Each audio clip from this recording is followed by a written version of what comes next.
Hello, I'm Jennifer Joy, author of Accusing Elizabeth. If you want to hear the inspiration behind the pig scene, then please stay tuned to the very end. You'll only hear it here on this channel. Happy listening. Accusing Elizabeth, a Pride and Prejudice variation, written by Jennifer Joy, narrated by Stevie Zimmerman.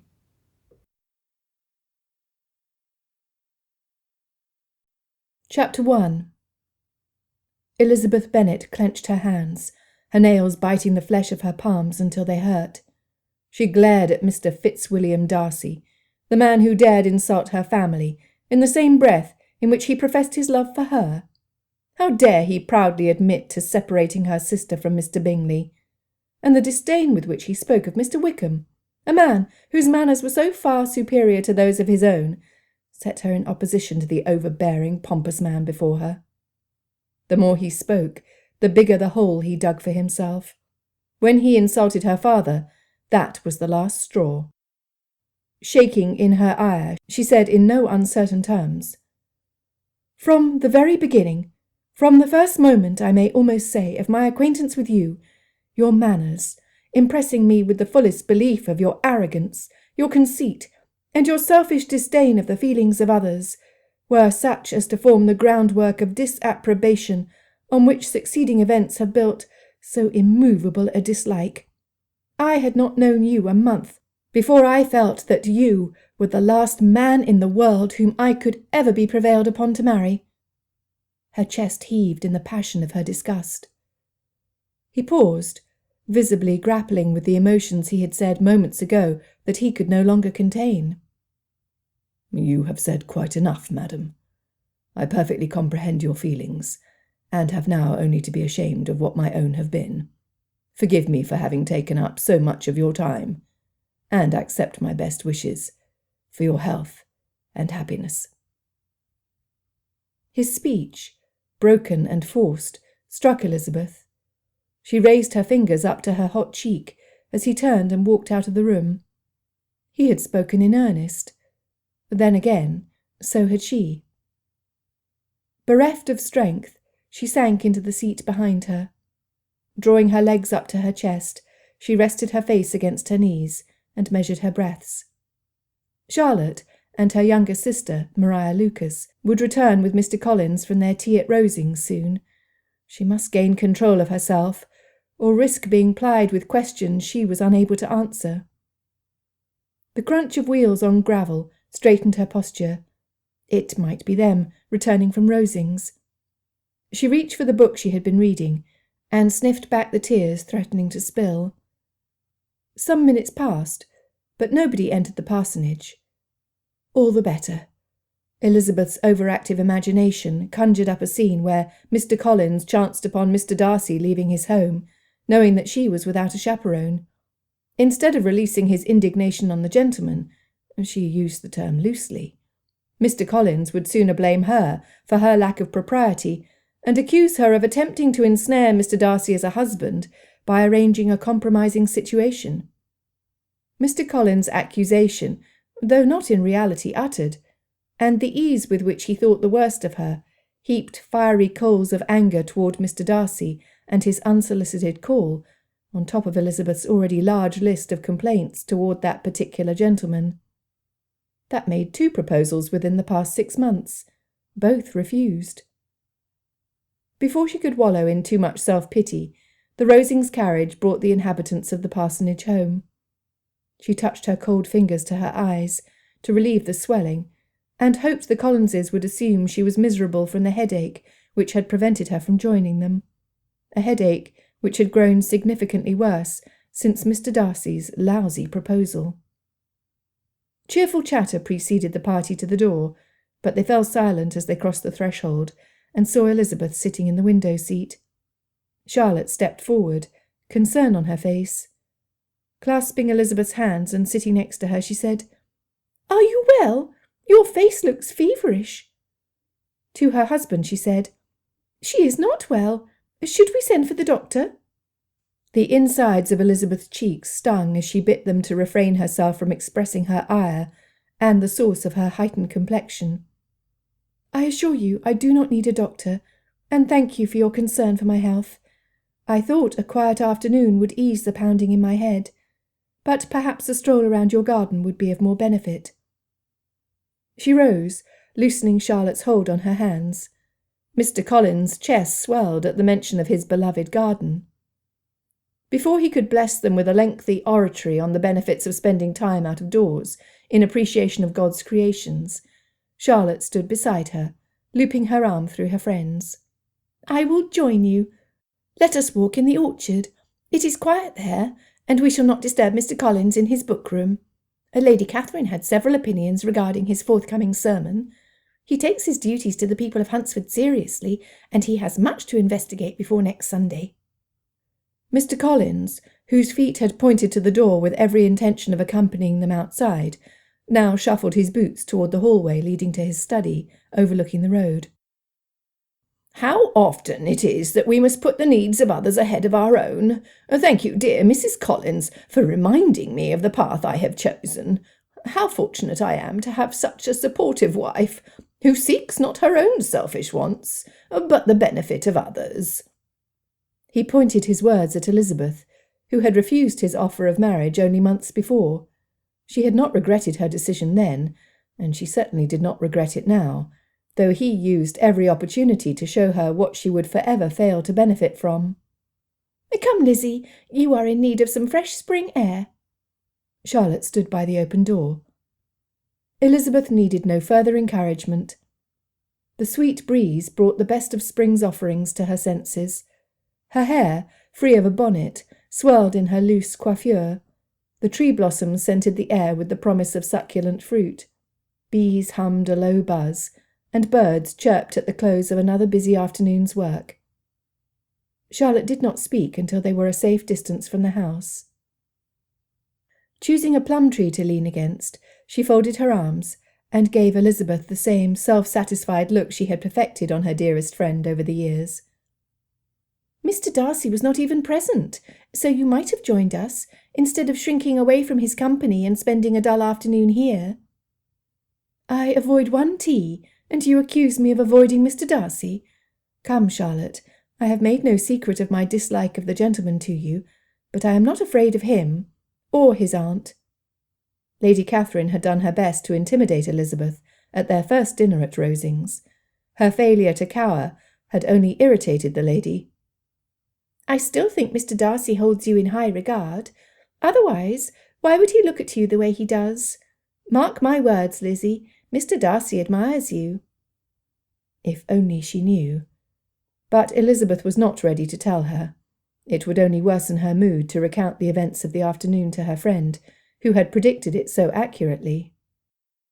"From the first moment of our acquaintance, Mr. Darcy has never once given me any reason to suspect—" Elizabeth could not bear to continue. She had seen the look on his face. She had seen the hurt. But the remorse she felt lasted only a brief moment. He had hurt Jane, and as the man responsible for the ruination of her happiness, he was undeserving of forgiveness.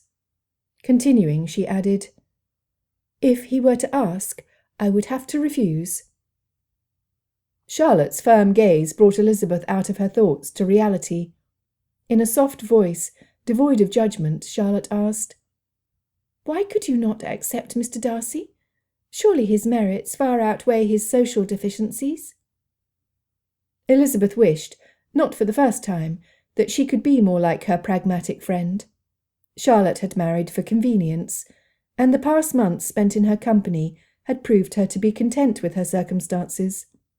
Charlotte made the best of it, encouraging Mr. Collins to spend time in his study and in his beloved garden, while she took solace in turning the cramped parsonage into a comfortable home, which she took pride in managing well.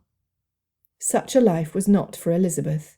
She would sooner die a spinster than sacrifice her values for anything less than the deepest, truest love.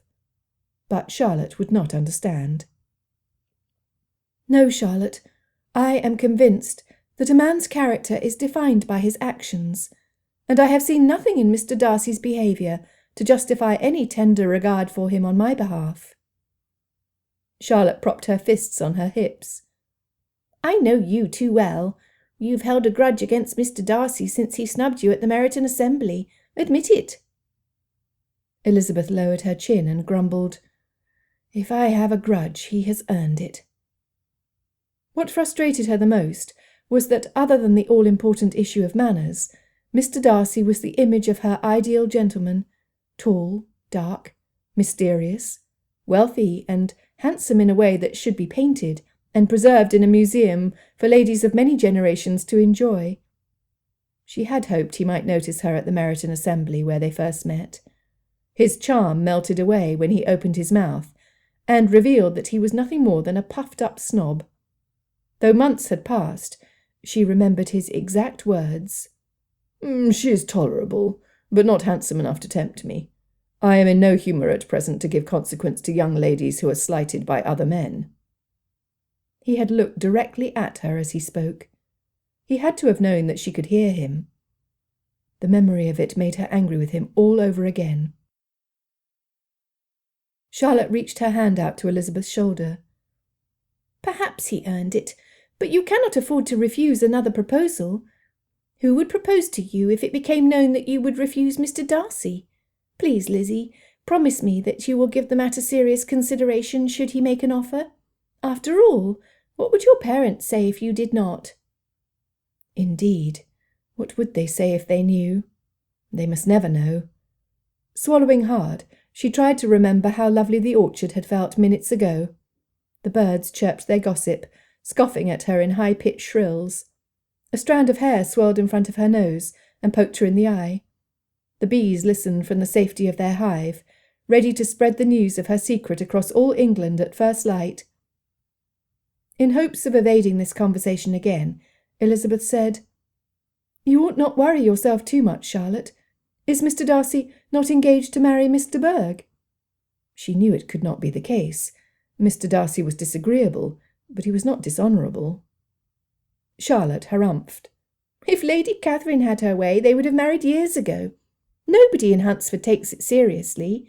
The fact that he has not married her makes me think that he does not want to, and is under no obligation to do so." She looked at Elizabeth with an "I told you so" air. In another attempt to change the subject away from herself, Elizabeth said saucily, "No man would choose to have Lady Catherine as a mother-in-law. In that I will acknowledge his good sense. Now tell me, my dearest friend, in what way is your household lacking, and how ought you to care properly for your poultry?" She threw her nose up in the air in her best imitation of Lady Catherine. Charlotte chuckled as Elizabeth intended. "Considering how Mr. Collins takes her every word to heart, I admit to letting my mind wander when she shares her multitudinous admonishments. So intent is she to impart her superior knowledge, she does not bother to make sure I am listening." They laughed heartily, and the orchard returned to the charming retreat it had been, before any mention of Mr. Darcy had been made.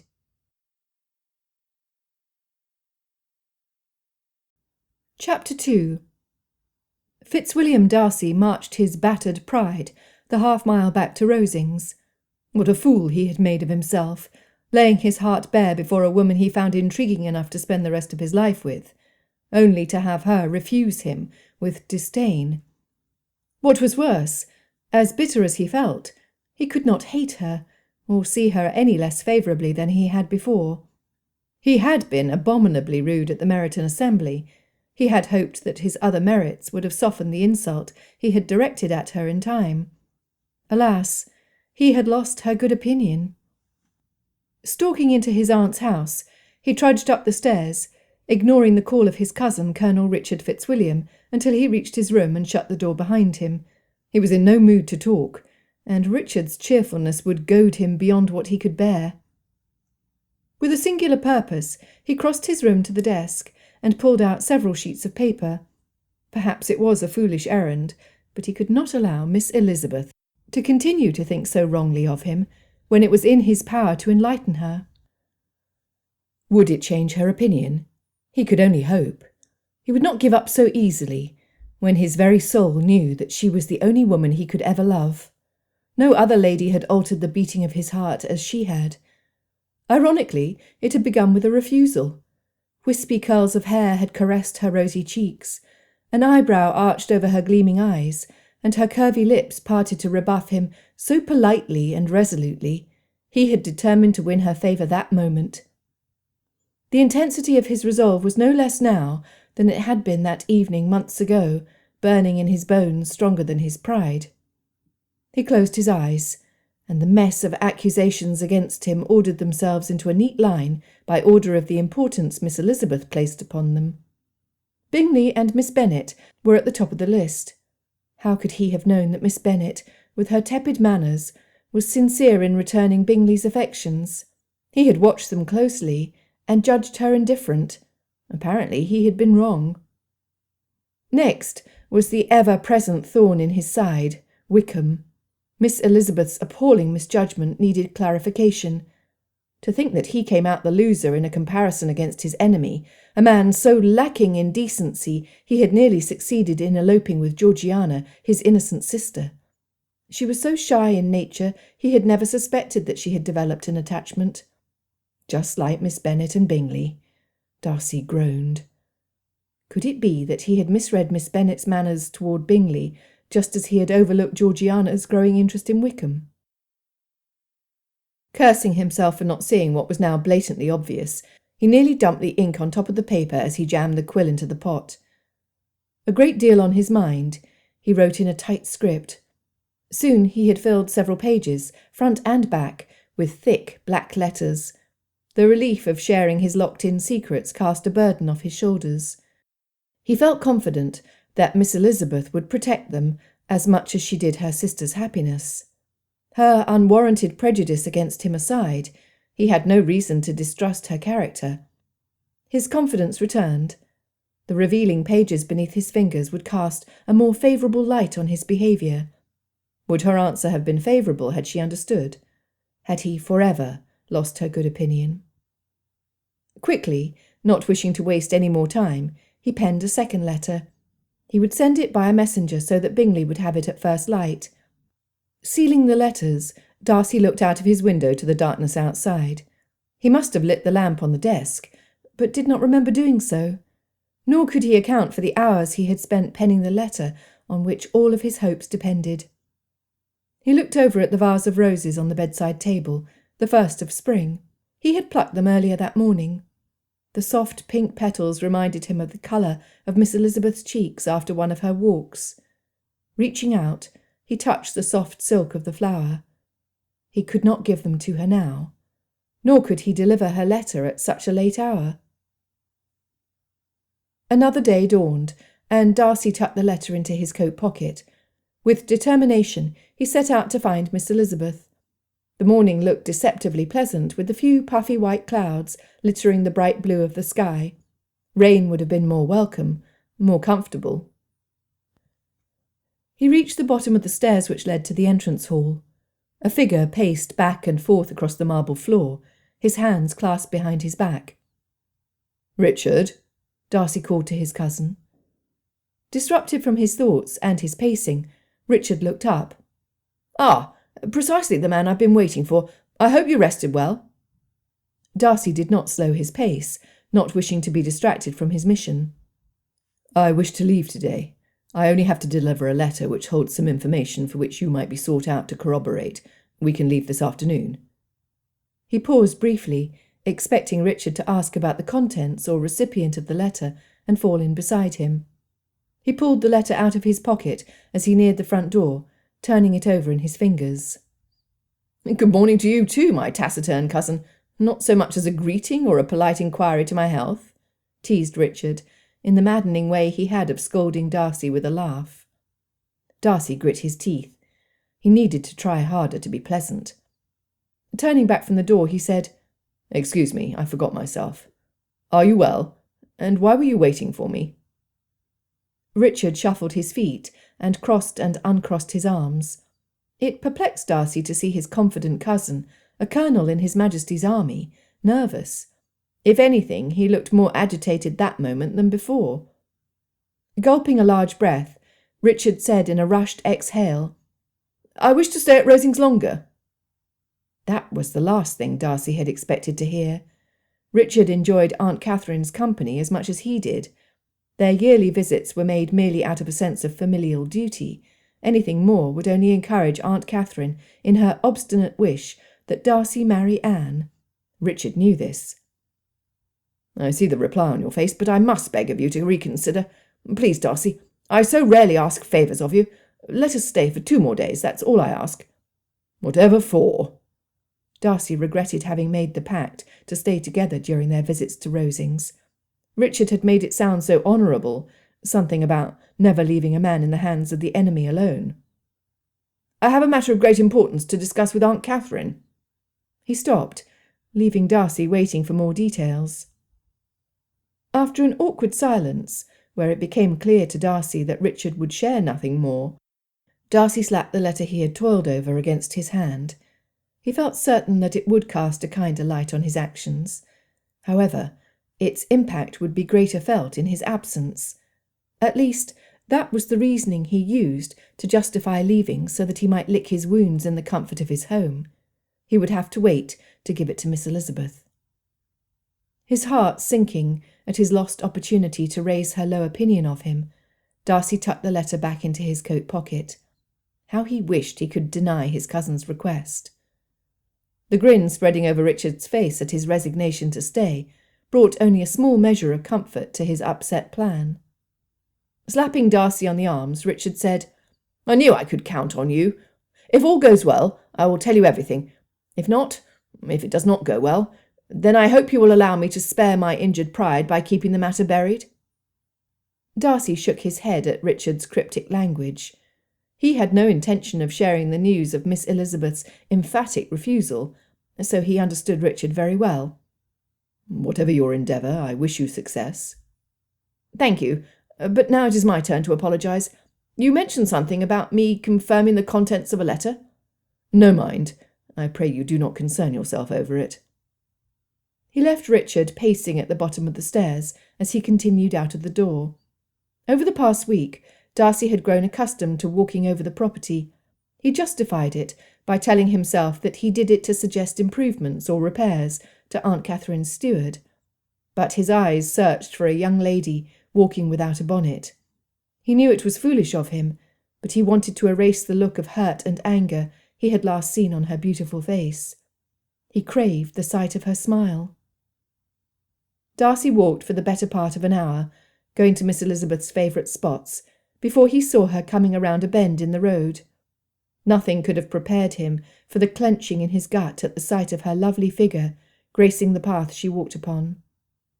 Tempted momentarily to shrink behind a tree, Darcy pulled his thoughts together and tried to catch his breath and keep his dignity. His fingers twitched to deliver the letter he had painstakingly written the night before.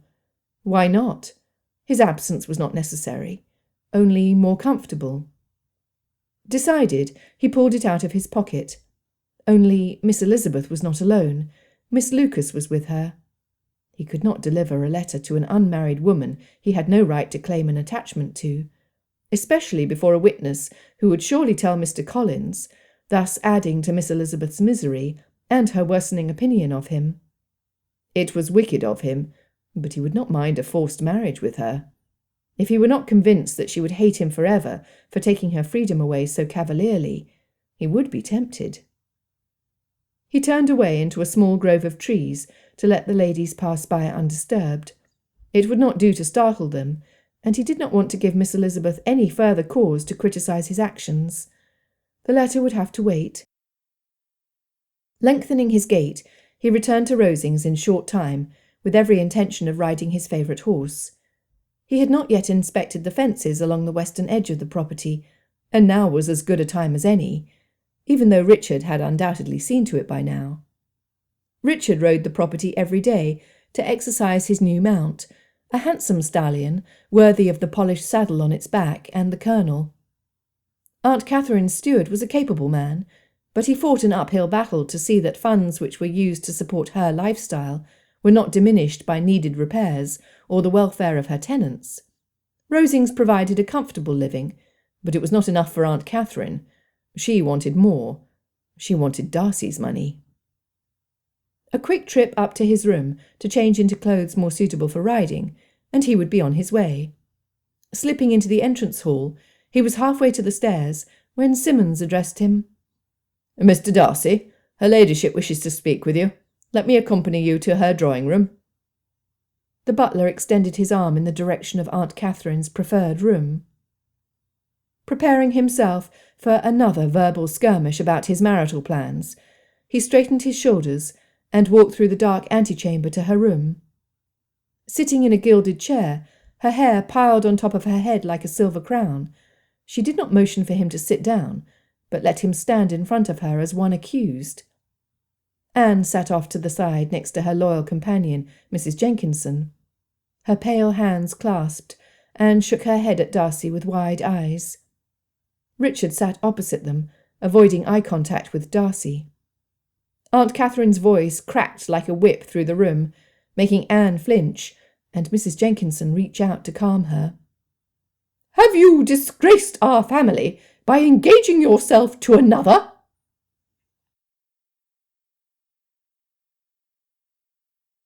Chapter 3. Elizabeth walked with Maria into Hunsford, her bonnet swaying with each step she took from the ribbon weaved through her fingers.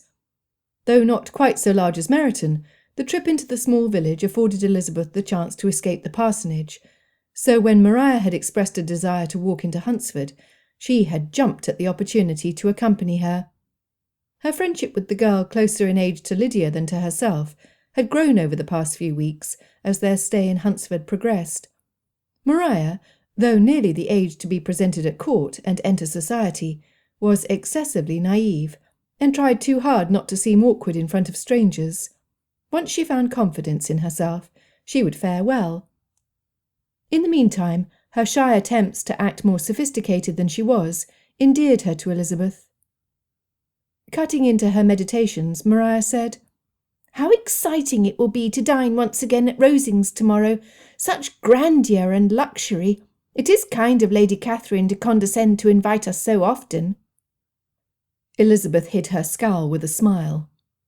"Indeed, the food is very good, and the addition of Colonel Fitzwilliam brings liveliness to the conversation." Maria blushed. "His manners are charming, but he is not so handsome as Mr. Darcy." Elizabeth felt Maria's keen eyes looking at her. Why was it that every conversation led to Mr. Darcy? Since she had refused him, nobody spoke of anything else. "I will not deny that Mr. Darcy is handsome, although his manners leave much to be desired. Let us not talk of him." She did not have many pleasant things to say, yet her own manners did not allow her to malign him in detail outside of the confines of her own thoughts. Tying her bonnet on, she resumed walking.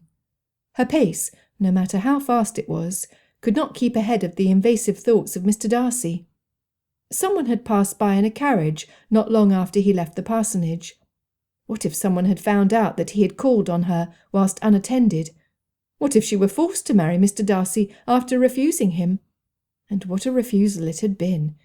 It had been one of those rare moments in time when the exact words flowed off the tip of her tongue to express the intensity and clarity of her sentiments. After a few minutes, as the first thatch roofs became visible, Maria called out, "Not so fast, Lizzie! Please slow down." Slackening her pace, Elizabeth turned to see Maria several strides behind her. "I apologize. My eagerness to send this letter to Jane increased my pace overmuch." She had written a lengthy narration of her activities since her last letter, carefully leaving out any mention of the offensive gentleman responsible for Jane's solitary exile in London.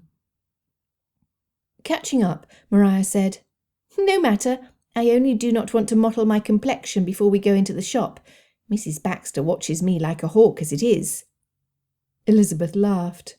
"Mrs. Baxter has a son your age who watches you every bit as intensely as she does." Maria looked down, her cheeks reddening. "Do you really think he notices me? I'm not used to young gentlemen paying me any heed. They are all afraid of father, and it is impossible to receive any attention with—" She stopped abruptly and avoided Elizabeth's amused gaze. "With my sisters around? Is that what you were going to say? If it was, my dear Maria, you would only be speaking the truth. Kitty and Lydia make no secret of their flirtations. Their need to be admired extends far beyond their want for sense. Elizabeth wrapped her arm through Maria's to assure her that no offence was taken. Maria relaxed. Sometimes I do wish I could be more like them. How lovely it would be to throw caution to the wind and act as one wished, instead of always doing what is proper and expected. How I should like to do just one impulsive deed. Elizabeth squeezed her arm. You must not take society's expectations too much to heart, lest it rob you of your spirit.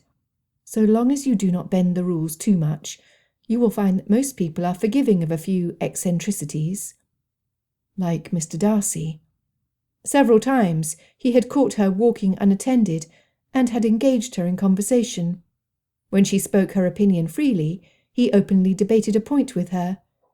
She had thought she had offended him with the freedom she allowed herself, with the freedoms society would take away from her, but instead it had won him over. She shook her head, still unable to understand how he could possibly have grown to love her, as he said, when she had done nothing to encourage him. Maria unwound her arm from Elizabeth's, who only then realised how much she had been squeezing the poor girl. I aim to live with more spirit, as you call it. Now that father has returned to Lucas Lodge, I will have more opportunity to do so. Elizabeth pulled Jane's letter out of her coat pocket. Just promise you will not do anything that Lydia would do, and I think you will be safe. Freedom is precious, but if it is abused, it will be snatched away soon enough. The hair on her arm stood on end, as an image of a forced marriage to Mr. Darcy flashed before her eyes. Mother always assumed that of all her daughters, it would be Mary who would be left on the shelf. Maybe they could share a small cottage together. Elizabeth preferred Jane's company, but she still held hope that Mr. Bingley would return to Netherfield Park to propose to her sister. How difficult it had been for her not to include Mr. Darcy's admission that he was the cause for their separation in her letter, but it would only add to Jane's sadness. Maria chatted at her side, but Elizabeth heard little as she went through the motions of posting her letter, and they entered the shop to see if the past week had brought anything new and worth seeing to the shelves. Mrs. Baxter smiled with her lips, but her eyes were alert and serious. Good morning, Miss Bennet, Miss Lucas. She spoke in a clipped voice. Over in a corner was her son, a tall, thin lad of 16 years. He leaned against the broom in his hands, his eyes following Maria's every move. Matthew! Matthew! Mrs. Baxter cleared her throat. Matthew! Losing his balance, young Mr. Baxter nearly tripped over his broom. "Oh, yes, Mum," he said, as he righted himself, and looked in Maria's direction to see if she had seen his blunder, as if she could miss it. Mrs. Baxter took the broom away from him before he could poke himself or someone else with it. "I want you to move the bags of flour from the far wall in the storage room so that they're closer for me. This one here is almost empty." From what Elizabeth could see, the bag of flour behind the counter was recently opened. Stepping over to a shelf which held some magazines, Elizabeth looked through them, waving Maria over to join her. Mr. Baxter was in enough trouble already, and Maria's close proximity did nothing to improve his lot. "Look, Maria, Mrs. Baxter has the newest edition of Ladies' Monthly Museum. I think even Mr. Collins would approve, its focus being on the improvement of the mind and moral living." Elizabeth would rather read a novel than a magazine, but her purpose was to occupy Maria until Mrs. Baxter quit staring at her. "I much prefer La Belle Assemblée."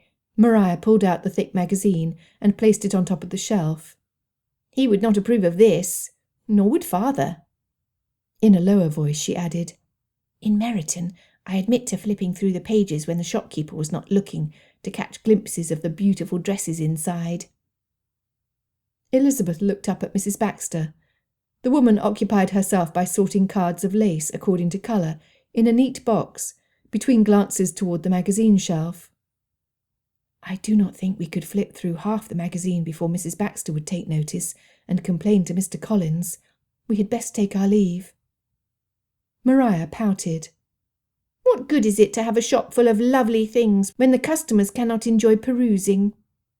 She looked longingly at the magazine, her fingers trailing along the top of the cover as they turned to the front door. A loud crash and a groan from the storage room startled Elizabeth. Mrs. Baxter charged into the back room. The sounds of scuffles and grunts reached out to them. Mrs. Baxter soon came out, brushing the flour off her hands. Elizabeth bit her cheeks to keep from laughing when she saw young Mr. Baxter standing in the doorway, covered in the white powder. He looked like a ghost. Maria tugged Elizabeth's coat sleeve. "Come, let us go." Bidding a good day to the Baxters, they left, walking a fair distance from the door before they burst into laughter. Elizabeth laughed louder and longer than she needed to, but the relief it brought her eased her turbulent heart. When she could catch her breath, Elizabeth said, "Good, we have had our fun. Now we shall return to the parsonage to hear the result of Mr. Collins' extensive research for his next sermon." Maria chuckled and stiffly grabbed her ribs. Concerned, Elizabeth asked, "Are you well?" With a weak voice, Maria said, "I laughed so hard my side hurts." "It was quite a sight. I thought I should burst when I saw Mr. Baxter come out covered in flour. I imagine his mother was cross with him and made him sweep up the mess, though she very clearly was the cause of his unfortunate accident." She was careful not to make Maria laugh all the way to the parsonage. The girl clutched her side and grimaced every so often. Charlotte sat in her favourite chair, embroidering on a christening gown. Though her sewing box was in her sitting room, the lighting was better in the front parlour. "Maria, are you well?" she asked as they entered. The girl still clasped her aching side. Maria mumbled that she needed to lay down for a spell as she continued without a pause up the stairs. "You will not guess what happened at Mrs. Baxter's shop," said Elizabeth, as she sat down on her perch in front of the window to relate a scene-by-scene description of young Mr. Baxter's woes.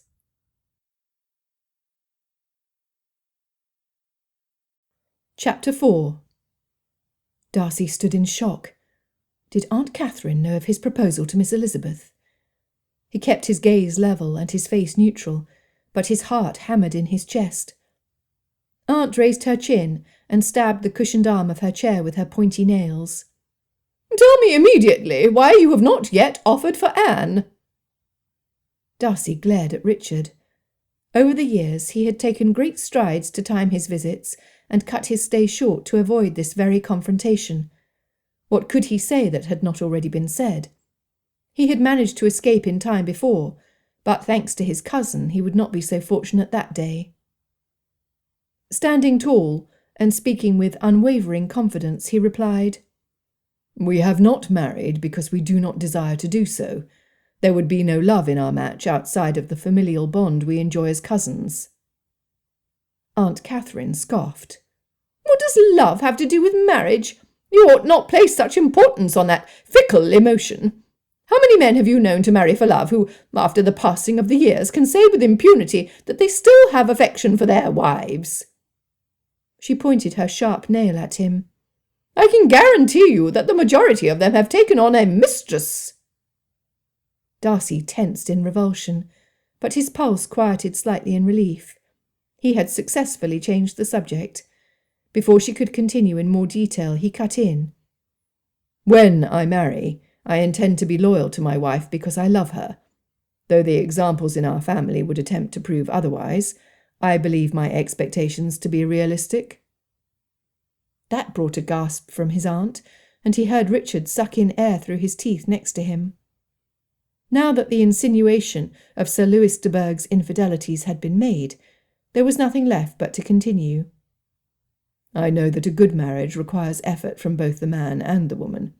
When I find a lady whom I am willing to work for, as hard as I must, to ensure her happiness, a lady whom I am confident will value our love as much as I do, by proving herself loyal, then she is the lady who will receive my proposal of marriage, and my undying affection." A lady like Miss Elizabeth. No, not like her, only her. Aunt Catherine levelled her head and spoke through gritted teeth. "I thank you not to speak of the dead. Louis was an exemplary husband, and his sins, if indeed he had any, were washed away on his passing. He in no way acted contrary to the habits of most gentlemen in his position. Darcy trod on dangerous ground, so chose his words carefully. I cannot accept what others do as the norm by which I will live. The values I choose to live by form my very character, and I would no sooner lower them than lose all sense of respect in myself. What of your position in society?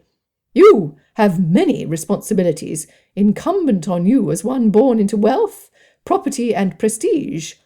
You speak freely about honour and values. What of all the people who depend on you for their living? They hold high expectations for you too. Anne is suited to take on the role of the mistress of Pemberley. She was bred for it. Looking at Anne slumped over on the couch, Mrs. Jenkinson fanning her face, Darcy doubted that. I have no doubt but that Anne will make a suitable wife for a gentleman who will care for her and nurture her. As you recently said, I have too many responsibilities which would not suit her needs. Aunt Catherine scrutinized him through the slits of her eyelids. Is there someone else? She repeated, to his chagrin.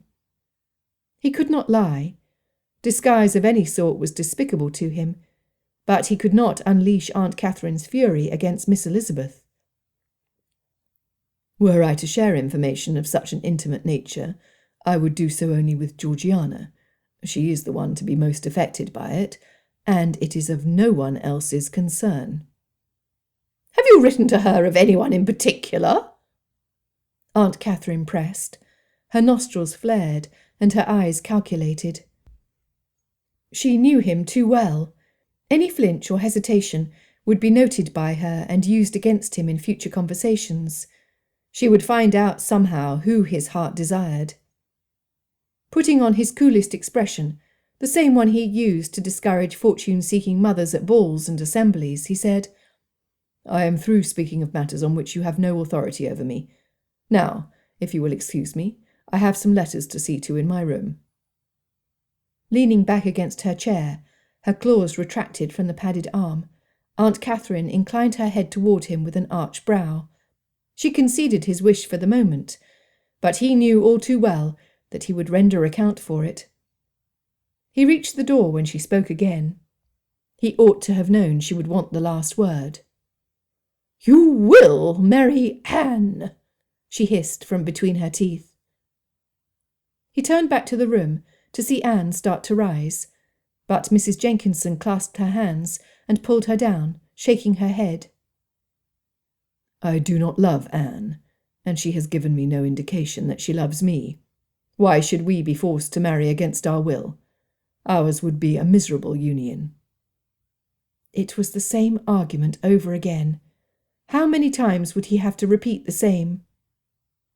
Aunt Catherine scoffed. People do not marry for love. If that is what you wish for, you will die single. Do not think for one moment that you could ever find love. With your fortune and social status, it would be impossible to find a young lady uninfluenced by the name Darcy. He had found one. Her refusal only confirmed her honest nature and heightened his admiration. If I am to be punished for my money, then I would rather not have so much of it. Aunt Catherine's eyes widened, and her small pupils stared daggers at him. That is an utterly selfish comment to make. Too many people depend on your income to live. Would you deny them their living as easily as you deny Anne her dignity? Your engagement is as legally binding as a contract. A contract which neither Anne nor I entered, he said, controlling himself to not throw his hands up in the air as he wished to do at her repeated, stubborn insistence for her vain demand. You would see your cousin suffer the scrutiny and gossip of society, only to see how impossible your fantasy of love is. She would be ostracized. Darcy stood his ground, but his voice softened. I would never intentionally cause any discomfort to Anne. Then you must honour the agreement I made with your mother, and marry her before summer. Mr. Collins will read the banns. I cannot agree. That is what you say now. I trust that you will see reason. With that, she turned her head, thus dismissing him, and engaged Mrs. Jenkinson in conversation. The two elderly women spoke in a sanguine tone, as if nothing was untoward, although Mrs. Jenkinson had the decency to look guilty at overhearing their heated exchange. Anne's eyes glistened as she met his glance, but she was being watched. She could say nothing. Richard stood from his chair to follow Darcy out of the room. His departure went largely unacknowledged. With a curt bow, Darcy retreated from the room, feeling as if he had been squeezed in a vice. Heading toward the hall, he turned to Richard. "We need to talk," he said, without breaking his stride. He did not stop until he had reached the stables, where the grooms bustled about to ready 2 horses as soon as they saw them coming. Darcy was happy not to have to give orders. He wanted to focus his full attention on his blasted cousin. "Richard, is there any reason keeping us here? Is your business with Aunt Catherine complete?" he asked, hearing the sharpness in his own voice. He took a deep breath and tried to relax his shoulders. His quarrel was with Aunt Catherine and his own internal struggle to act more like a gentleman and less like the brute he had been at the Meryton Assembly. "After your pretty conversation with Aunt Catherine, I wonder why you persist in being in such a hurry. Her pride would not let you leave with the upper hand, but your jab against Uncle Lewis should keep her quiet for a day or so." Chuckling and shaking his head, he said, "I cannot believe you made reference to his final hours." Darcy shrugged. "It was his own fault that he died in the loving arms of someone else. That she had been hired as his nurse to give some justification to his treachery is something even Aunt Catherine cannot easily delude herself over. It took a lot of nerve to say, nonetheless. I see no reason why. Everyone in the room knew of it. Were there strangers amongst us, I would have kept my silence. However, it proved my point, and so I spoke. I will not be that kind of husband, and it disgusts me that Aunt Catherine would allow that sort of treatment to her own daughter." Richard crossed his arms, his face serious. "I cannot find fault with that, Darcy, but I could not help but notice how smoothly you evaded her question." He bunched his eyebrows together and leaned forward. "Are you in love?" Darcy gave him such a look as to squelch his meddlesome inquiries. With a cackle, Richard leaned back and slapped his hand against his thigh. "Imagine that!" "Imagine what? I have revealed nothing but distaste for your intrusive prying." "You pride yourself on your ability to hide your reactions, but you lost your calm. There is such a look in your eye, and a restlessness in your manner, that I recognise all too well." Darcy wanted nothing more than to wipe the smirk off Richard's self-congratulatory face. Damned no matter what he said, Darcy kept quiet, and did his best to keep his gaze steady until the horses were ready. That would give him an excuse to look away. Where was the stable boy? How long did it take to saddle his mount? Richard smacked Darcy's shoulder. "Fear not, my friend. I would no sooner betray you than you would me. Of course, you know I will make it my mission to find out who has caught your eye. It would be no small feat to win your heart. She must be quite the lady, and I hope to meet her some day." "She would not have me anyway, even if I were to ask." Darcy was not ready to accept, much less admit to anyone else, that Miss Elizabeth would not agree to marry him. He cursed himself for saying too much, but for a moment the need to confide in someone had been too great to resist completely. Richard paused, holding his breath, looking intently at Darcy. Darcy leaned against the entry to the stall and crossed one foot over the other in his best imitation at nonchalance. He knew he had failed when Richard burst out laughing. Between outbursts he said, "I will not ask, because I know you will not tell me until you are well and ready, but this does shed a new light on the meaning of certain events. Is she why you insisted that we have our annual visit to Rosings 2 months early? Is she here?" Darcy jutted his chin out and bit his lips together. The less he told Richard, the better. It had been a simple thing to learn that Miss Elizabeth was visiting her best friend, the newly established Mrs. Collins, at Hunsford Parsonage. The casual opportunity it afforded Darcy looked coincidental, when in reality it had been anything but a fortunate happenstance. Richard laughed so hard, the horses the boy brought to them pranced at his excitement. "You do beat all! And here, I thought that my news would startle Aunt Catherine. You've not told her, have you? No, what a foolish question, of course you have not. All of Kent would have heard the threats and screams coming from her drawing-room. Today's squabble would be nothing compared to the wrath she would impale you with if she believed your affections otherwise engaged." Something Richard said piqued his interest. "You have news? What news?" By God, anything to change the subject. "I see no need to share my news with you if you are unwilling to confess that you were refused by your mysterious maiden. Oh, how I would love to hear how that happened." Not for the first time did Darcy wish he had some of the charm and easy manners his cousin possessed. There was no doubt in his mind that, in a competition of character, he would come out the loser, especially if Miss Elizabeth was the judge. No, he needed to rally his thoughts. He needed to find a way to turn her opinion of him around, for he would never find another woman her equal. He was already hers. She only needed convincing that he was worth having. "Do your plans, whatever they are, still require our prolonged stay? Aunt Catherine is unbearable." He held his breath, hoping Richard would change his mind. They could leave that same afternoon.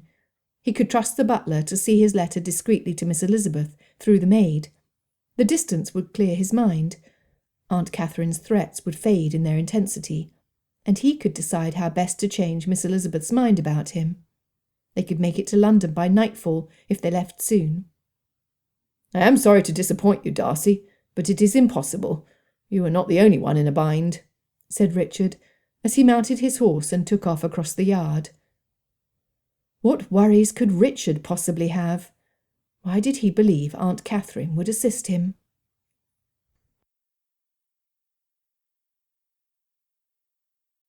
Chapter 5. Elizabeth looked at the view outside her bedroom window at the back of the house, overlooking the orchard.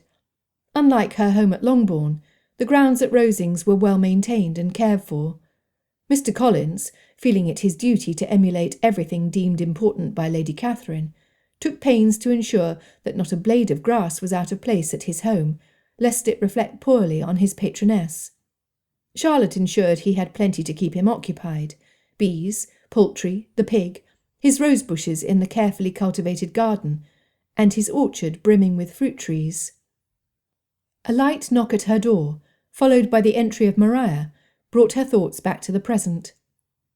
"Are you feeling better?" Elizabeth asked, as Maria plopped herself down on the chair at the foot of the bed. "Well enough, thank you." Elizabeth had been thinking about Jane, wasting away in London, waiting for Bingley to call, when Elizabeth knew that he would not go against the advice of his most trusted friend. Blast Mr. Darcy and his presumptuous interference. The disappointment she felt for her sister broke her heart. Several times in her dreams she cursed Mr. Darcy's arrogance. How dare he interfere with the happiness of her most beloved sister? "I wonder why Colonel Fitzwilliam and Mr. Darcy have not called lately," said Maria with a pout. "It has only been 2 days since their last call," she said, trying not to recall Mr. Darcy's visit the day before. "Yes, but they had been coming almost every day between the two of them. Could it be that they have grown tired of our company? I know that I am not very interesting, and hardly manage to speak at all when they do call." Maria picked at a loose thread on the blanket she sat on. Elizabeth struggled to keep her composure. She was relieved that Mr. Darcy had not attempted to call again. Of course, after her stern refusal, he had every reason to avoid her as much as she avoided him. She had seen him deviate from the path to avoid meeting them that morning on their walk into Hunsford, and had been grateful. Aside from their obligatory invitations to Rosings, she hoped never to lay eyes on the man again. Perhaps they have departed. One could hope. "Without so much as a farewell? No, they're too mannerly for that." Elizabeth bit her cheeks. I, for one, intend to spend the remainder of our visit enjoying the serenity the grounds at Rosings offer. Never in my life have I seen such an immaculately kept park, and I plan to walk in it every day until we leave in a week's time." Maria slumped in her chair. "How I do wish we could stay longer." Aside from Mr. Darcy's unwanted proposal, Elizabeth had surprisingly enjoyed her time. Charlotte was content in her home, and the surroundings were a welcome change to Longbourn. "I'm certain your sister will welcome frequent visits, and the distance is not so great that your parents would forbid it. Take heart, Maria." "It is just that Mother and Father watch my every move at home. It has been refreshing to experience the freedom other girls my age enjoy." "So long as you do not abuse your freedom, their trust in you will grow. That is how it normally works." Not so in the Bennet family. Her younger sisters were afforded freedoms they should not be allowed. Elizabeth felt guilty that perhaps her sisters were the reason Maria's father, Sir William, kept such a tight hold on her. "I can only hope. But we do have another week here, and I plan to use my time wisely.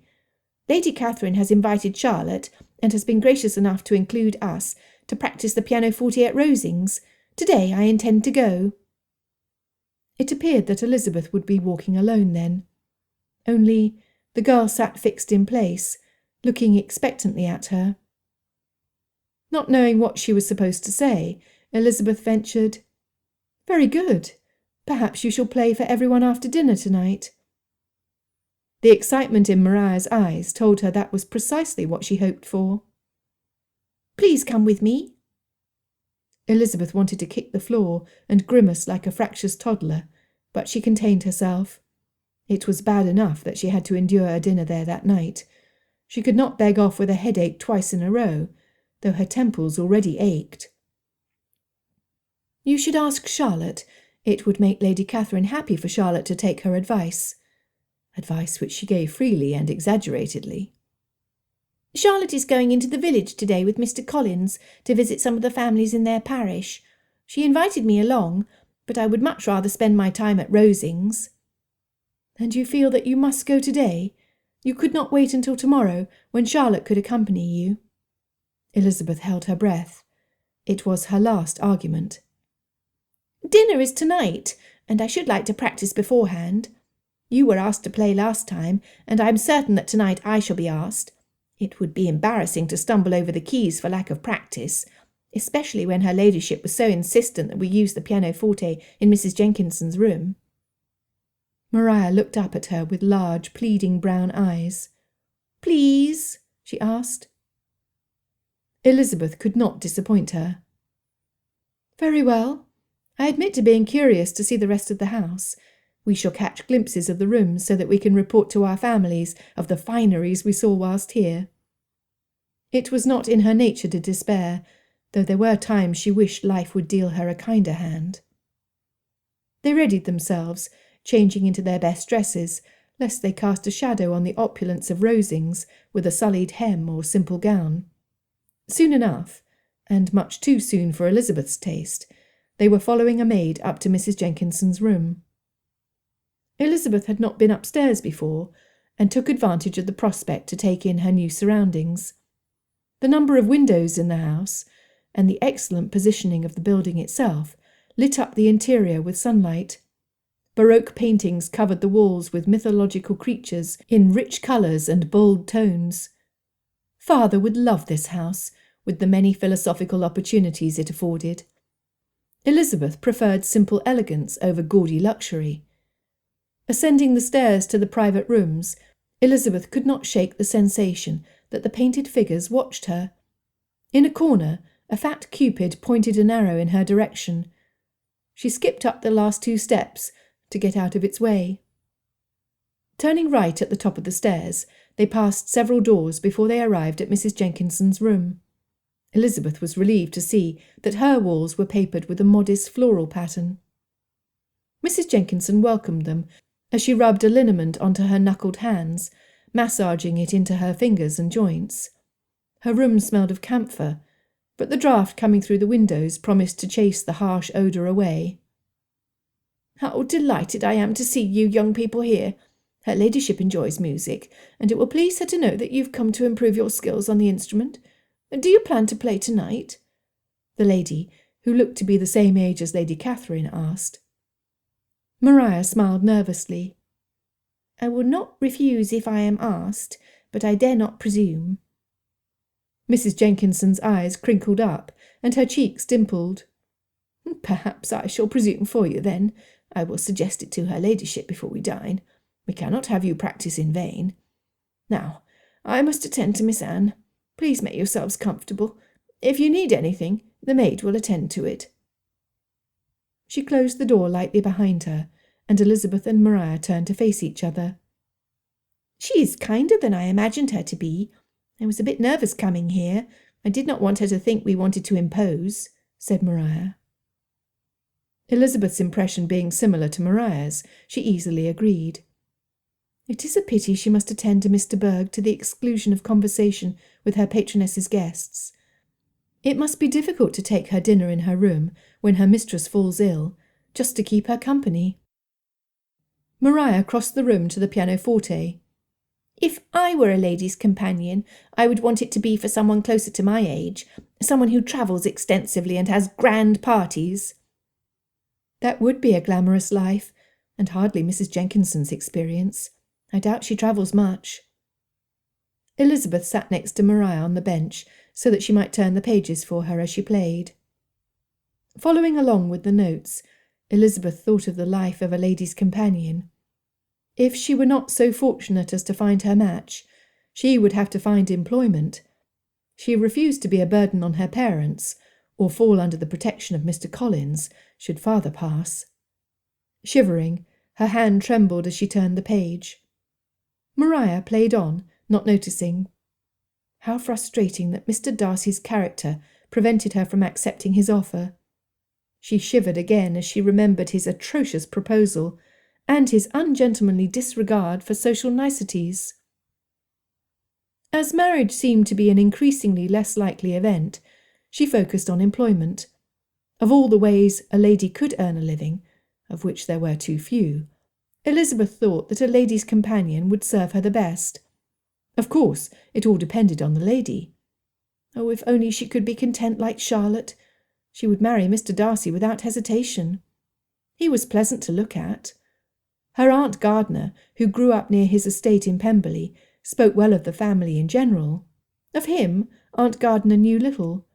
She had also described the estate, which was so grand as to be toured by visitors to Derbyshire. If it was half as grandiose as Rosings, it would be impressive indeed. Her every need would be provided for, and her family would benefit from the improved connection. But her spirit would shrivel up and die if she denied her belief in a true love. The music stopped abruptly, and Elizabeth looked up to see Mrs. Jenkinson standing in the doorway which connected her room with Mr. Berg's. "Oh, I am sorry to interrupt. You were playing so well. Miss Anne asked if she might enjoy your company for a few minutes before you resume playing." Mrs. Jenkinson looked at her and Maria expectantly, as if they would refuse. "Of course, Mrs. Jenkinson, we would love to spend some time with Mr. Berg," said Elizabeth, when Maria said nothing. On the other side of Mr. Berg's room was her sitting room. She sat in a window seat, covered with more cushions than the entire parsonage contained. "How good of you to come. My doctor is to arrive shortly, and your conversation will be a welcome distraction," said Mr. Berg, as she indicated a tray of bottles near her. Elizabeth could not imagine having to take so much medicine. The thought of the revolting tonics contained in the dark bottles, what medicine ever tasted good, churned her stomach. The lady's maid opened the door between Mr. Berg's bedchamber and the sitting-room, and proceeded to look on every table and surface visible, as well as behind the cushions on the unoccupied couch. "What is the matter, Hortense?" asked Mr. Berg, as the lady sat in the chairs before her. In a lovely French accent, Hortense said, "I apologize, miss, but I cannot find your earrings. You will want them for the dinner this evening." Mr. Berg leaned back against her cushions with a sigh. "I must have mislaid them again. Whatever would I do without you, Hortense? Those earrings have been in the family for many generations, and I despair to be the one to lose them." Elizabeth and Maria looked about them. Elizabeth could not imagine being so careless with something so valuable. She had a set of paste earrings she guarded like the treasure they were to her. Maria leaned forward to the foot of the window-seat, where a novel lay with its pages open. "Are these what you're looking for?" she asked, scooping them into her hand and holding them out to Mr. Berg. "You have found them. How thoughtless of me. I frequently take off my earrings when I get a headache, and I must have been so engrossed in the story I did not remember having done so. Please, Hortense, will you put them away for me?" Elizabeth had not expected Mr. Berg to speak politely to her maid. It was refreshing, and distinctly different from Lady Catherine's terse orders. Hortense crossed the room and put the small diamond earrings into a jewellery case they could just see through the bedchamber door. How much fun it would be to have enough precious jewels to merit a case to put them in. It was probably lined with velvet or satin to keep them sparkling. Returning her attention to the book the earrings were found on, Elizabeth read the title of the book, Camilla, by Frances Burney. "Are you enjoying the novel? I've read Cecilia by the same author, but I've not had occasion to read this one." She nodded her head toward the book. "Oh, it is every bit as good as her previous works. I adore her satire and wit. When I'm done, shall I send it to the parsonage for you to read? I am a slow reader, as Mother insists I dedicate myself to books of a more instructive nature, but I will get it to you as soon as I can." Elizabeth's opinion of Mr. Berg brightened by the minute. "I would love nothing more. Books feed the soul, do they not?" If only her life were more like a novel, where the perfect romantic hero would sweep her off her feet. Mr. Berg smiled through her melancholy eyes. "For me, they are an escape. I pretend that I am the heroine of the story, and soon I can forget my own troubles." Mrs. Jenkinson, who had been readying the table for the doctor's impending visit, went to answer the knock at the door. An elderly gentleman with long white whiskers stood there, with a grave expression and a dark suit.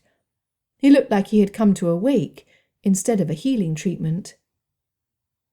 "Miss Anne, might I see the ladies back to my room so that the doctor may proceed? Maybe their music will alleviate your discomfort." Mrs. Jenkinson looked toward Elizabeth, who answered her unspoken plea with a smile.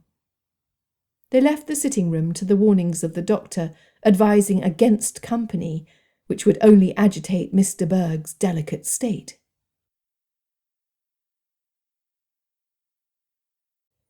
Chapter 6. "Lizzie, will you play?" asked Maria, apparently having completed her exercises on the instrument before their visit to Mr. Berg's room. "I suppose I should. We came here with the purpose of practising, and I'm not above the need to improve. But let us search for a livelier tune, something to bring joy to our hearts and cheer Mr. Berg." She looked through the sheets of music until she saw one with fewer long notes and flat keys. After a few stanzas, she decided the tempo needed to be increased, so she played the rest in her own manner. A music teacher would not have approved, but the tune sounded merrier. Maria hurried to turn the pages in time. With a flurry at the grand finale, Elizabeth rested her hands on the smooth ivory keys. "Oh, do play that again," begged Maria. Happy to oblige, Elizabeth tore into the piece again, increasingly confident in the notes and placing of her fingers. Darcy paused at the top of the stairs. Someone played the pianoforte. The sound made him miss his little sister, Georgiana. She was an accomplished musician, and she played beautifully. Had it not been for Richard, he would be halfway to Pemberley by now. Why had he insisted they stay in Kent? What was Richard about? Following the melody, he soon found himself standing in front of Mrs. Jenkinson's door. Looks up and down the hallway confirmed that no one was there, so Darcy leaned against the opposite wall and let himself listen to her play. It could be none other than Miss Elizabeth. He recognised the tune as one that was written to be played slower, but in her jovial nature she had turned it into a lively tune. He rather liked the change, and he respected her ability not to conform to the restrictions inscribed on the written page. The song ended, and Darcy prepared to leave when she started in again. It was the same song, but improved by her confidence in having played it before. He stood enchanted, closing his eyes so that he could imagine her sitting in the music room at Pemberley. Georgiana would be seated next to her, and Elizabeth would encourage her to play something other than the melancholy dirges she had taken to since her disastrous stay at Ramsgate. Georgiana would play a song fit for dancing. He would happen by the door. Seeing his wife smiling by his sister, he would swoop her into his arms and twirl her about the room. Georgiana would laugh, and so would Elizabeth. He would do anything to earn her smile. "Mr. Darcy?" she asked, so close he could wrap his arms around her for another spin about the room. Oh, why did she not call him William? "Mr. Darcy," she repeated, her voice cutting through his reverie. Startled, he opened his eyes to see the very same woman who frequented his sleepless dreams. "Miss Bennet!" He bolted into a straight posture. "You play well." He shuffled uncomfortably in place as he sought for the words to explain his presence. I do hope you will honour us with a performance this evening after dinner." Clutching at Miss Lucas's arm, she tugged her forward to stand beside her. "I thank you, sir. While I appreciate the invitation, I surrender all requests of hearing my mediocre attempts at musical entertainment to my friend Miss Lucas. She plays much better than I do, and has been practising a great deal." Had she understood his compliment to be sarcastic? He searched her face, but she avoided him. With a bow to Miss Lucas, he said, "I look forward to hearing your performance." Miss Lucas blushed. "Thank you, Mr. Darcy." Squeezing Miss Lucas's arm, Miss Elizabeth suggested they depart. "I will see you out, as I am going downstairs as well." He motioned for them to precede him, the hallway not comfortably wide enough for them to walk side by side, lest he trip on the multiple furnishings with which his aunt cluttered her house. Miss Elizabeth furrowed her brow before her normal pleasant expression returned. She must feel as awkward to see him as he did seeing her. Awkward and insecure. Emotions he was unaccustomed to experience and ill-prepared to conquer. Halfway down the stairs, they met Richard. Ugly, green jealousy consumed Darcy, as Miss Elizabeth smiled sweetly at his cousin in a manner she never had toward him. His kingdom for a smile. Polite words were exchanged, but Miss Elizabeth's desire to depart from his presence was more powerful than her desire to converse with Richard. He saw the ladies to the door, and watched through the window pane as his anguish increased with each step she took away from him. There were no stars to light their way as they walked to Rosings. Even the moon hid behind black clouds. Elizabeth had made the trip more times than she had wished to since her arrival, but she still stepped lightly. Grass stains would not suit her cream-coloured dress. Her pale green slippers were more forgiving, but she prayed that the inky sky would not bring rain.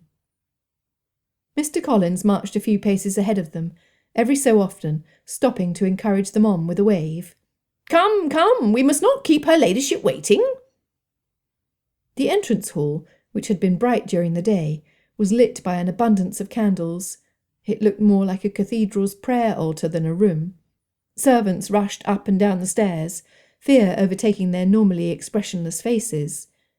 Elizabeth's skin prickled with anxiety. She said a silent prayer as they entered Lady Catherine's drawing-room. Something felt dreadfully wrong. Though the artwork dated the space, with the extravagant Baroque murals painted on each surrounding surface, every time Elizabeth entered the room, she could not help but hold her breath at the exorbitance of it. Thick rugs covered the floors and hushed their steps. The room seemed more fit for the mythical gods which adorned the walls and ceilings of the entrance hall than for mere mortals. She sensed Mr. Darcy before she saw him. She felt his look. No doubt he searched for something to criticise, so that he could add it to his long list of objections against her and her family. She was happy she wore her best dress, and Maria had taken special care when arranging her hair. She would not make it easy for him to find fault with her. Lady Catherine's voice bit into her appraisal of the room and Mr. Darcy's intentions. "You arrived later than I expected." Mr. Collins stood in the centre of a yellow circle of gold in the rug, before the great lady, in the bowing stance he adopted whilst in her company. "I do apologise, your ladyship. The night is particularly dark." Tilting her head so she managed to look down her nose at Mr. Collins, Lady Catherine said, "You should have requested the use of my coach. I always put it at your disposal for your return home, and it would have been no bother to me to send it to bring you here in a more timely fashion." Elizabeth looked at the clock ticking against the near wall. They had arrived a quarter of an hour early. Not even Mr. Berg had descended to the drawing-room as yet, though both of Lady Catherine's nephews were present. She felt Mr. Darcy's eyes linger on her, and she tried her best to calm the heat in her cheeks.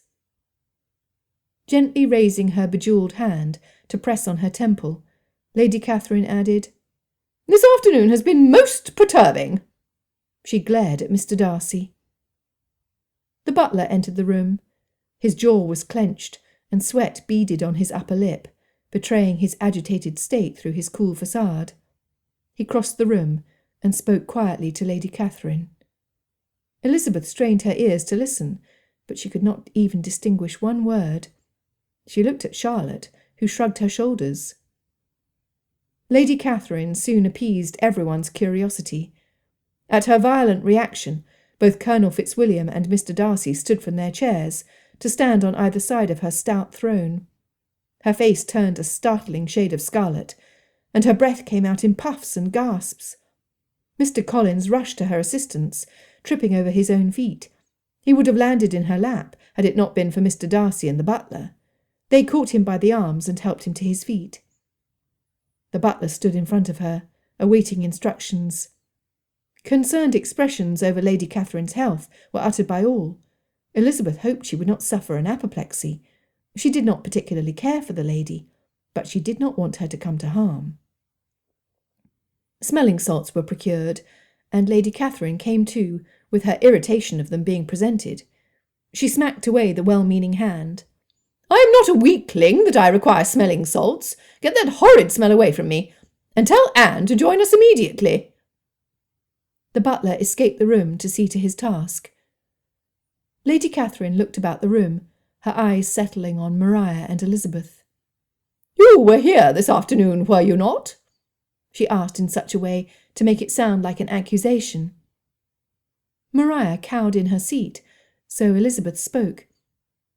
"We practised the pianoforte in Mrs. Jenkinson's room, your ladyship." For good measure, she added, "just as you had invited us to do."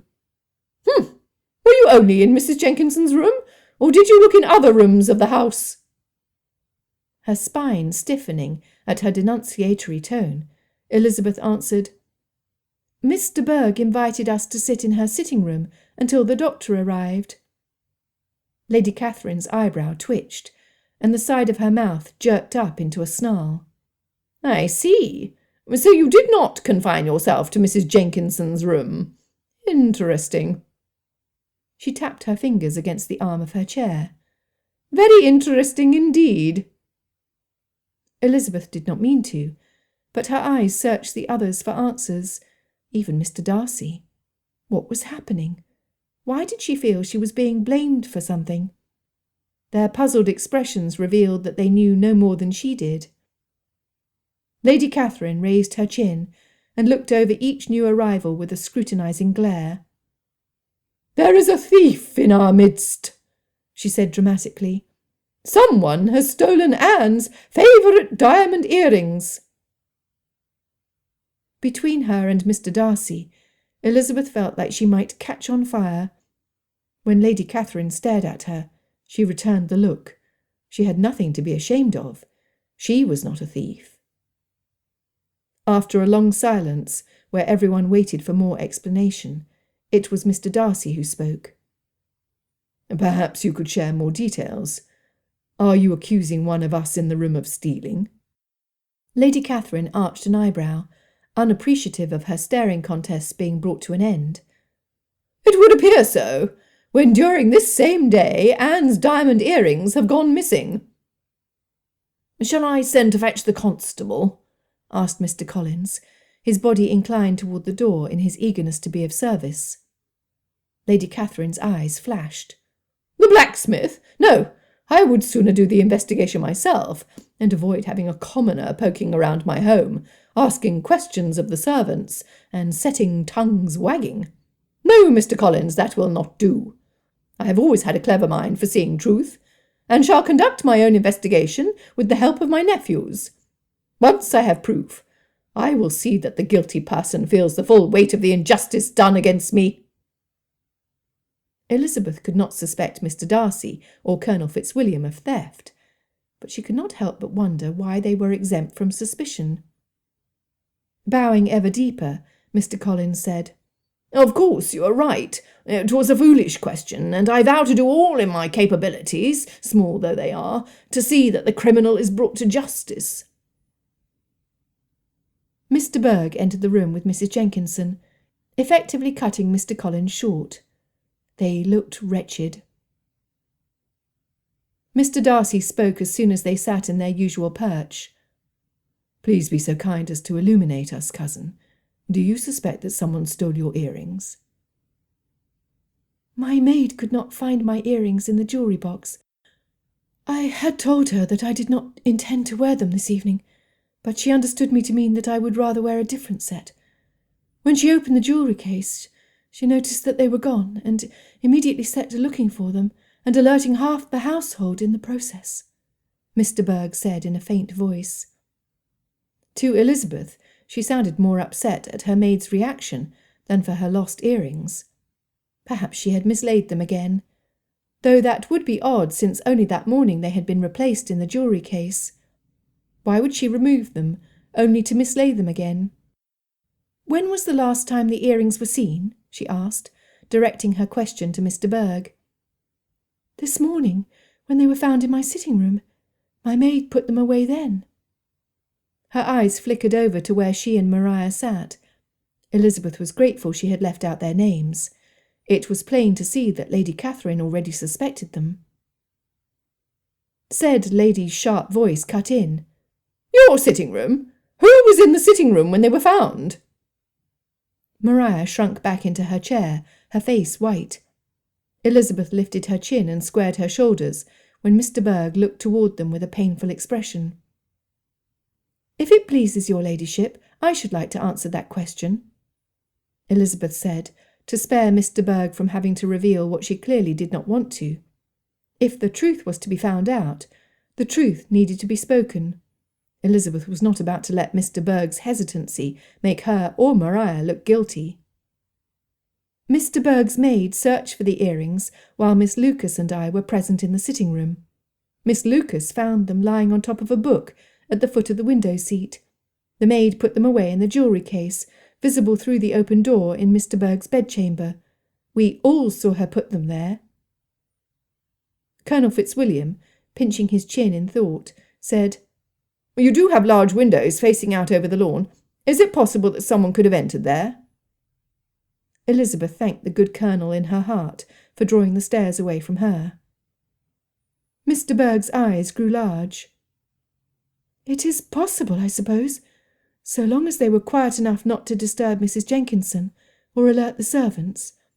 I do not think I would have heard, feeling out of sorts after the doctor's treatment." It was too complicated. Besides, one look outside at the wall, and the ground beneath Mr. Berg's window would reveal if someone had attempted to enter through her bedchamber window. "Is it possible that someone inside the house, a servant perhaps, snatched them when no one was looking?" asked Elizabeth. Mr. Darcy cast an angry glance at her, though everyone else looked pensive. Lady Catherine said, "Never in all my years have I had difficulties with my servants. They know their place well, and lack the intellect to do so." Mr. Darcy said, "You do have a great amount of servants. Could it be that one of them harbours a grudge against you, or is in desperate need of money? You must not exclude them simply because you do not feel them intelligent enough to carry out such a task." "It is true, aunt. You have as many servants as there are inhabitants in the village of Hunsford. I will make inquiries," said Colonel Fitzwilliam. "As will I," said Mr. Darcy. His eyes narrowed at Elizabeth. Did he think she stole them? Would he use this as an opportunity to revenge himself against her for refusing his hand? If the accusations Mr. Wickham had against Mr. Darcy were only half true, he was capable of it. Lady Catherine kept looking between Maria and Elizabeth. She believed the servants too stupid to effect a crime against her own household, but she did not extend the same courtesy to the guests of her rector. The unfairness of her misjudgment struck Elizabeth as unjust, and she determined in her heart to find out where the diamonds had gone. She looked up to see Mr. Darcy still contemplating her, undoubtedly plotting his revenge. She would show him. She would seek the truth, and find Miss de Bourgh's earrings before he or Lady Catherine could imply anything more against her.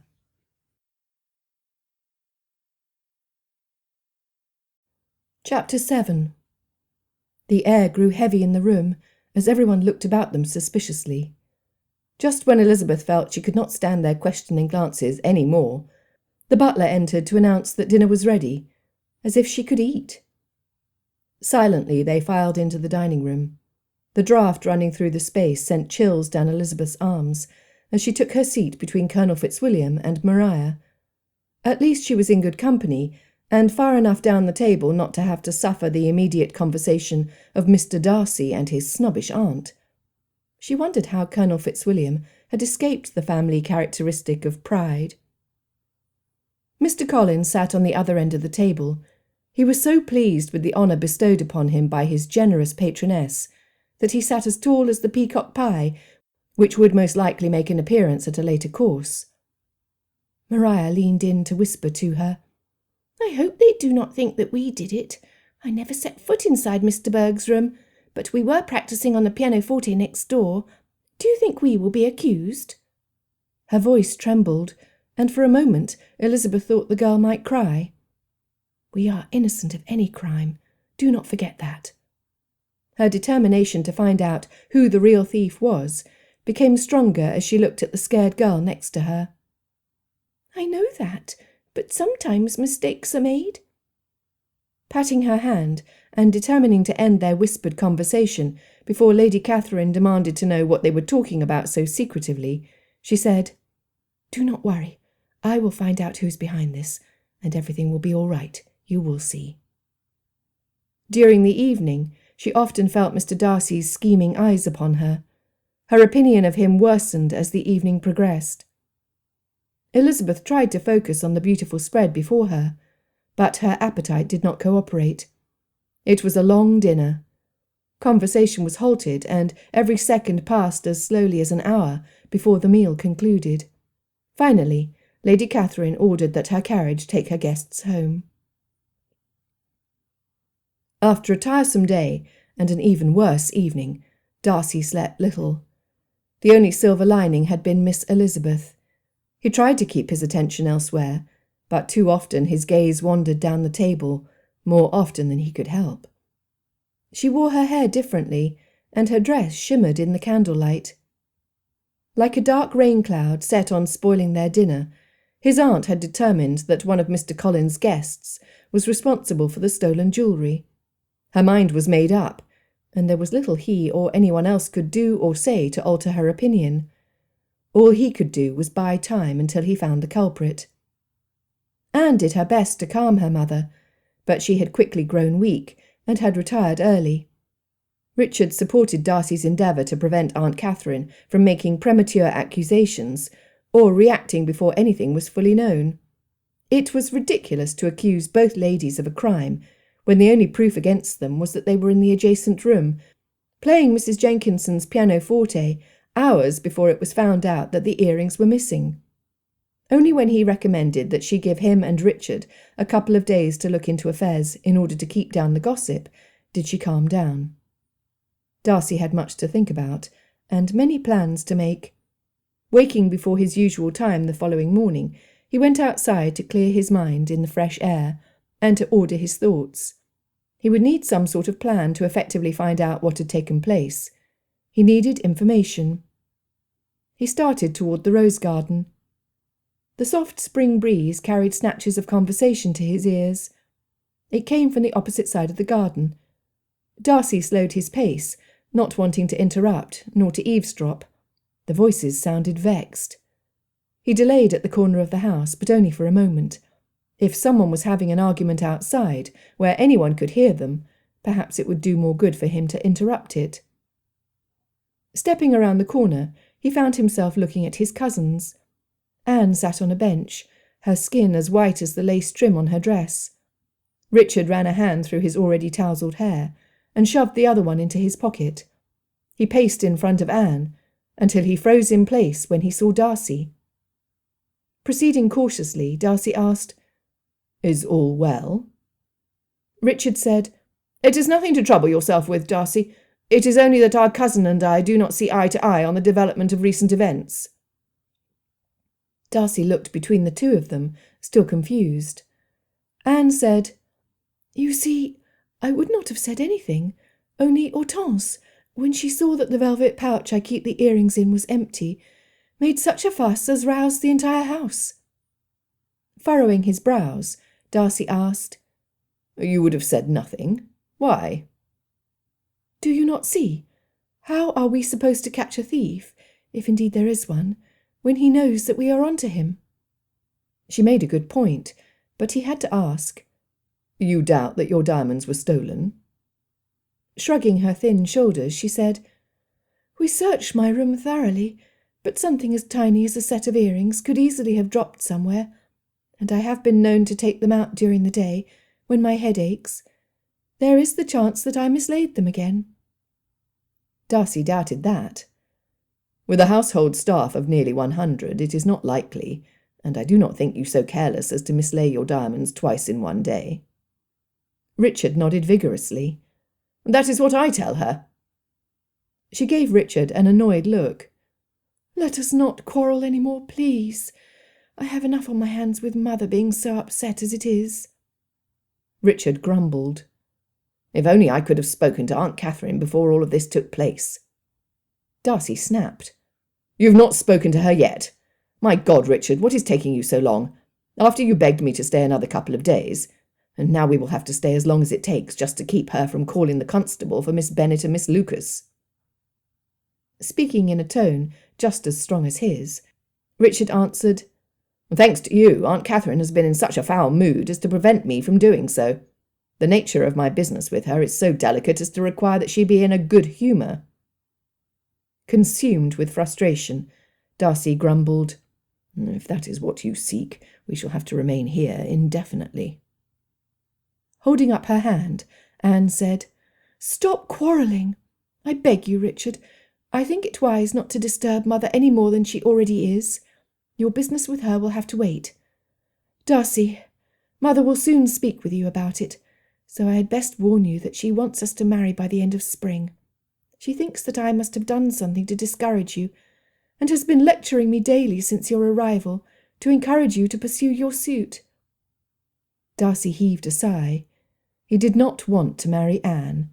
He wanted to marry Miss Elizabeth. Her soft brown eyes appeared like a vision before him. Then they flashed in anger, as her refusal played in his mind.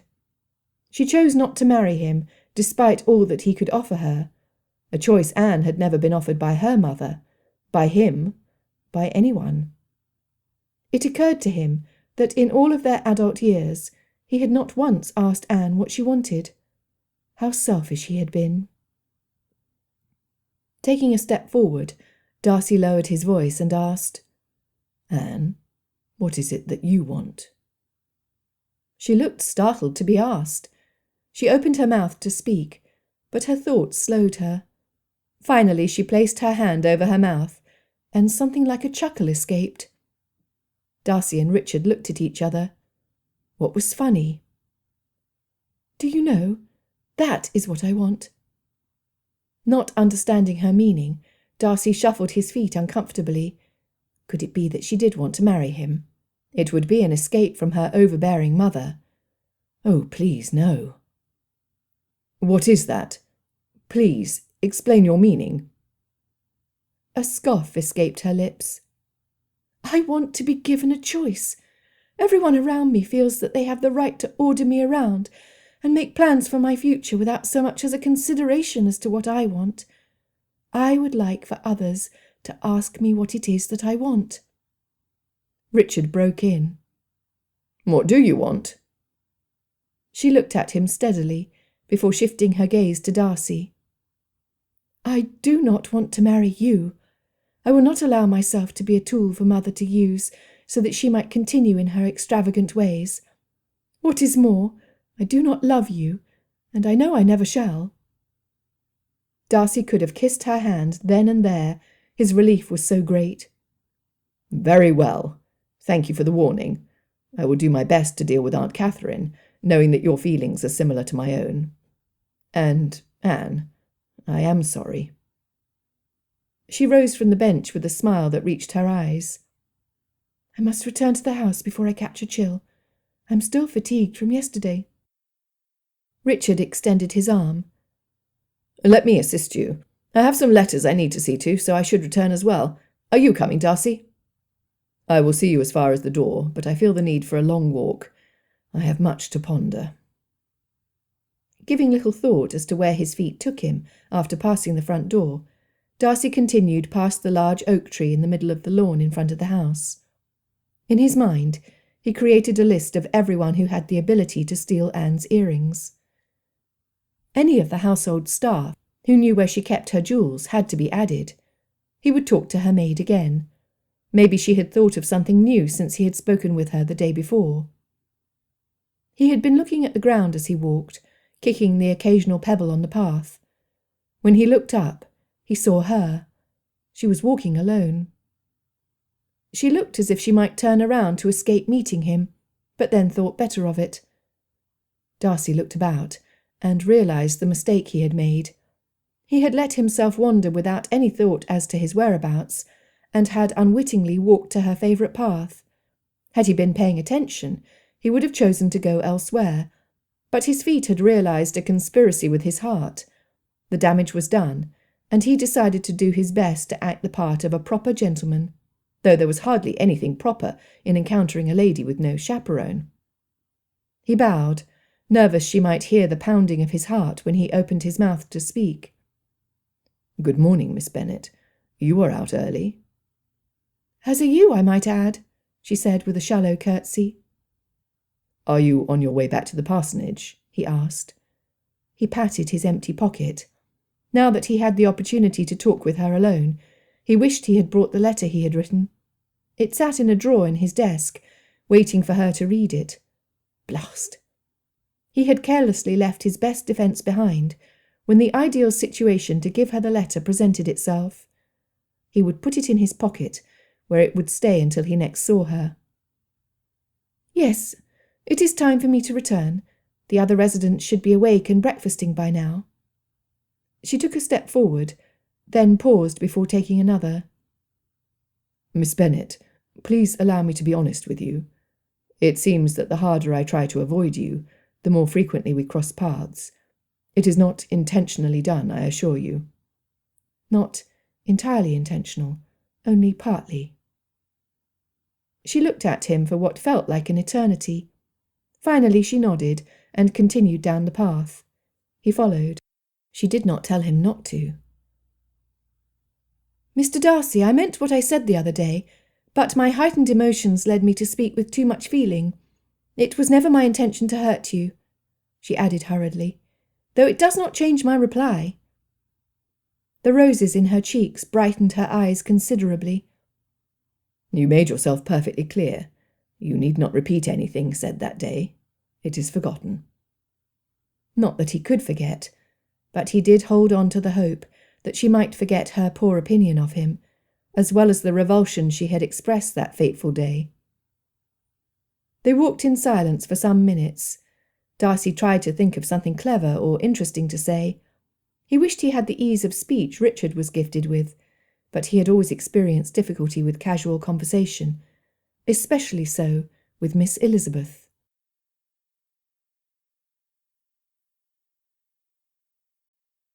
Chapter 8.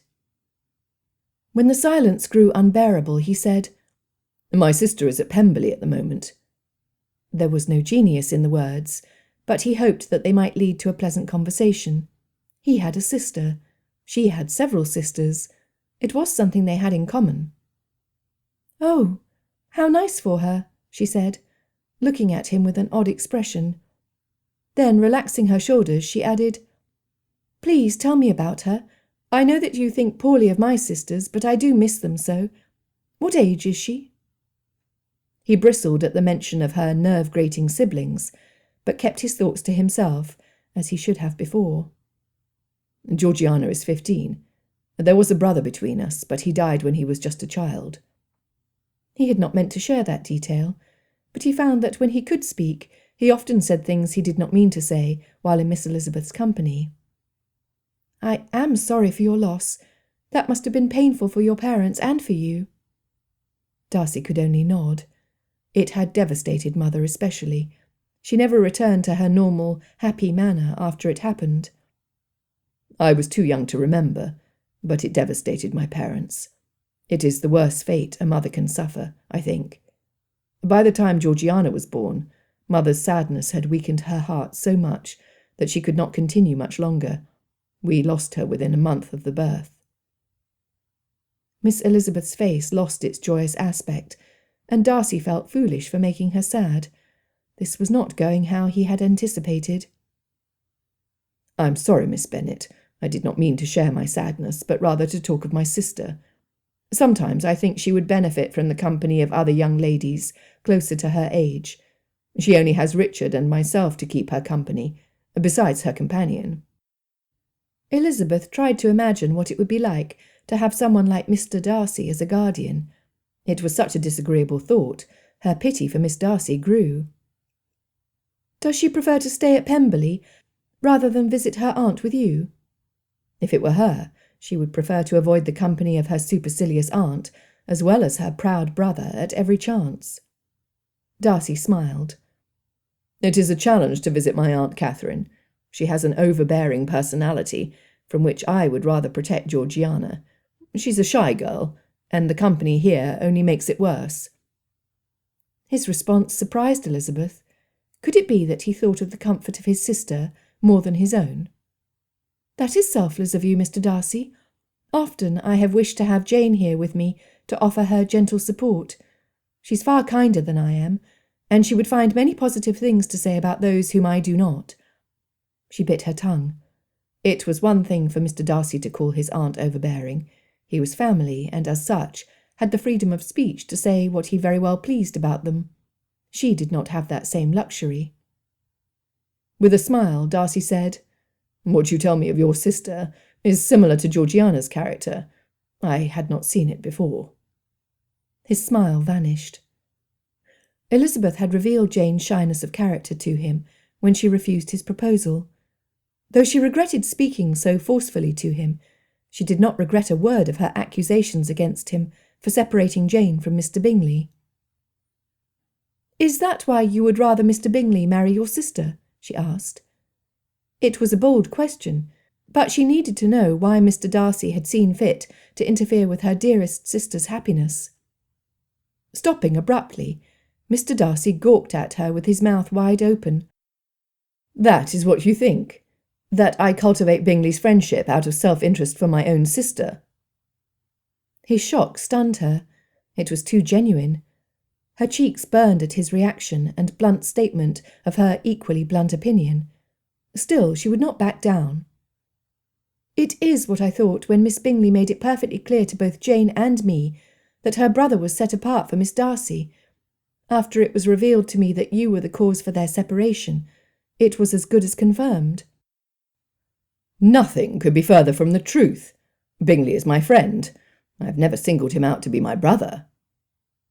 Still unwilling to believe Mr. Darcy to be in possession of any good qualities, she said, "Of course, his connections in trade would rule that out." "You think that, do you?" he asked, clearly annoyed. "My sister is too young. and I would be the last person in the world to attempt to match-make when I have suffered the effects of a supposed arranged marriage most of my life." "You are not engaged to Mr. Berg?" Mr. Darcy's eyes widened in horror. "You think that I would propose to you if I were engaged to another?"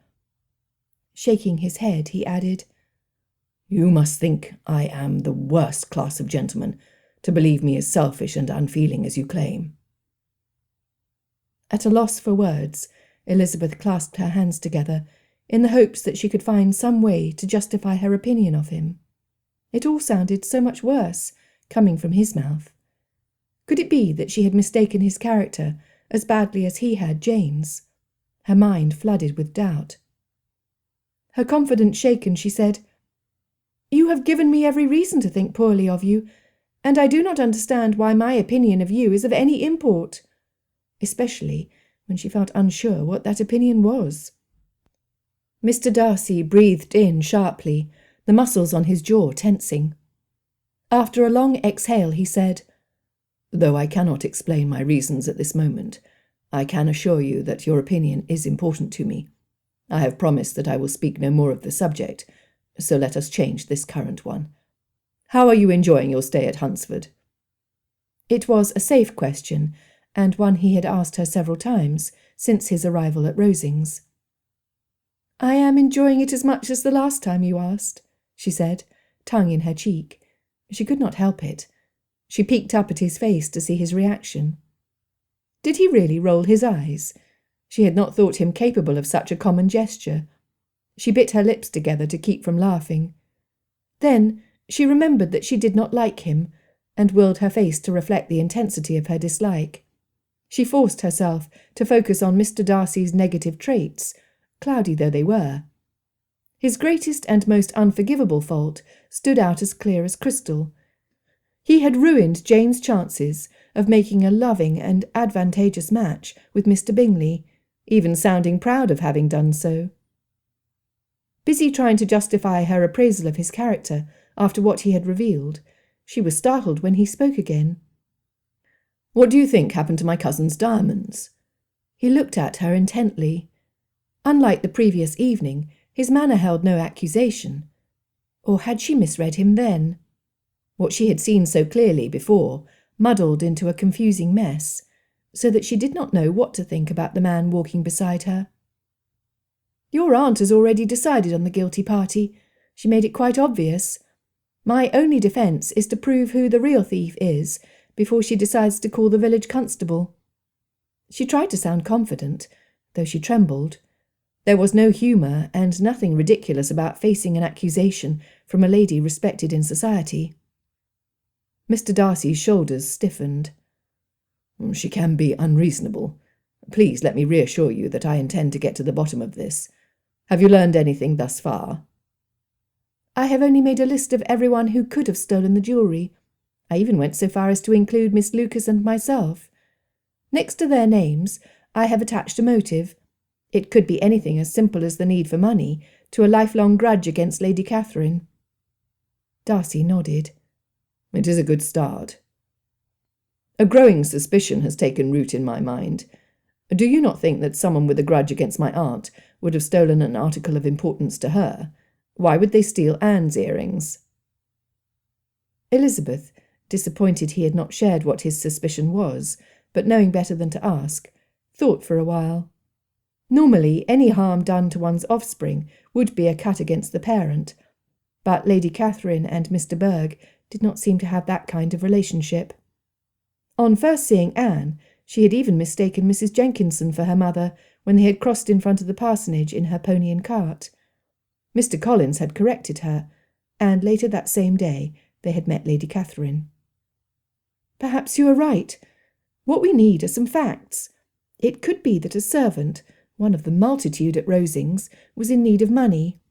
I have no way of conversing with them, nor do I think Lady Catherine puts much store in that theory." "No, and I tend to believe her, though my reasons for doing so are different to hers. Rosings is the largest estate in Kent. It employs a great number of people, as you have seen, and I do not think that one of her servants would be so simple as to think that they could get away with stealing property from her residence without drastic consequences. Contrary to her views, they are too intelligent for that. If they fall into aunt's disfavour, not only would they lose their employment at Rosings, but they would be unable to find work elsewhere. He relaxed as he spoke, and their conversation felt strangely comfortable. I see. Do you really feel that someone else is responsible then? Someone who was present at the dinner? I cannot say for certain, but I cannot rule out the possibility. Stopping to face him directly, she asked, Do you think I did it? He looked straight at her, locking eyes. No, I do not. They stood thus for some time, the weight on her shoulders lightening. His eyes had flecks of gold surrounding his pupils. Catching her breath, she said, Thank you. She was not prepared to think kindly toward the gentleman. Not yet. He still had sins against her family to account for. The parsonage was now in view, and it was the perfect time to depart from Mr. Darcy. He must have thought the same thing, for he said, I should leave you here. Have a pleasant day. With a bow, he turned to cross the lawn leading to Rosings. Elizabeth watched him retreat. Then, with a sigh, she walked to the parsonage. She was met at the door by Mr. Collins. He stood rubbing his hands together, his customary layer of sweat covering his forehead. Cousin Elizabeth, we have been waiting for you to return for some time now. It is time to begin my investigation, and my first order of business is to go through all the belongings in your room. He said it like he would take great pleasure ruffling through her things. Elizabeth looked behind him to where Charlotte sat in the parlour. She raised her hand to her temple and shook her head with her eyes closed. Am I the only person in your household to have this honour? Elizabeth asked with sarcasm. Certainly not. All members of my family shall be treated equally. Even Mrs. Collins' room has been searched thoroughly. Only you and Miss Lucas remain. He slapped his hands together and rubbed them again. Come in, cousin. We have work to do, he said, with the same glee Lydia had when she had informed her family in Longbourn of the arrival of officers in Meryton.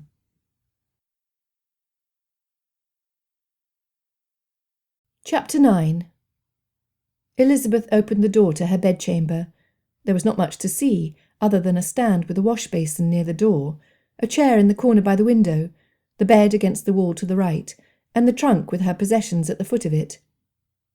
Mr. Collins walked in, telling the ladies to stand on the opposite wall to observe, while Betsy, the housemaid, sorted through everything under his watchful eye.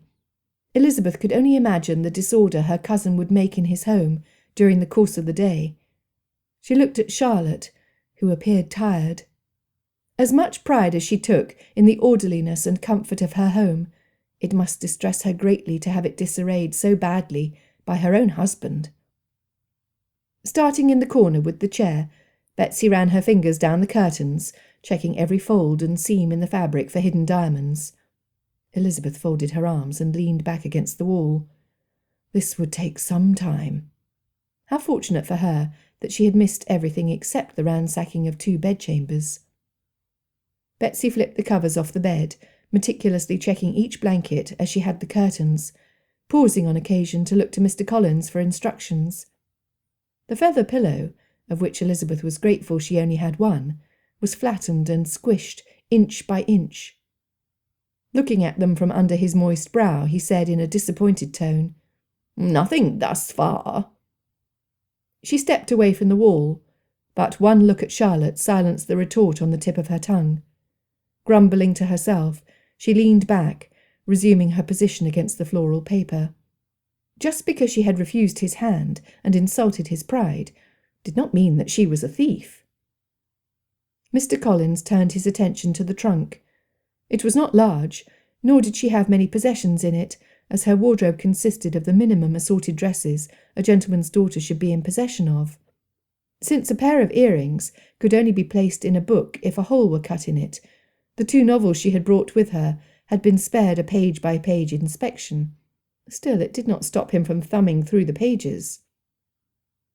After removing all the contents, so that Mr. Collins could ensure that no secret compartment existed in the trunk, Betsy kindly arranged everything back in the order in which it was found. One more look around the room confirmed that there were no other hiding places available, and ended the search. In an official-sounding voice, Mr. Collins declared, "The earrings are not here. Let us continue." He could not hide the disappointment in his tone, and Elizabeth glared at his back as they followed him to Maria's bedchamber. Maria's room was slightly larger than Elizabeth's, but it held no more furnishings nor hiding places than hers. The search proceeded in the same manner, and Elizabeth occupied herself with counting how many insects buzzed past the window outside. Maria shuffled her feet back and forth. She clasped her hands together and unclasped them, then wiped her palms against her morning dress. Charlotte, who stood next to her observing Betsy's progress, placed her hand on Maria's shoulder. "You are making me nervous. Calm down." Maria looked anxiously at Elizabeth, a pleading look in her eye. It was the same look her younger sisters gave her when they were about to get into trouble. Not that they got into trouble often. It was not so much for want of trying, but rather due to father's indifference to their silly actions, and mother's nerves, which refused to confront anything not to her liking. Mr. Collins finally got around to the trunk. Elizabeth wondered at her young friend. She had obviously hidden something she did not want him to see. Surely she did not steal the diamond earrings. Or did she? Elizabeth considered the day that they had gone together to Rosings. Not once had Maria left her side. Maria would have had no opportunity to take them. Besides, she was a good girl. In Elizabeth's recollection, she had never done anything to draw unnecessary attention to herself. The trunk lid opened with a squeak. It embarrassed Mr. Collins greatly to see a pair of ladies' stockings, so much so that Charlotte joined him as Betsy removed the rest of the personal effects.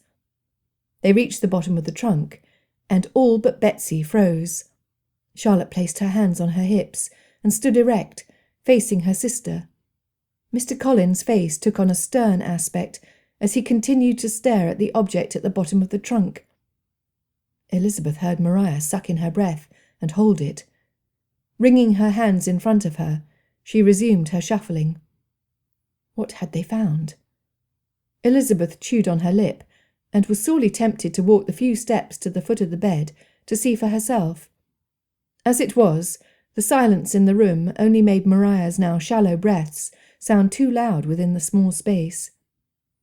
Finally, when Elizabeth did not think she could stand another second of ignorance, Mr. Collins reached down to gather the offending item. Darcy sat in the library, overlooking the topiary garden. He had not had an opportunity to speak with Richard since he had returned from his morning walk. Richard had ensconced himself in his room, no doubt to tend to the letters he had mentioned. Needing a place where Aunt Catherine would not bother to enter, he felt safe in the library. Unlike the other gaudy rooms in the house, the walls in the bookroom were lined with volumes of tomes, rather than murals and tapestries. Darcy did not like the painted figures in his aunt's home. Dozens upon dozens of eyes watched his every move, and it made him crave the simpler, more elegant design of Pemberley. A man walking across the garden toward the front door caught his attention. It was not the gardener. Aunt Catherine made sure that every servant in her employ wore garments easily identifying them as such. This man, at first glance, looked like a dandy, with his coat cut in the latest fashion and satin breeches. The buckles on his shoes shone, but he was no gentleman. Of that Darcy was certain. The man walked tall, like he had every right to be there, like a man with a score to settle. Darcy listened by the glass. Aunt Catherine would send any unwanted or uninvited visitors away without the slightest consideration. "I am here to say Colonel Fitzwilliam. Be so good as to announce that Mr. Badger has come to collect what is his." The visitor spoke loudly enough to the butler. Darcy had no difficulty hearing him. Of course, the man was not allowed entry, but was left to wait by the front door as Simmons went upstairs to Richard's room. After a short time, Simmons returned to the entry and Mr. Badger. "The Colonel is away at the moment. Are you staying in the village where he can contact you, perhaps?" Mr. Badger affirmed and stated his location, as well as a warning. "Tell the Colonel that I expect a visit very soon. My employer does not take kindly to delays." Darcy watched Mr. Badger depart. Intrigued, Darcy went to pay his cousin a visit. As he suspected, he was in his room. "Richard, what is going on?" Darcy demanded. "First I see you in an argument with Anne, and now I could not help but overhear a man demand to see you. Are you in trouble? Is there something I can help you with?"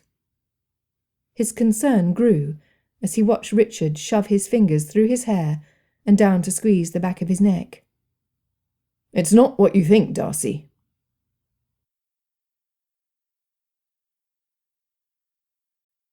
Chapter 10. Massaging the nape of his neck, Richard invited Darcy to pull up a chair to sit by him. "You are aware that I recently had to buy a new horse because Ebony, may his soul rest in peace, broke his leg when he stepped in a hole and landed in such a way to put paid to my saddle. In a series of unfortunate events with no merciful ending, I had to replace my horse, my saddle, and a few other items essential to my profession. All of this happened suddenly, and I had to take on a great deal of debt." "What about your father? Could he not spare the funds?"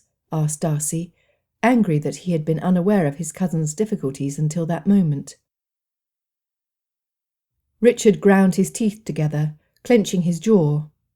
"Let us leave my father out of this. He and I are not on speaking terms at the moment. His choice, certainly not mine." "What has happened? You get along with everyone." Darcy was appalled. Richard's jovial nature and charming manners put him in a good light wherever he went. He was the favourite in the family, except with Aunt Catherine, who only favoured Darcy for his fortune. Richard choked out a cold laugh. "The loss of a pretty piece of the family's fortune in a bad speculation has strained our relationship, though I had advised him against it. To make matters worse, last season I was hunted by a young lady from a wealthy family. I say hunted, for her family endeavoured to put her in my way at every opportunity. They even went so far as to arrange for me to fall into a compromising situation, and thus force me to marry her." Darcy hated the scheming ways some families had of marrying off their daughters, but in Richard's case he needed to marry into a fortune. "I can understand your loathing, but would not such a marriage benefit you?" Shaking his head emphatically, Richard said, "Not this one. You know that I would prefer to have some level of respect for the woman I choose to marry. We would need to have at least some common interests. I see marriage as one of the most important decisions a gentleman can make in his life." "Who was this lady? Was it someone of my acquaintance?" "I should say you know her, or rather, you know her dearest friend." Curious, Darcy waited for Richard to continue. "She's none other than Miss Louisa Dawson, Miss Bingley's closest friend. Her parents have been unable to rid themselves of her after 4 unsuccessful seasons." Darcy shivered.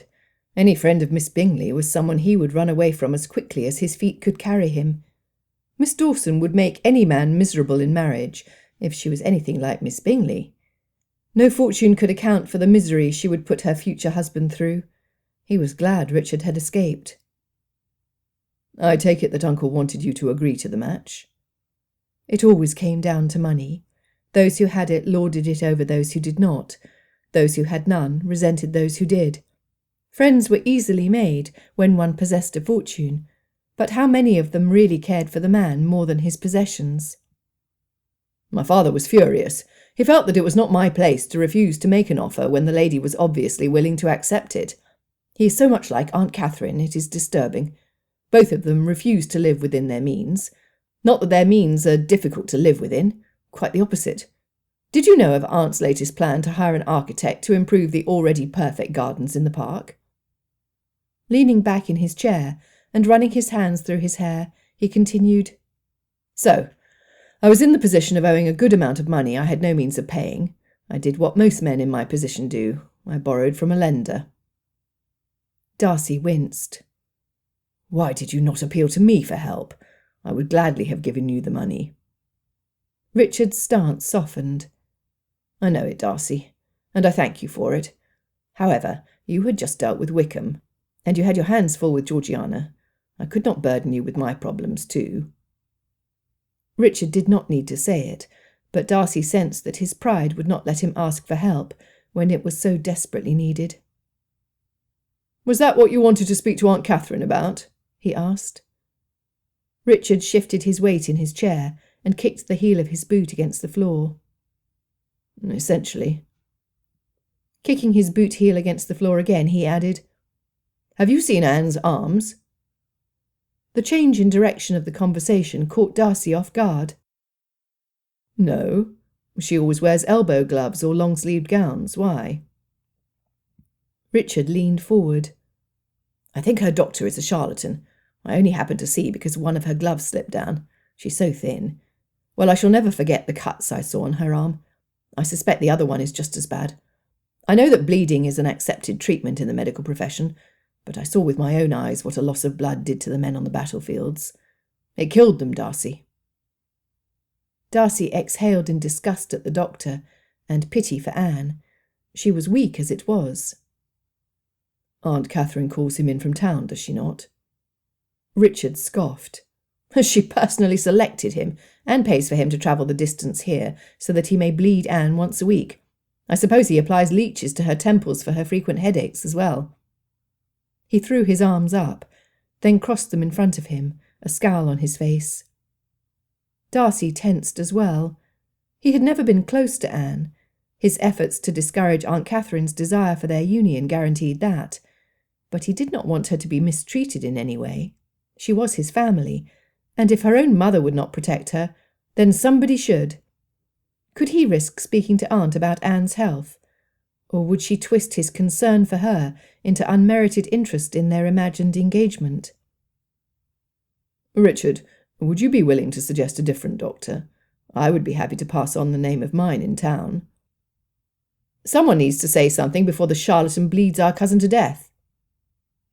Darcy sat contemplating for a good while. This new information about Richard cast a new light on the disappearance of Anne's jewellery. He had nearly convinced himself that Aunt Catherine had contrived it to keep him at Rosings, but the unravelling of recent events pointed to Richard. He rebelled at the thought, rejecting it as false before it could poison him. "I know what you're thinking, Darcy, and I cannot blame you for it. The evidence against me is damning." Measuring his words carefully, Darcy said, "I admit that the blame could easily be placed on you.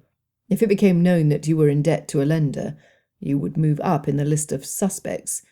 Does Aunt Catherine know about this?" "Do you think I did it?" Richard asked, looking intently at Darcy. Without hesitation, Darcy answered, "No, I do not." Richard relaxed in his seat. "I'm not a thief.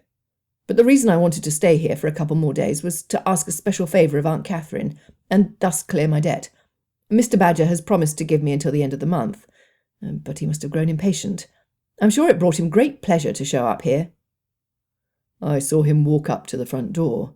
I heard him say that he will stay in Hunsford until you pay." "Of course he will. He will make sure everyone in the village knows my business, and Aunt Catherine will know by the end of the day." "We cannot allow that. What is the sum you owe? I will give it to you so that he can depart this same day." "I cannot accept your charity. My pride will not allow it." Darcy had nothing to say against his reasoning. His own pride would not have allowed it either, had he been in the same situation as his cousin. Stupid pride. He must tread lightly. "Would you accept a loan? I will loan the money to you, and you may pay me back in instalments over a reasonable period of time." Darcy could see the war in Richard's mind. On one hand, he needed the money so badly he had been willing to fall on the good grace of Aunt Catherine, if such a thing existed. On the other hand, he would be indebted to another, worse still, to a relative. It was a difficult position to be in, but Darcy prayed he would make the sensible choice. "All right. I accept your terms." "Good. Let us go into Hunsford directly so the man can be on his way." They stood and crossed the room together. Reaching out to the door, Richard paused. His eyes full of gratitude, he said, "I want to thank you." Darcy held his hands in front of him to keep him from having to say more, but Richard continued. No, Darcy, it's not just the money. Thank you for not believing me capable of stealing property and dealing in a traitorous manner toward our relations. Let us hope that we can find out who is responsible before Aunt Catherine draws the wrong conclusions. I know it.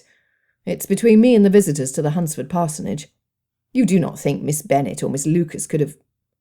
Richard asked, letting the rest of his question dangle in the air. Darcy knew in his heart that Miss Elizabeth could not have stolen them, but he had no explanation, nor any reason outside of his instincts, to excuse Miss Lucas from suspicion, so he kept his thoughts to himself. It is what I aim to find out. With determination, the gentleman left Rosings toward Hunsford in search of Mr. Badger.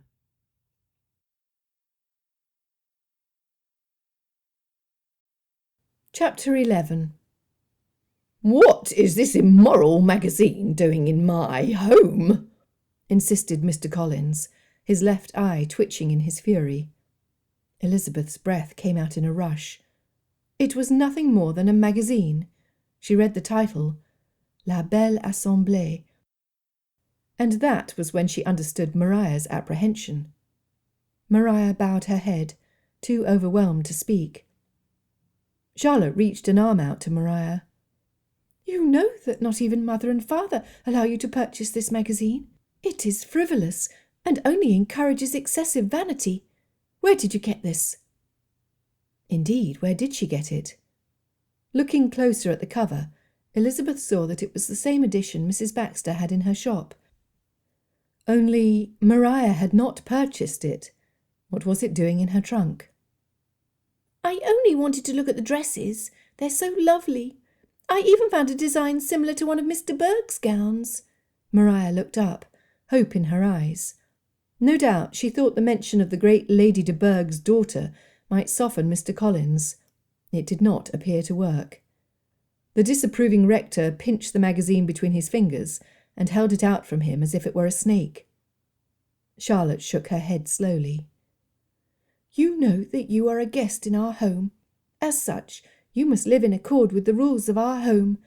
Mr. Collins has expressed his distaste of the magazine, and so we must remove it from the premises.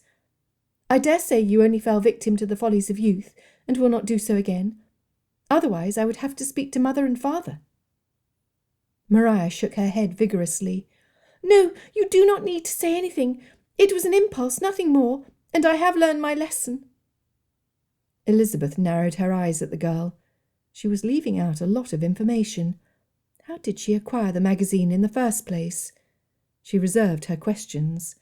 She would not embarrass her further by asking them in front of her sister, but she would ask Maria how she had acquired the magazine as soon as they were alone. Reaching out to Mr. Collins, Charlotte said, Please let me have the magazine. I will see that it makes its way back to the shop in Hunsford. Looking at Maria, she asked, I take it that is where you purchased it? Maria nodded her head but said nothing. Her face flushed a bright red, and once again she wiped her hands against the muslin of her dress. Yes, she was hiding something, and Elizabeth knew very well what it was. Mr. Collins, still holding on to his righteous indignation, said, I am disappointed in this turn of events. What would the members of my parish think of me if it became known that my sister by marriage entertained frivolity in my house? Charlotte, who had already got over her shock, and now stood with the magazine in her arms, said, At least you can reassure her ladyship that a proper search was done, and the diamonds are not here, unless you have somewhere else you wish to search. Mr. Collins shook his head gravely. No, that is all. Then might I suggest that you go to your book-room or out to the garden? It will calm your nerves, and you will soon see how best to proceed. They left the room, and Elizabeth closed the door softly behind them as she heard their shoes descending the stairs. When did you buy the magazine, Maria? Did you walk back into the village later? She asked, hoping in vain that the girl had a reasonable explanation. Collapsing onto her bed, Maria let the tears fall. Elizabeth sat beside her, rubbing her back as if she were one of her own sisters, waiting patiently until the words would come. She talked soothingly and handed her a handkerchief to dry her eyes and nose, and she waited some more. After some time had gone by, sufficient time really, Elizabeth repeated her question, albeit in a quieter tone. "Maria, how did you come to bring that magazine here?" Looking up with a trembling chin and a red face, Maria said in a whisper, "I took it." It was what Elizabeth deduced, but she had not thought Maria capable of doing something so remiss. "You took it? Why? How?" "Do you remember when Mrs. Baxter went into the back to check on the crash in her storeroom?" Elizabeth nodded for her to continue. Sucking in a breath, Maria said in one long sentence, "I've always wanted to possess such a beautiful magazine, and in front of me I had the chance. So I tucked it inside my pelisse when she went away, and you were not looking. I'm so sorry for what I have done, and if I could go back in time I would not do it again. My guilt has been so great I have not been able to enjoy the magazine. I have not looked at even half of it, and now it is gone." She wiped her hot cheeks with the handkerchief and sniffed. Elizabeth had not believed Maria capable of defiling her family's good name, and her own standards of right and wrong so easily. It bothered her even more that it had happened while in her company. How did she not realize? "How did you keep the magazine under your pelisse the entire walk home?" "I had to walk with my left arm pinned to my side. I thought I would die when you asked me why I moved so rigidly." "You lied easily enough." Elizabeth pitied the girl, but she would not make the mistake of consoling her too much. After all, what she had done was horribly wrong, especially in the light of recent events. What would Lady Catherine think if she found out? This was bad, very, very bad. Maria's lip trembled. "I was so scared. I did not know what to do. You cannot guess how many times during our walk home I was tempted to return to Hunsford and put the magazine back." "Why did you not? I would have accompanied you gladly." "How could I have done so without drawing more attention? Mrs. Baxter would have wondered why we had returned so soon, and I would have had to explain what I had done." "Do you not think it preferable to the situation you were in now? I could have helped you. I would not have had cause to doubt your motives as I do now. As it is, you will have to explain to Charlotte what happened. Otherwise she might hear Mrs. Baxter's version of the story before you have had opportunity to explain what happened. Not that your version helps much. Do you not realize what this means? You look guilty, Maria. Like a thief."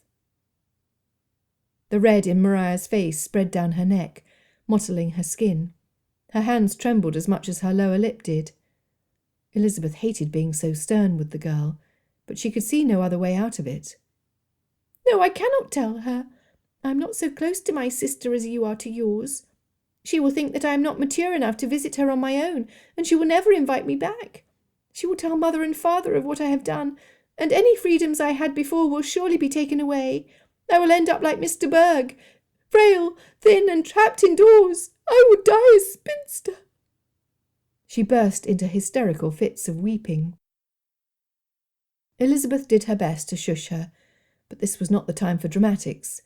It had been plain for all to see that Lady Catherine had laid the blame on them for the theft of Mr. Berg's earrings.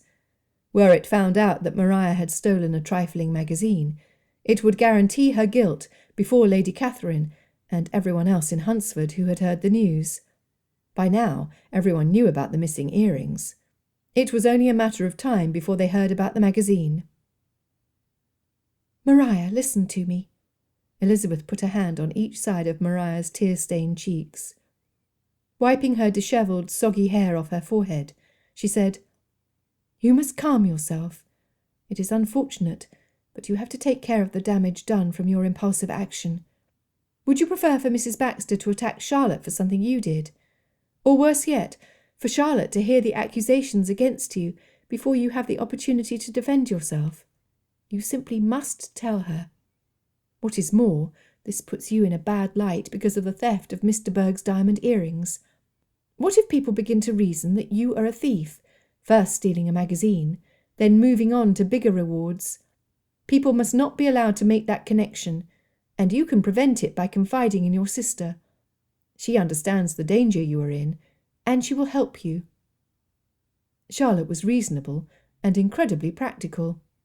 Elizabeth's confidence that she would assist her sister out of her predicament was absolute.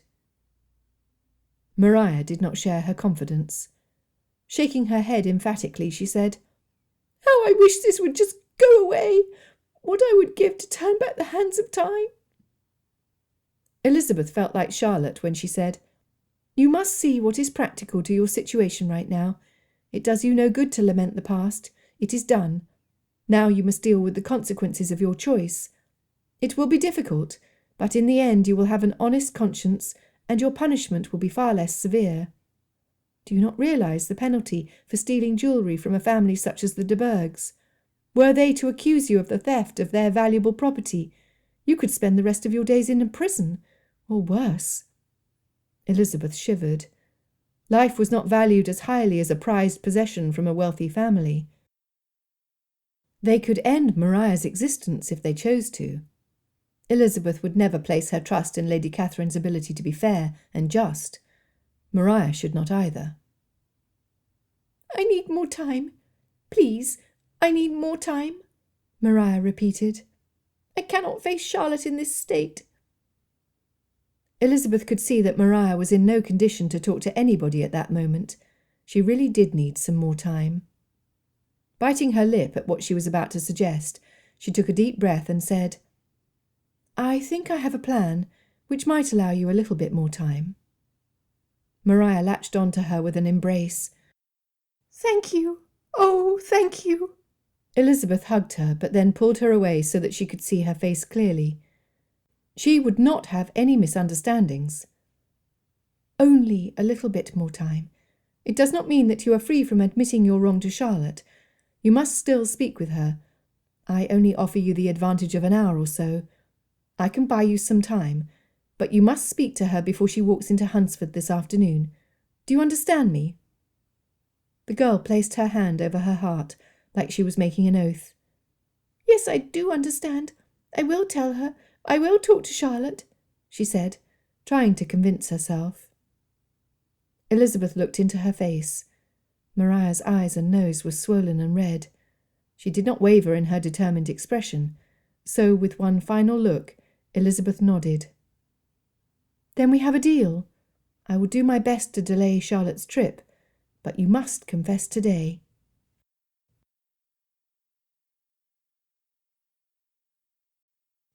Chapter 12. The tavern in Hunsford, which boasted the name Hearty Lion, had much to offer the villagers after a hard day's work in the way of good food, refreshing drink, and abundant conversation. Darcy and Richard left their horses at the stables opposite the tavern to begin their search for Mr. Badger.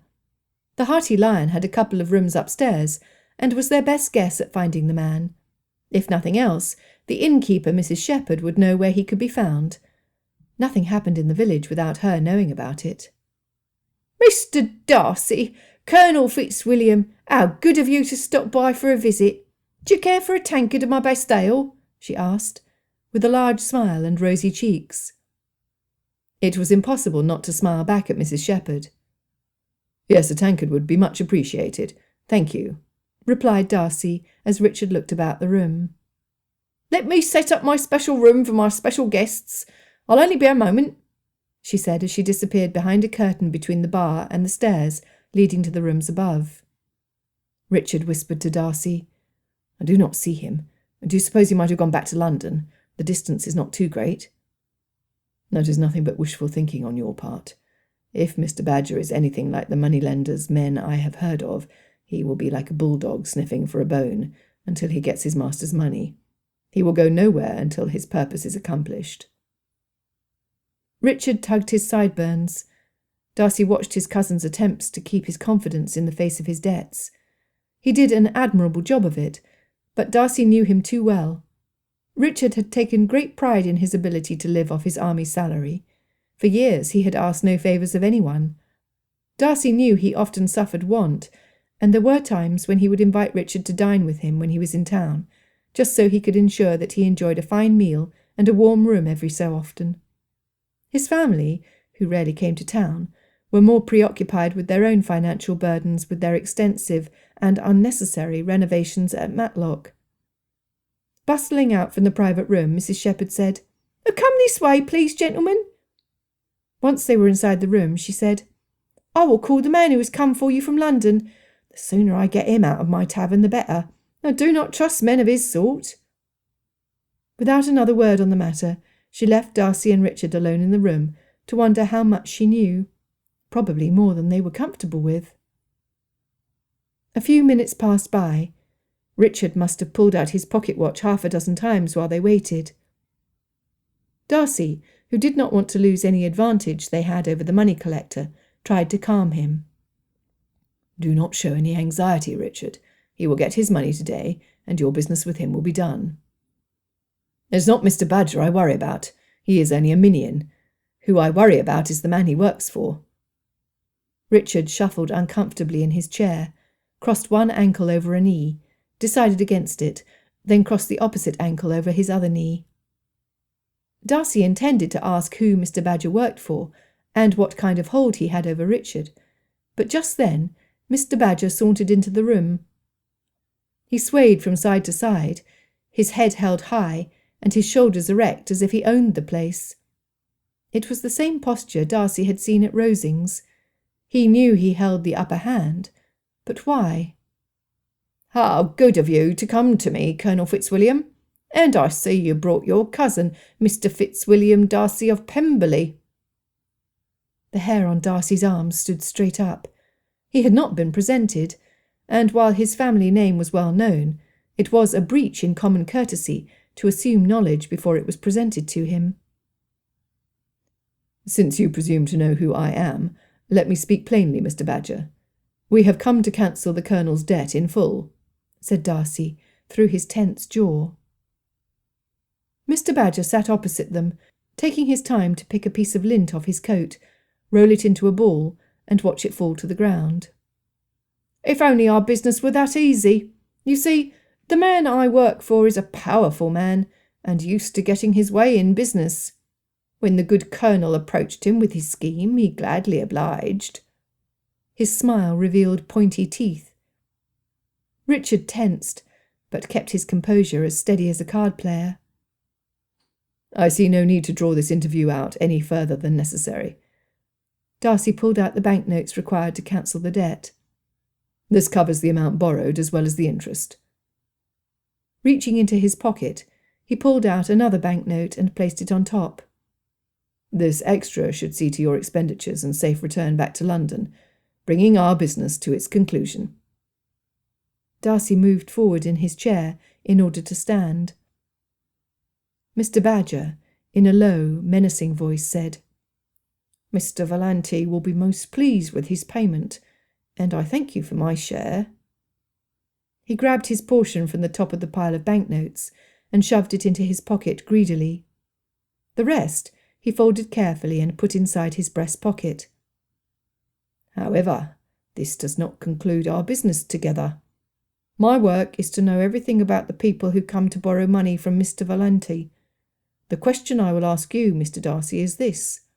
What secrets do you have that you would pay a tidy sum to keep quiet?"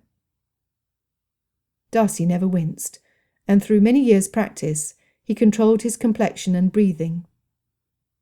"I have nothing to hide, nor do I give any credibility to your threats. You are speaking to the air." He moved to rise again. Richard leaned forward, his open hands on the table so that his knuckles turned white. "Your business was with me. Now it is done. You will leave my family alone." Mr. Badger chuckled. "I see that I have touched a nerve." With that, Mr. Badger stood. "Gentlemen, our business is far from done. I thank you, Colonel, for introducing me to your relative. It will be a prosperous encounter, for me at the least." He turned to leave the room, and Darcy put on his haughtiest expression. He would never let on that the greedy man's threats shook him to the core. Just before he reached the curtain, Mr. Badger said, "Until we meet again, Colonel Fitzwilliam, Mr. Darcy." He disappeared through the curtain, and Darcy sat in silence for some time before he turned to Richard, who had his hands on his temples. "What kind of a man is this Mr. Volante, and why did you involve yourself with him?" asked Darcy. "He's the worst sort of man, but the only one who would risk giving me a loan. My parents have put off paying too many debts for too long in their efforts to renovate Matlock Estate. In doing so, they've blemished our family name. Nobody else would give me money, and I was in a desperate situation." Darcy leaned back and tugged at his hair. "Why did you not speak with me?" As soon as he said it, he wished he had not. Richard looked miserable enough, and accusations would only worsen the problem by causing tension between them. "Never mind, Richard. We must focus on the present and what harm Mr. Badger can do to Georgiana. If he found out about Wickham, the damage they would scheme together would be irreparable." Richard's eyes shot up, and he clenched his hands together. "I never thought he would involve her. Do you think he knows about her near elopement with Wickham?" Darcy nodded. "He certainly knows something. We must continue on the assumption that he knows enough to ruin her reputation and cast a shadow on our family's name. I will not risk Georgiana's future." "I am sorry, Darcy," said Richard, his face downcast for the brief seconds before his jaw set with determination. "I will not allow any harm to come to her." Sitting taller, Darcy clasped Richard on the shoulder. "I trust you. What is done is done. We must think of a way to get Mr. Badger out of our lives and keep Georgiana's name clear." Richard nodded, his shoulders tense. "All right. Where do you suppose we start? You are the military man in the family. What do you suggest?" Darcy had some ideas, but he wanted to know what Richard thought. With a smile, Richard said, "One benefit of my profession. Did you notice Mr. Badger's wording just before he left? He said it would be a prosperous meeting for him." Darcy nodded. "Do you think he's acting alone?" "If my instinct is to be trusted, he is. If we catch him seeking to profit without the involvement of Mr. Volante, we could secure his silence in exchange for ours." "He will have to strike soon. My guess is that he will attempt to extort money from Aunt Catherine." Richard chuckled. "I should like to see him try." Darcy stood, and together with Richard, they left the private room for the open space of the front of the tavern. Mr. Badger was nowhere in sight, and only a few villagers remained, talking at their tables with their tankards of ale in front of them. Mrs. Shepherd called them over to the bar, where she wiped the rims of her newly washed mugs with a clean white towel. "I forgot to mention earlier that Mr. Collins came in before you did. He was overly interested in your business here, if you ask me, and has been up in Mr. Badger's room for some time." "Take care of him," she said, in a voice low enough to keep her words unheard by others. Darcy exchanged a look with Richard. That was all they needed. Aunt Catherine's overzealous rector informing her of Richard's debt. It would only make his precarious situation worse. "Thank you for your warning, Mrs. Shepherd." With a bow to the kind woman, Darcy and Richard left the tavern. As they went across the way to retrieve their horses, Darcy could not help but feel that they were being watched. The impression that someone tracked their every move was unnerving. They mounted and followed Hunsford Road out of town. Unable to shake the sensation that someone watched them, he turned. Mr. Collins stood half hidden behind the side of the tavern.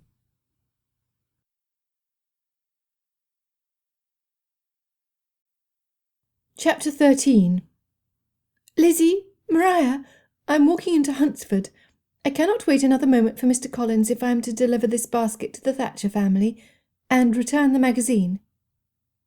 Charlotte stood by the gate, her shawl protecting her from the moist air, and a basket with the provisions she could spare in her arms. In her time at Hunsford, Charlotte had made several trips to visit the parishioners in and around the village to help alleviate their needs. Her practical views and no-nonsense manners made her popular amongst the poor families. She could be counted on for sensible provisions outside of merely expressing her sympathy and giving suggestions to help them improve their lot. At the top of the basket, Elizabeth, who was enjoying the warm afternoon sun in the front garden, could see La Belle Assemblée poking out. Maria sat inside the house by the window seat which overlooked the garden. Elizabeth glanced at her with the unspoken question in her mind. Had she talked with Charlotte? Not even an hour had passed. The wide-eyed look of terror she saw in Maria's face was answer enough. She had not said anything, and now Charlotte would surely find out from Mrs. Baxter that Maria had not purchased the magazine, that it was indeed stolen property. "Wait, Charlotte. Are you certain you cannot wait just a few minutes longer? Mr. Collins might be cross," she suggested, knowing full well that Mr. Collins only concerned himself with the whereabouts of his wife if it inconvenienced him, or, God forbid, Lady Catherine.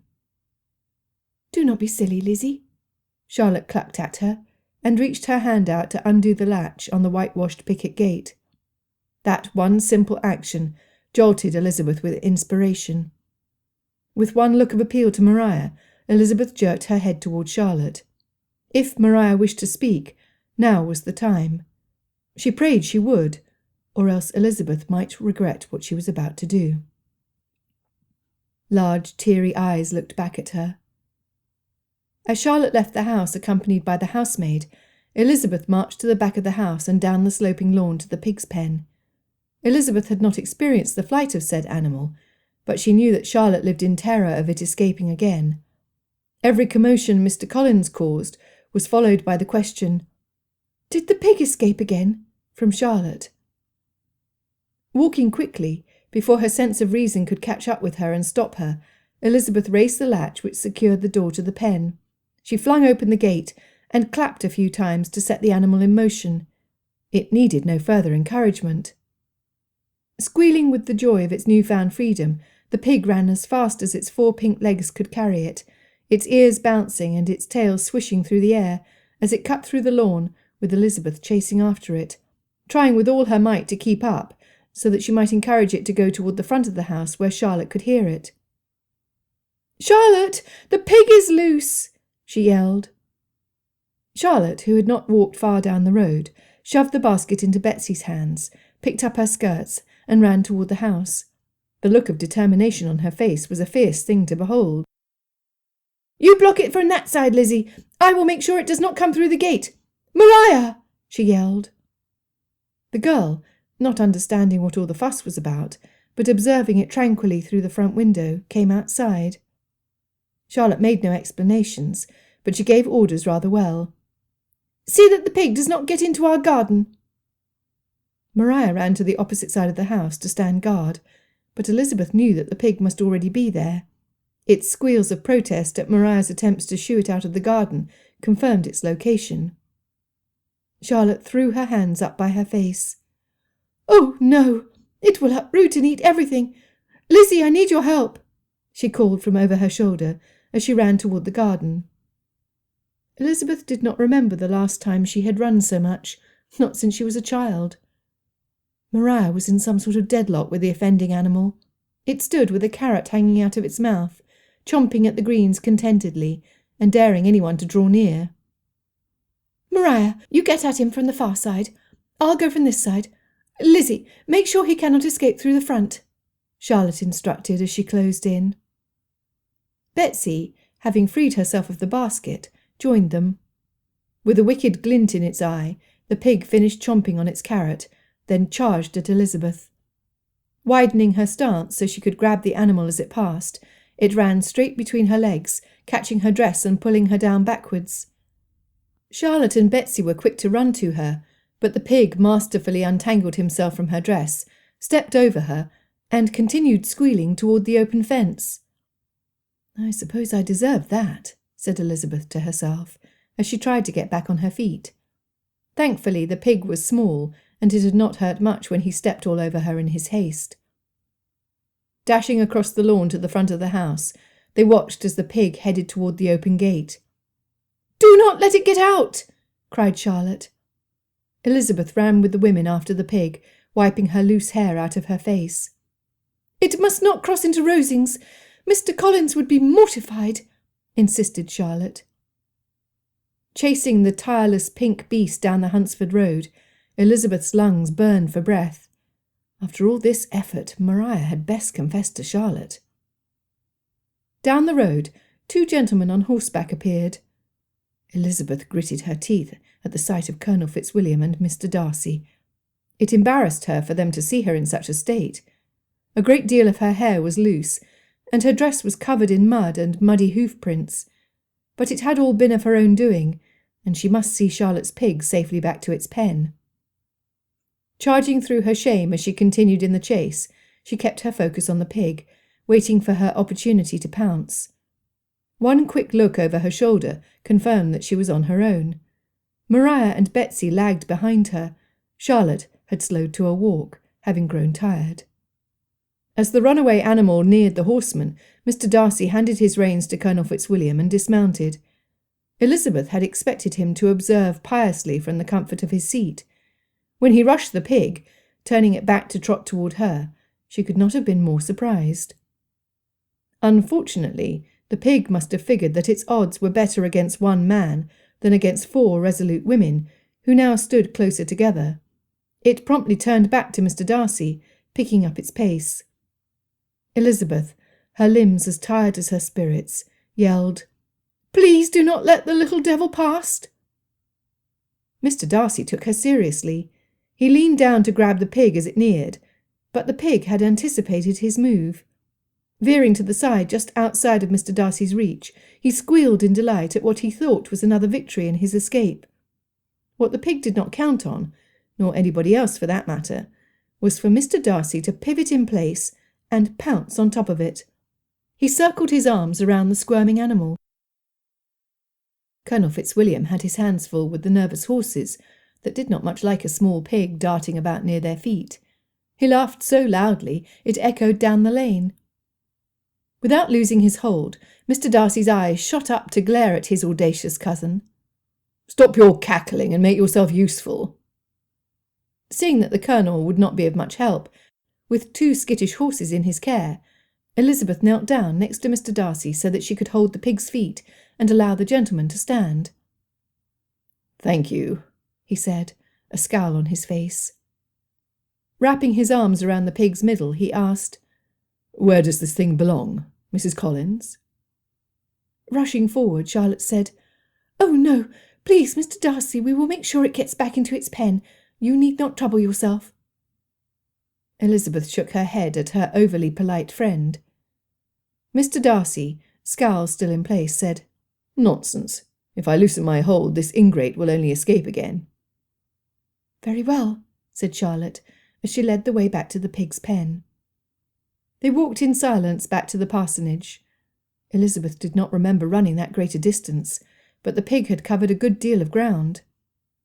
When the house was in view, Elizabeth chanced to glance at Mr. Darcy. She expected to see a trickle of sweat running down his brow, but there was nothing, only a deep furrow. As a giggle bubbled up through her throat, she wished she had not looked at him. It was ridiculous that such a fine gentleman, who took himself much too seriously, should be carrying a pig like it was a small child. The pig's ears flopped with each step, and it looked like it was having a jolly time in Mr. Darcy's arms. It even looked like it was smiling. That was all Elizabeth could bear. No longer able to stifle her laughter, she looked at Colonel Fitzwilliam, whom she knew she could rely on for understanding, and laughed with such delight that her stomach soon hurt. She avoided looking at Mr. Darcy again, lest the sight renew her laughter and upset the gentleman more than she already had. But the pig joined in with its grunts and snorts, and Elizabeth peeked up through her lashes to see Mr. Darcy in the height of a large grin. The sight almost stifled her laughter. It certainly was not what she had expected to see.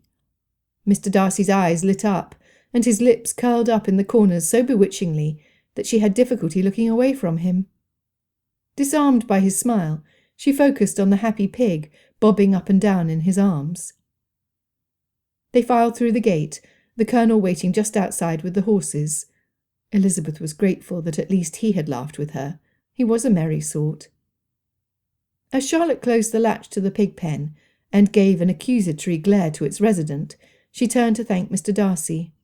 He brushed off the front of his white cravat and cream-coloured waistcoat, but nothing short of the talents of his valet would remove the dirt stains running from his cravat down to his buckskin breeches. Even his boots were scuffed. Looking back up to him, Elizabeth jumped when their eyes locked. He had caught her inspecting him. Oh, she hoped he did not take that as encouragement. One rescue of an escaped pig would not change the inclination of her drumming heart. He lifted his hand as if he would touch her cheek or pull a twig out of her hair, but stopped himself short. She let out her breath. With a curt bow, Mr. Darcy left for the gate. Elizabeth felt that she should say something. Following him up to the gate, she hesitated while everyone else went indoors. She caressed the soft velvet muzzle of his horse as he mounted. "Thank you, Mr. Darcy," she managed to say through her embarrassment. She felt her ears burn, and she hated her complexion for showing him her feelings. Looking at her with an intensity which made her wish the ground would swallow her whole, he said in a soft baritone, "Think nothing of it, Miss Bennet." The tenderness in his voice released something inside her, and she relaxed. She did not know Mr. Darcy well, but she understood that he did not think any worse of her. Smiling feebly back at him, wanting him to think well of her, but not so well that he might propose again, she bid him and the Colonel good day, and they rode in the direction of Rosings. Charlotte had rearranged her hair and looked none the worse for their chase. The exercise cast a healthy pink glow to her cheeks. Maria sat next to her by the window in the front parlour, facing the garden. "How fortuitous that Mr. Darcy showed up when he did.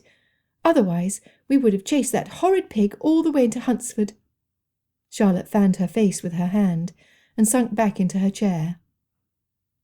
Elizabeth hurried upstairs to change her dress. She could not sit on Charlotte's impeccable furniture with a dirty derriere. When she returned downstairs, Charlotte and Maria were discussing the possible means the pig had of escaping.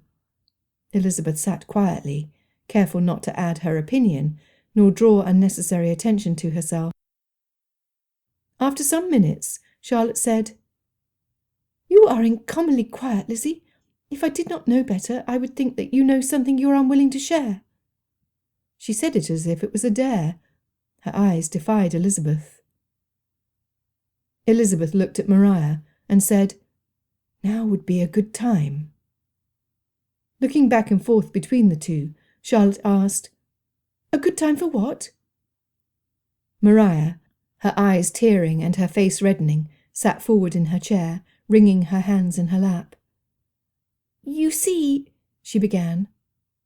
Just as she started to speak, Mr. Collins burst through the door in an agitated state.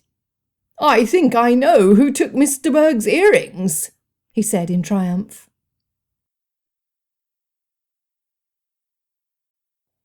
Chapter 14. Darcy endured Richard's teasing all the way back to Rosings. Not that the distance was great from the parsonage, but it felt like it. While he did not particularly like being laughed at, it had brought him great pleasure to cause a smile to pass Miss Elizabeth's lips. Knowing he was the reason behind the smile, and her bubbling laughter, helped him endure the taunting of his cousin and his own embarrassment at participating in such an undignified chase. Tiring of Richard's comments, Darcy said, "I noticed how you stood by, sitting comfortably on your horse. Why did you not help?" It was more an accusation than a question requiring an answer. "And miss the fun of watching you tackle that feisty beast?"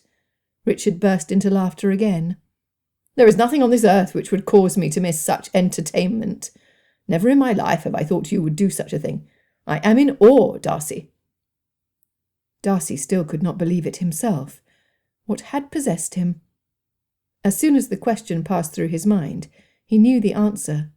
Miss Elizabeth had needed his assistance. She had come running toward him in pursuit of an animal she could not hope to gain in her tired state. Her cheeks were flushed, strands of hair fell around her face and down her back. Her dress would have caused Miss Bingley to go into fits at the dirt, which ran down the front and back. Not unlike him, he thought, as he looked down at his stained cravat. His valet would not be pleased. Let us hope that we can sneak past Aunt Catherine lest she sees me in disarray. We've been out all morning, and she would demand to know where we've been. Darcy handed his horse over to the stable boy, and, together with Richard, he walked into the house, aiming for the stairs, so that he might change before anyone saw him. "Darcy, is that you?" A shrill voice sounded from the drawing-room. Simmons, who stood silently by the door and had seen the state of Darcy's clothes, raised his finger up to his lips and motioned for him to continue upstairs. Darcy took the stairs 2 at a time. The butler would give some excuse for his delay, but Aunt Catherine would not wait long. Richard, the good nephew that he was, waited downstairs in case she should require him as well. Darcy's valet said nothing about the state of his clothes. He only pursed his lips as he held them out to inspect the damage. With gratitude, Darcy donned the clean clothes he promptly laid out and hurried downstairs to see what Aunt Catherine wanted.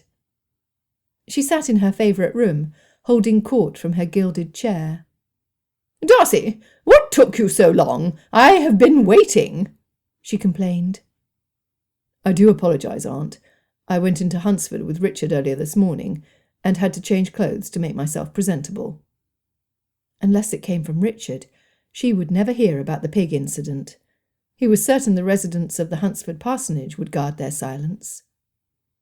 She huffed like a spoiled child and extended her arm out to the chair in front of her. Inclining her head over to the couch to acknowledge Mrs. Jenkinson's presence, she continued, "I want to discuss Anne's future with you. Every year you allow to pass weighs on me, Darcy. Anne is getting older, as are you, and yet you have not married." She expected an answer to a question she never asked. Darcy knew very well where the conversation was heading, and he would do nothing to make it easier for her. With another huff, she continued, "I have called Mrs. Jenkinson here as my witness to hear you declare when you plan to announce your engagement to Anne. Like me, she has Anne's best interests at heart, and I feel it is time that we let Mr. Collins read the banns so that you can marry before summer." Mrs. Jenkinson nodded her agreement, looking every bit as presumptuous as his aunt. Of course, she was paid to follow suit. Darcy could not blame her for that. Sitting stiffly in his chair, Darcy said, "I do not agree to have the banns read, for I have not entered into a commitment with my cousin. This engagement that you conjured up with my mother is as distasteful to Anne as it is to me." Raising her chin and flaring her nostrils, Aunt Catherine said, "You dare defy the wishes of your superiors. You would cast Anne off as if she had no worth? How dare you, Darcy?" Her eyes were icy grey and as hard as sleet. He felt his body tense. In no way was he in the wrong. Not once had he been consulted about his future plans for marriage. Neither had Anne. When he had asked Anne what she wanted, she had been clear that she did not want him. Still, his manners would not allow him to openly offend Aunt Catherine while he was a guest in her home. He would do what he could to preserve peace, but he would not give in to her wish that he marry Anne. "Have you asked Anne if she would even have me as her husband? Do her wishes mean so little to you?" "Anne does not know what she wants. She relies on others to guide her for her benefit. As her mother, I know what is best for her interests. I am surprised that you do not place more respect on the wishes of your blessed mother." That was a low blow, and it cut Darcy more than he would let on. He had loved his mother, respected her even. But where Darcy's happiness was concerned, his mother had been dreadfully wrong. She had been content with her arranged marriage, but Darcy could never consent to a lifetime of insipid conversation and dullness. He craved to feel things to their fullest, the desired happiness, love, passion, even the anger, hurt and disappointment that naturally came along with a life lived fully. He wanted Miss Elizabeth with all her excited conversation and refreshing impulsiveness. "Mother was an exceptional lady, and I respect the values she inculcated in me. But if I were to agree to marry Anne, it would go against the very ideals she worked so hard to instill. It would be a lie. I could never make Anne happy in the way she deserves, and I am convinced that I am the last man in the world to make her happy. If you place any importance on her happiness, I encourage you to speak with her. She does not want me." "What do you say, Mrs. Jenkinson? Has Anne said anything implying that she is unwilling to marry Darcy?" Mrs. Jenkinson spoke without hesitation. "No, your ladyship. All these years I have been her companion. She has never expressed any opinion contrary to yours." Aunt Catherine looked triumphantly at Darcy. "You see, Anne is agreeable. I will send for Collins and have him read the banns this week." "No, this is my future you are talking about, and I thank you to leave any decisions concerning it to me," Darcy said as calmly as he could. How many times would they have the same conversation? She narrowed her eyes and looked down the slope of her nose at him. "You have not betrayed Anne by falling in love with someone else, have you?"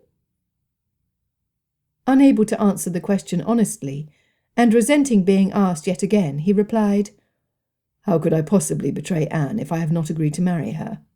I have never encouraged her affection, and she made it clear to me when I asked that she reciprocates my distaste of the match." "You did not answer the question, nephew. Are you in love with another?" "If I were, would it free me of your insistence that I marry Anne?" "No. You are under obligation to your family. You must seek the benefit of your family over your own selfish desires." Darcy clenched his jaw so hard his head ached. He was more determined than ever not to give in. He was not acting selfishly, as she accused him. Her wish to continue in her extravagances at the sacrifice of her own daughter and himself was deplorable, and he would take no part in it. "I am under no obligation to you," he said, his voice steady. "You have until the end of the week, Darcy." He rose to leave before he lost complete control of his tongue. How dare she threaten him? Did she not realize that he could simply leave? Calling after him, she said, "Do not forget, Darcy, you are to help me find proof against Miss Bennet and Miss Lucas. I want an arrest to be made soon." Darcy froze in place. He forced his shoulders down, though they had crept up close to his ears. It was only by his persuasion that she had not already sent Miss Elizabeth and Miss Lucas to the constable. He had to find out who was behind the theft of his cousin's earrings, to find out what tricks Aunt Catherine employed, or else risk losing the one woman he loved forever. That took precedence over everything. With renewed determination, Darcy crossed the entrance hall to go outside. He was more convinced than ever that Aunt Catherine only used Anne's earrings as a ploy, and he wanted to sort through the facts he knew, to test the strength of his theory before presenting it to Richard.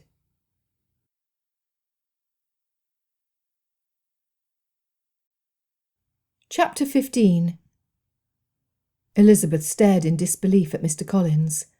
Unless someone walked up to him and said, "Here are the diamond earrings, I stole them," she could not imagine a circumstance where he would be the one to solve the crime before anyone else. Charlotte must have had similar inclinations. She asked, "What? Has someone confessed?" Stepping into the room and asking the maid for a little something to calm his nerves, he sat down with them. He slapped his hands together, wrung them, and slapped them again, as if he were trying to figure out the most dramatic way to tell his story. "It all began when I went to call on her ladyship to inform her of my findings in our humble home. I knew it would please her greatly to hear how seriously we take the matter, and of the thoroughness of my inspection.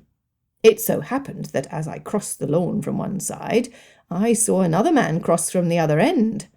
He is not the sort to be allowed entry to her ladyship, and his presence at the threshold quite shocked me.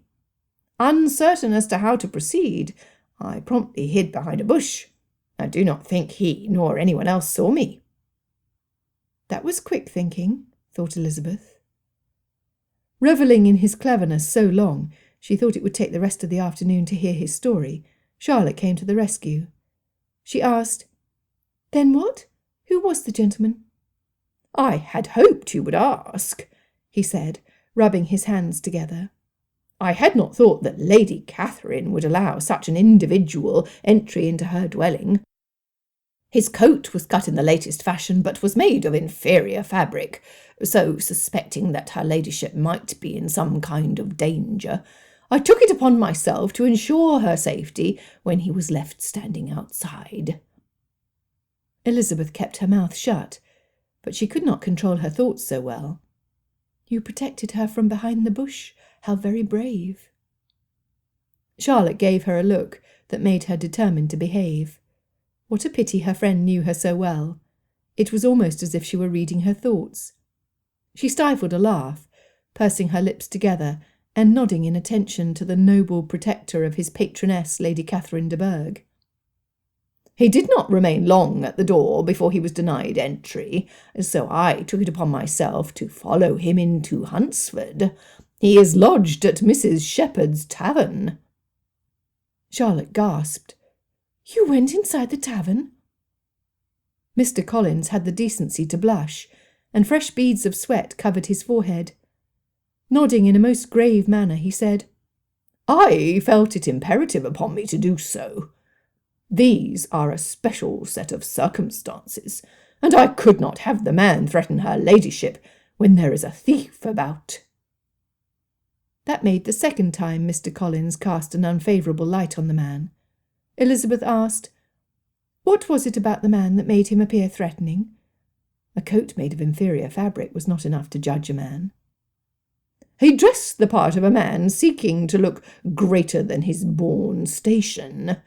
From the little I know on the subject of fashion, he seemed to be dressed in it. He's not from here, as I have never had occasion to see him before." Elizabeth wondered when Mr. Collins had occasion to know anything at all about men's fashion, but she decided against pressing for more information. He had yet to reveal who he thought the thief was. By all rights, he suspected the man he had just described.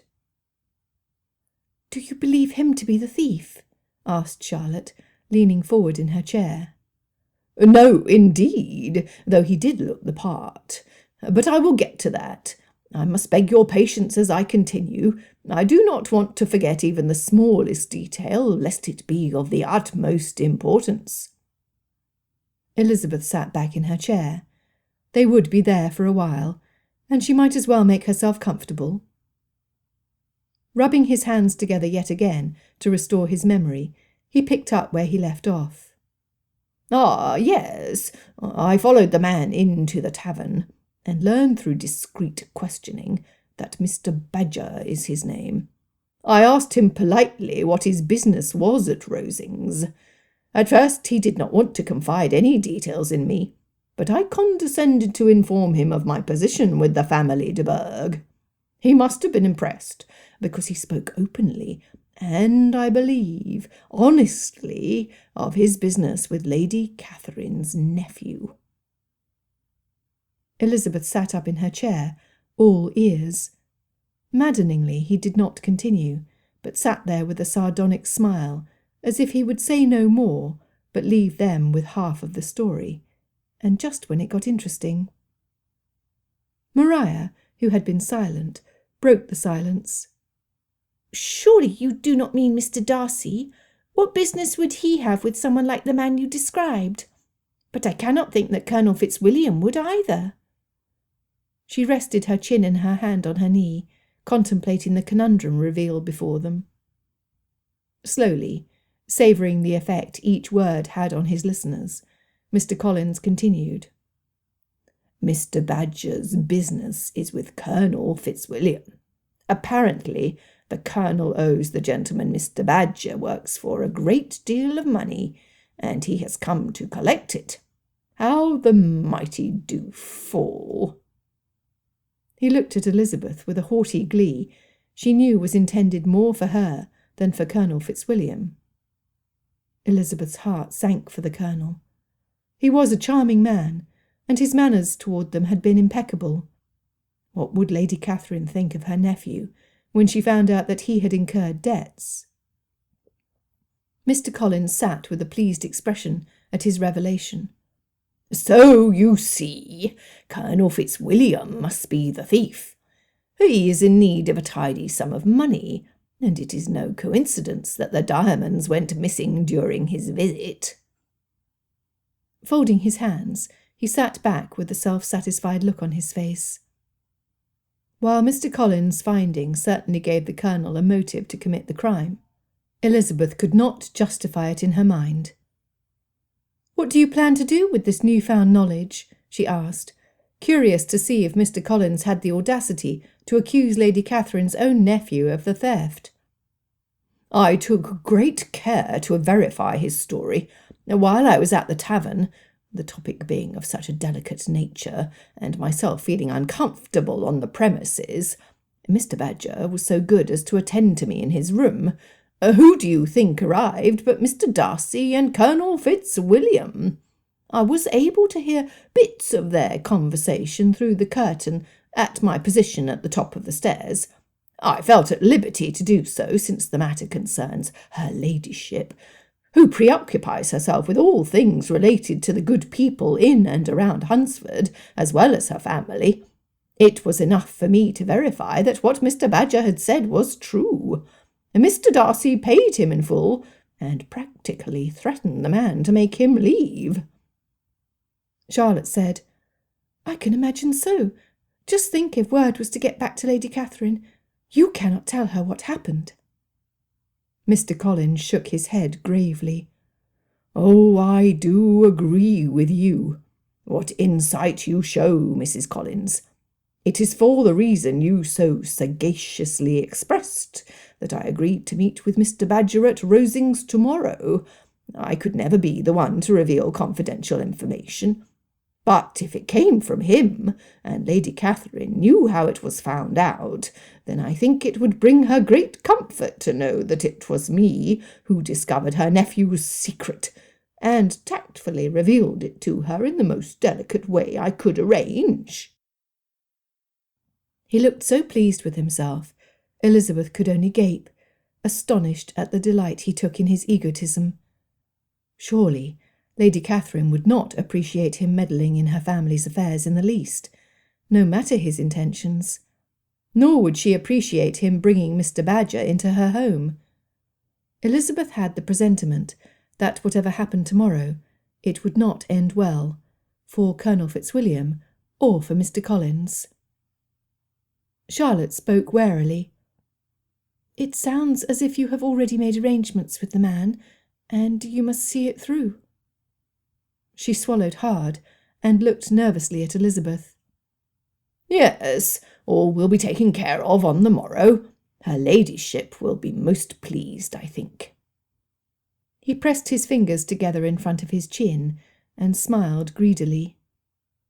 She had to try to stop him. "If the debt was paid, then why do you consider him a suspect?" He looked at her like she were a simpleton. "My dear cousin, were the earrings not stolen before the debt was paid? Perhaps he sold them and used the money to cancel the amount." Trying again, she asked, "Did you not say it was Mr. Darcy who covered the debt? He would have no need to sell an item of value to help Colonel Fitzwilliam." Mr. Collins waved her concerns away. "I am thankful to have married a lady who understands my reasonings instead of putting them to question. Your lack of comprehension astounds me, cousin. Are you not known in your family as the clever one?" Elizabeth cringed at his insults, but they did little to harm her, since she cared little of his opinion. She did care about the harm he could cause his own household, as well as the residents at Rosings. She did not know how she would manage it, but she had to warn the Colonel. She could not send a note to him. That would be inappropriate. What else? How could she send word? Of course, Mr. Darcy. Many times she had chanced upon him during her morning walks. She would go out as normal in the morning in hopes of seeing him again.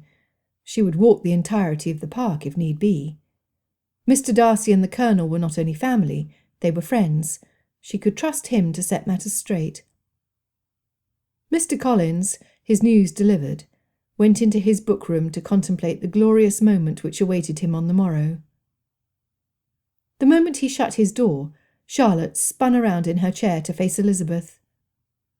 "How did the pig escape?" she asked. It was not what Elizabeth had expected to hear. She would have been more prepared for some comment on her husband's plan for the morning, not the pig. Taking too long to respond, Charlotte repeated, "Lizzie, how did the pig escape? It could not have been on its own, for I checked that the latch was secure after the last time. There were no holes in the fence." She looked expectantly at Elizabeth. Elizabeth looked at Maria, who had grown remarkably quiet. She shrunk into her chair, making herself as small as she could. With a sigh, Elizabeth said, "I let it out. I am sorry." She would not lie. "What? Whatever for?" Charlotte asked, thoroughly exasperated. Elizabeth looked at Maria again, but got no reaction. "It was a foolish thing to do, but Maria can explain the matter fully. I cannot tell you what crazy series of thoughts led me to choose that particular means of delaying your walk into Hunsford, but I regret it very much." Trying to find a way to lighten the judgment on Charlotte's face, she continued, "How fortunate we were that Mr. Darcy came to our rescue." With a laugh that started out forced and ended real, she said, "I will never forget the contented smile on the pig's face as Mr. Darcy carried it back to its pen, nor the dirty stains on the gentleman's otherwise perfectly white cravat." Charlotte chuckled, despite her ill humour moments before. "I do believe I saw the pig's smile." She laughed some more. "Lizzie, I'm still cross with you for what you did. Sometimes I think I will never understand why you act the way you do. But the pig was safely restored to his pen to grow fat in time for the winter. I shall laugh every time I eat a bite of ham in memory of this day." Charlotte went upstairs to rest, apparently having forgotten to ask Maria for a better explanation. So many things had happened so quickly since their returning to the house. She must have been quite fatigued. Maria, as quiet as a mouse in the room, looked questioningly at Elizabeth. "You let the pig loose for me?" Elizabeth raised her arms to the heavens in a dramatic gesture. "Do not ask me why, but yes, I did. Maria, you simply must speak with your sister this day. She will try to go into Hunsford tomorrow, and there are no more animals I can set loose for you. Nor would I do so again. Chasing after that pig was horrid." She looked forward to her bath. Her unmentionables stuck to her skin until it chafed. If Mr. Darcy thought ill of her before, he certainly thought worse of her now after seeing her in a dirt-stained dress and dishevelled hair. Maria nodded her head. "I will," she said, before Mr. Collins opened the door of his book-room. Standing in the hall, he said, "Cousin Elizabeth, there was one matter of business so insignificant it almost passed my mind entirely. There is a letter waiting for you in the village. Having hurried out on my mission for Lady Catherine, I did not have the necessary coin to retrieve it for you." Of course he did not. Mr. Collins would no sooner spend his precious money on another than miss a dinner with Lady Catherine. Forcing a smile at his false generosity and importance, she replied, "Thank you for telling me. I will walk into the village tomorrow." She suspected that the letter was from Jane, but did not say so aloud, just to annoy Mr. Collins. He looked at her expecting more information, but she only smiled back at him politely. Maria escaped from the room the moment Mr. Collins retreated back into his study. That was fine with Elizabeth. She had suffered enough drama for one day, and she much preferred to spend her spare minutes thinking about her dear sister Jane. Poor, heartbroken Jane, who paled away in London in the hope that Mr. Bingley would call.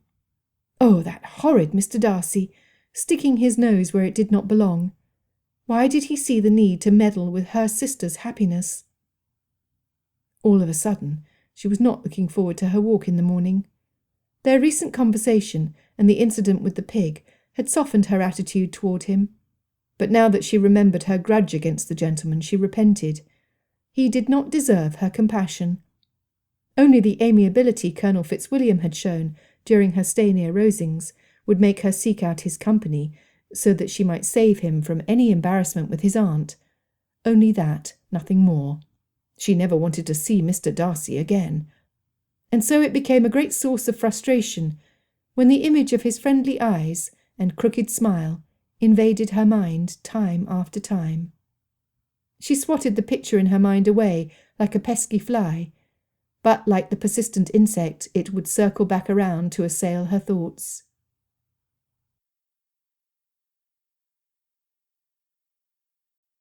Chapter 16. Elizabeth had no reason to think that Mr. Darcy would choose to walk the same paths she preferred after their last encounter, but she could think of no other way to cross paths with him or the Colonel otherwise. What a happy coincidence it would be to run into the Colonel instead. Though the only times Elizabeth had seen him on the property outside the house had been on the back of his horse, she held on to the prospect with determined desperation. Elizabeth had as much desire to see Mr. Darcy as he probably did to see her. What would he think if he saw her? Would he turn and disappear into the trees? Was it very wicked of her to want him to be pleased to see her, when she struggled to dislike him as her curiosity about him grew? Setting out early in the dewy morning, she smelled the damp earth and fresh blossoms in the air. In spite of the tension she carried, due to the task at hand, the soft, perfumed breeze calmed her. Untying her bonnet, she let the sun soak into her from top to bottom, and felt her worries melt away. She lost track of time, surrounded as she was by the pleasant day. She began thinking of other ways to send some kind of warning to Colonel Fitzwilliam. Though she had determined to do so, she could not wander around the park all day. Perhaps she would have to arrange to practice on Mrs. Jenkinson's pianoforte with Maria after all. She had hoped to use that as a last resort, knowing full well where Lady Catherine's suspicions lay. Turning toward the road to Hunsford to retrieve the letter waiting for her, she saw a figure in the distance. She recognised him immediately. It was not merely his height which gave him away, but the confidence in his posture and the slight slant to his hat. She held her breath when Mr. Darcy saw her, and his gait slowed. Elizabeth stood in place, weighing her words in her mind, and willing her pulse to calm itself. Her stomach full of nervous knots, she braced herself to face his disapproval at her news. "Miss Elizabeth," he said with a bow. He stood up tall, looking about him as if he would dash away now that polite formalities had been seen to. "Mr. Darcy," she said with a curtsy, "I have something of great importance to tell you," she said before he could depart. His brows creased, and he looked at her searchingly. Taking a deep breath and continuing, she said, "It concerns Colonel Fitzwilliam." The worried expression on his face deepened, but he said nothing. Taking another deep breath, she said, "Mr. Collins overheard his conversation with a man he saw call at Rosings. Mr. Badger was what he said the man's name was. Given the purpose of Mr. Badger's claims, Mr. Collins feels that Colonel Fitzwilliam has sufficient motive to have stolen Miss de Bourgh's diamonds." Leaving out the worst details against her cousin, she focused on the Colonel. "I dare say you will think even worse of my family on hearing this, but my concern for the Colonel outweighs my own pride and your propriety." Mr. Darcy shook his head, his mouth pinched in annoyance. "If Mr. Collins had taken greater care to listen well, he would have heard that my cousin covered his debts with the man, who I hope has returned to London by now. His business with the Colonel is through." It struck Elizabeth as odd that Mr. Darcy gave Colonel Fitzwilliam the credit of covering his own debt, when Mr. Collins had said that it was Mr. Darcy who had gone with him to lend the money. If only that were the end of the matter! She clasped her hands together, knowing how her news would dishearten the gentleman in front of her. Mr. Collins is so convinced that Colonel Fitzwilliam is guilty, that he arranged for Mr. Badger to meet him at Rosings, so that together they might reveal the state of the Colonel's finances and his motive. Charlotte tried to dissuade him, but he is determined to find favour with your aunt by being the one to solve the mystery of the theft. She heard Mr. Darcy's sigh. What time were they to meet at Rosings? He asked, leaving out any cutting remarks against Mr. Collins. They arranged to call at 10 this morning. Mr. Darcy's chest heaved up and down. Very well. I thank you for speaking to me about this. Feeling the need to justify her warning, she said, I do not think the Colonel did it. Shaking his head, his eyes piercing her through, he said, Your warning is proof of that. Like you, I do not believe that even the worst want of money would cause him to act thus toward his own family. He's too honest for such treachery. Elizabeth smiled contentedly in agreement. It pleased her to know that the Colonel had a friend in Mr. Darcy. Miss Bennet, he said, reaching into his pocket and pulling out a thick letter. You expressed some concerns when I last called at the parsonage. Would you do me the honour of reading this letter? She reached out to take it, confounded when her fingers shook. Before she could think of what to say or how to react, he had turned toward Rosings, walking in the long, purposeful strides she had grown accustomed to see. Thank you, she called after him, uncertain if he heard or not. She did not know what else to say, but she did not want him to think her impolite. Darcy turned away from Miss Elizabeth. Her flushed cheeks and parted lips tempted him more than he could ever let her know. She was not his to caress, though he had been sorely tempted to brush the strand of curly hair away from her temple and rest his cold fingers against her hot cheeks, so that his touch might cool her. Ugly, bitter jealousy had struck him with all its force as she warned him about Mr. Badger out of her concern for Richard. Did she love him? Did Richard love her? He had called at the parsonage several times, with and without Darcy. Had his motive been to spend more time in Miss Elizabeth's company? They had much in common. Both laughed easily, and conversation flowed between them. They had many interests in common. How had he not seen it before? Now he regretted having recommended that Miss Elizabeth verify the contents of his letter, and the facts he shared about Mr. Wickham and Georgiana with Richard. Darcy's sense of honour would never do anything to prevent their match if they truly loved each other, but he certainly would not do anything to promote it. How would they live? Richard could hardly maintain himself on his limited salary. How could he support a wife, especially one who did not have a large dowry to recommend her? Would Richard be so irresponsible as to make an offer for Miss Elizabeth? Darcy would make it his business to find out. If Richard did intend to propose to Miss Elizabeth, Darcy would have to think of a way to tactfully see that they had enough to live on. He would stay out of their life permanently. It would be torture knowing that he loved another's wife. She would forever be out of his reach. But he would hate himself more if he thought that she might suffer want when it was in his power to prevent it. His stomach clenched as he neared the house. First things first. He needed to warn Richard about Mr. Collins and Mr. Badger's intended meeting with Aunt Catherine. They would arrive soon. Elizabeth turned the letter over in her hands, contemplating what it meant. It was thick and heavy. She tucked it into her pocket to read after getting Jane's letter. No doubt it had multiple accusations toward her family, Mr. Wickham, and justifications of his behaviour toward Jane and Mr. Bingley. No doubt he would chastise her behaviour toward him. Only his manners were not accusatory toward her. He had not seemed defensive in his behaviour, certainly not so defensive as she had been toward him. The stump of a tree beckoned for her to end her misery, wondering over the contents of the letter, and sit down to read it. Who was she to argue against nature? Finding a comfortable position, she broke the wax sealing the pages together and read. It was several pages written in small, neat handwriting on the front and back of the paper. She held her breath until she reached the end of the first paragraph.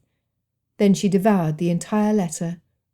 Her pulse quickened as line after blessed line answered the questions which had haunted her and explained away behaviour she had once thought abhorrent and offensive.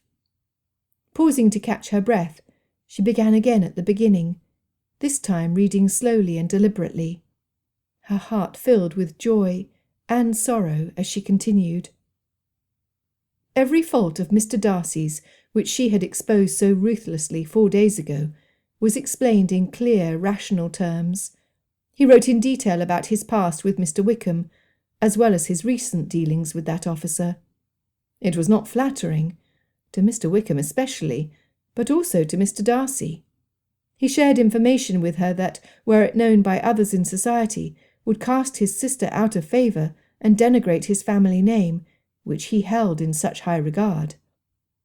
That he trusted her enough to share his family's secret humbled her beyond measure. How foolish she had been to trust Mr. Wickham when he had done nothing to earn her confidence. He gave examples of occasions when her family had acted indecorously, thus giving him an unfavourable impression. Her face felt hot as she remembered how her father had allowed Mary to embarrass herself on the pianoforte at the assembly, how her mother had imbibed too much punch, and had made assumptions about Mr. Bingley and Jane in the hearing of many, how her younger sisters Kitty and Lydia had shamelessly flirted and encouraged the attention of anyone wearing breeches. She even thought of her own attitude toward Mr. Wickham. How easily she had believed him when he had shared his tragic story of woe against Mr. Darcy, a tale which, had he any discretion, he should not have shared with such a recent acquaintance as she. Her eyes stung at the truth set out before her in Mr. Darcy's script. Looking about her, remembering that she was alone at the edge of a forest of trees on Rosings' property, she began walking slowly into the village. She had much to think on. Mr. Darcy's letter had opened her eyes in many ways, but clouded it in others. How could he have fallen in love with such a contrary being as herself? Surely by now he detested her. She had felt uncomfortable at the thought of seeing him after her refusal. Now she could imagine how he must have felt at the prospect of seeing the woman who had accused him so unjustly of things of which she was increasingly convinced he was entirely innocent. Stunned by the range of contrary emotions surrounding her, her limbs felt so numb she did not know how she stood. Walking through the village in haste, she paid for the letter and hurried away before anyone saw her. She did not feel like conversing. She would have been poor company in her present state. Clutching Jane's unopened letter next to Mr. Darcy's, she set out for her reading stump. So enthusiastic was she to read Jane's letter, she almost tore through the paper on opening it. Her eyes savoured each word. April 11th, 1812, Gracechurch Street, London. Dearest Lizzie, I write this letter with the best of news. My heart is so full, I hardly know how to express my thoughts. Mr. Bingley has called at last. Apparently he did not know that I was in town, and the moment he found out, he came to present his card to Uncle Gardner, who received him gladly. Oh, Lizzie, I had thought that perhaps my memory had glorified him in some way with the passing of time, but he is everything I remember him to be. He said that he will call again soon, and I believe that he will. I will write to you with the details when I am able to. I wish you were here, so that I might share my joy with you. Though I do not like to speculate on these matters, I have hope that he will propose eventually. I know that I can share this news with you, though I dare not write so to Mother. Would that you were as happy as I am at this moment, my dearest sister, then my happiness would be complete. He tells me that he plans to return to Netherfield Park soon. He said that it was unexpected business which took him away, but I suspect that it was the work of his pernicious sisters. It was only when he received a message from Mr. Darcy that he became aware of my presence in town, and came to call the same day. If I were not so in love with Mr. Bingley, I would be tempted to kiss Mr. Darcy for the favour he has done me in reuniting me, albeit indirectly, with the gentleman I would marry. I am, ever your devoted sister, Jane. Elizabeth grasped the letter to her chest, her breath coming out in sobs and cries of happiness. As her joy for Jane increased, so did her shame in the manner in which she had treated Mr. Darcy. She had misjudged him entirely, and assumed that he was proud and as pretentious as Lady Catherine, when in fact he was a loyal friend, and had been incredibly patient and understanding to offer for her when she had so little to recommend her. Her heart squeezed in her chest as she realized the gravity of her error. How many times had she cursed Mr. Darcy for his appalling conduct toward Jane and Mr. Bingley, when in every other way he was the man of her dreams, and she had refused him. She returned to the parsonage in a blur of mixed emotions. Charlotte met her at the door, her basket with La Belle Assemblée on the top, and a shawl wrapped around her shoulders. "I had hoped to walk into the village with you, Lizzie, but it seems that you started out earlier than I did. Did you hear from Jane? Is she well?" asked Charlotte. Elizabeth embraced Charlotte, allowing a couple of happy tears to escape down her cheek. "Jane is well. She's perfect," she said, with a triumphant smile she hoped would cover her wretchedness. "You have had good news?" asked Charlotte. "The best. Mr. Bingley has called on her." "I am so glad to hear it. I was wrong when I suggested that she encourage Mr. Bingley in his affections. It appears that she did not need any help." Her eyes crinkled up. Elizabeth released Charlotte from her grasp, righting the basket she had bumped against. "You only sought her best interests, Charlotte, and I shall never forget your kindness and the good intention behind your counsel. Nothing has been said yet, but he has called on her in London and plans to return to Netherfield Park soon. It is a happy ending." "It is a happy ending. Now we must focus on you, Lizzie. When will you allow yourself to fall in love?" asked Charlotte, as she looked askance at her best friend.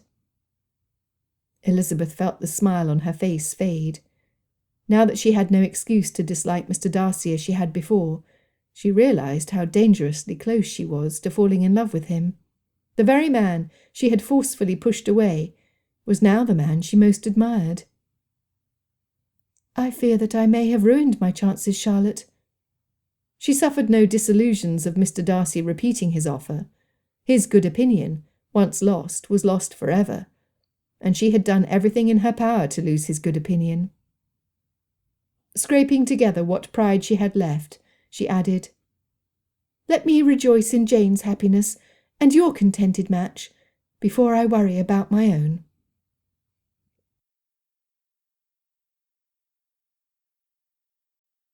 Chapter 17.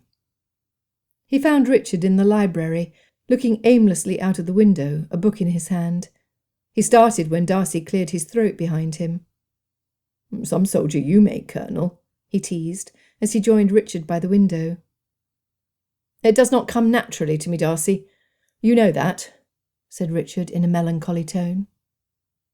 "Are you well? You sound out of sorts." It was not normal for Richard to be sad. He played the part of the dashing soldier very well.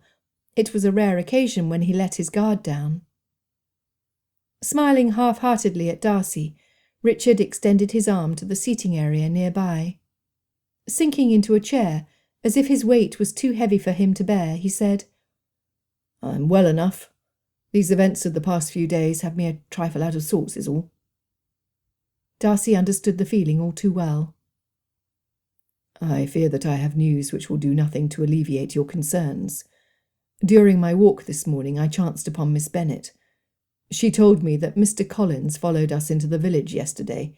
He overheard enough of our conversation with Mr. Badger to convince himself that you are responsible for the theft of Anne's earrings." He paused.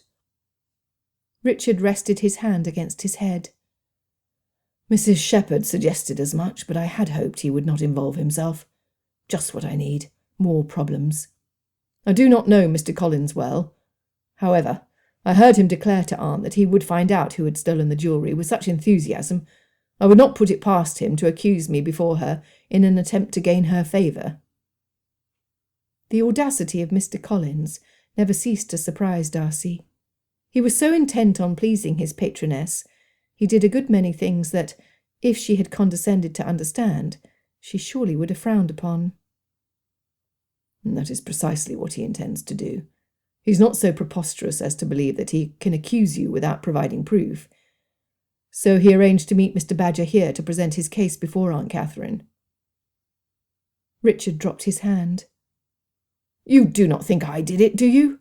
He asked, sitting up rigidly in his chair. Darcy hesitated at his worried response. No, neither does Miss Bennet. Otherwise she would not have taken pains to warn me on your behalf. He watched Richard closely. Was the shift in his manners a result of his regard for the lady, or was it relief that he was believed innocent? Miss Bennet is a fine lady if ever I met one. I will have to thank her for her consideration, Richard said, as he sat back in his chair. Darcy wanted to ask the question which burned in his heart, but he could not without revealing his own ardent affection for Miss Elizabeth. So he remained quiet and brooded. After some moments in silence, Richard asked, "What do you think we should do about Mr. Collins? Aunt will admit him. She shows an odd favouritism toward him which can only be explained by her incessant need for praise and devotion. Will she listen to you?" Darcy doubted it. She had ignored him for the most part since their quarrel the day before. "I think our best chance is to speak with the butler, as Simmons is reasonable, and if we tell him that Mr. Badger is not the sort of man to be allowed into the company of Aunt Catherine, he may deny the man entry. Can you imagine what a man like that would do if he saw the luxury Aunt lives in and thinks he has a way to blackmail her?" He had seen the greed in Mr. Badger's eyes at the tavern, and he did not trust him. "The same thought had occurred to me. I woke this morning praying that he'd return to town. If he has any discernment at all, which I suspect he does, he will sense Aunt's aversion to gossip. He would use me to get what he wanted from her unless we can get him to admit that he acts on his own behalf." His distress was worse than before.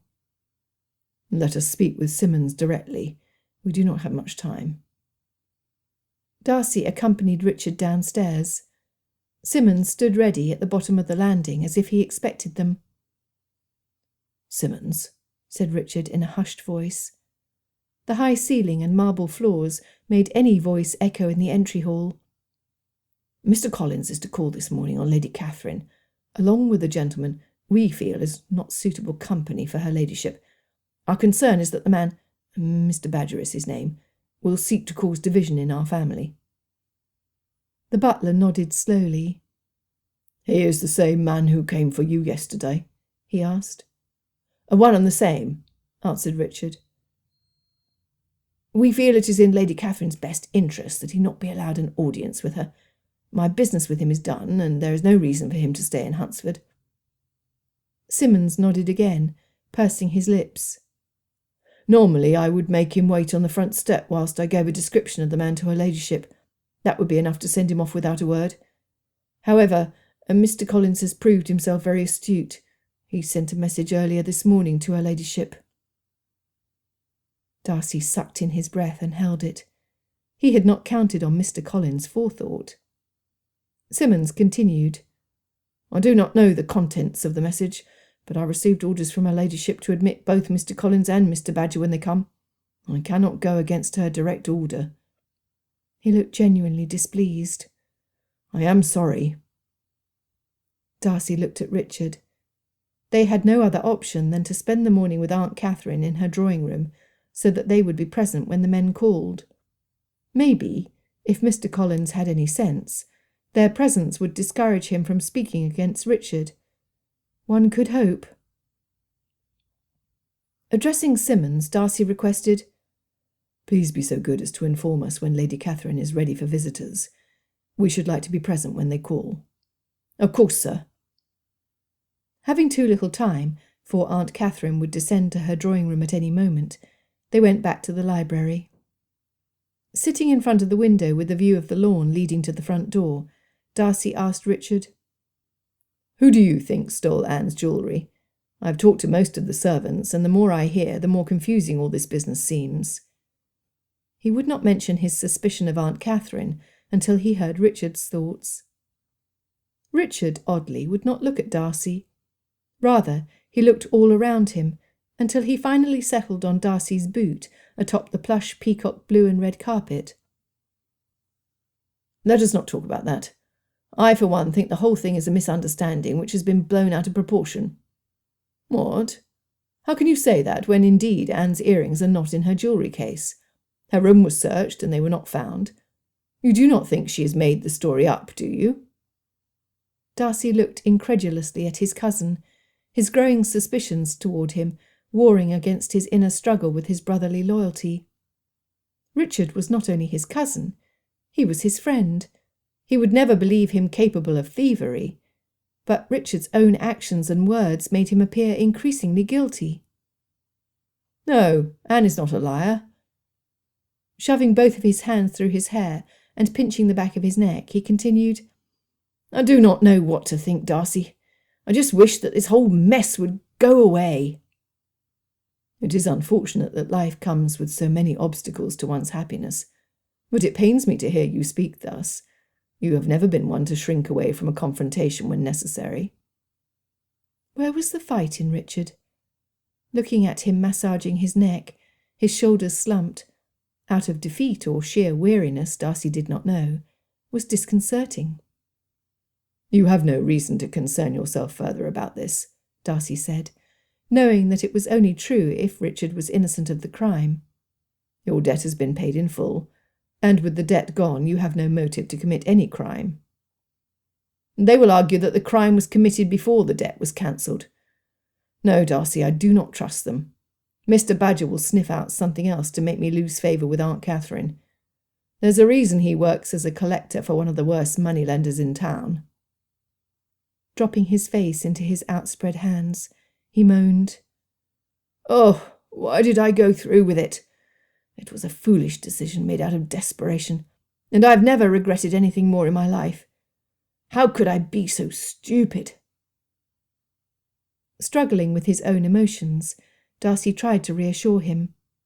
He could not think his cousin guilty unless the evidence against him was overwhelming.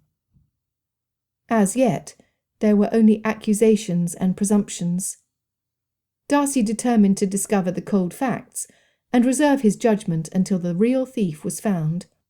He hoped with all his heart that the evidence would not point to Richard. Richard, you must not despair. You made a hasty decision, something which precious few men escape from doing at least a couple of times in their lifetime. It cannot be undone now, so there's no use lamenting it. We will do the best we can under this new set of circumstances. Trust that you have my full support as we face Mr. Badger. Richard rubbed his face against his hands one last time and slowly sat up. I know how things look for me, Darcy. I'm not a fool. Even you must have your doubts. Darcy could not deny it, but he did not have to own to it either. His gaze never wavered from Richard. I do agree that your case looks bad from the outside, but my instincts fight against it. I do not believe you guilty. Richard fell back against the cushioned chair. Let us hope that Aunt Catherine sees things as you do. I do not want to lose her favour. It is important to me to remain on good terms with her, just as I do with all in our family. That is the difference between you and me. I do not care to keep her good opinion, even though she is family. I will not allow her to have any influence in my life. Otherwise I should have married Anne by now. Richard opened his mouth to speak, but Simmons appeared in the doorway to announce that Lady Catherine was in the drawing-room, and the time for Mr. Collins and Mr. Badger's call was fast approaching.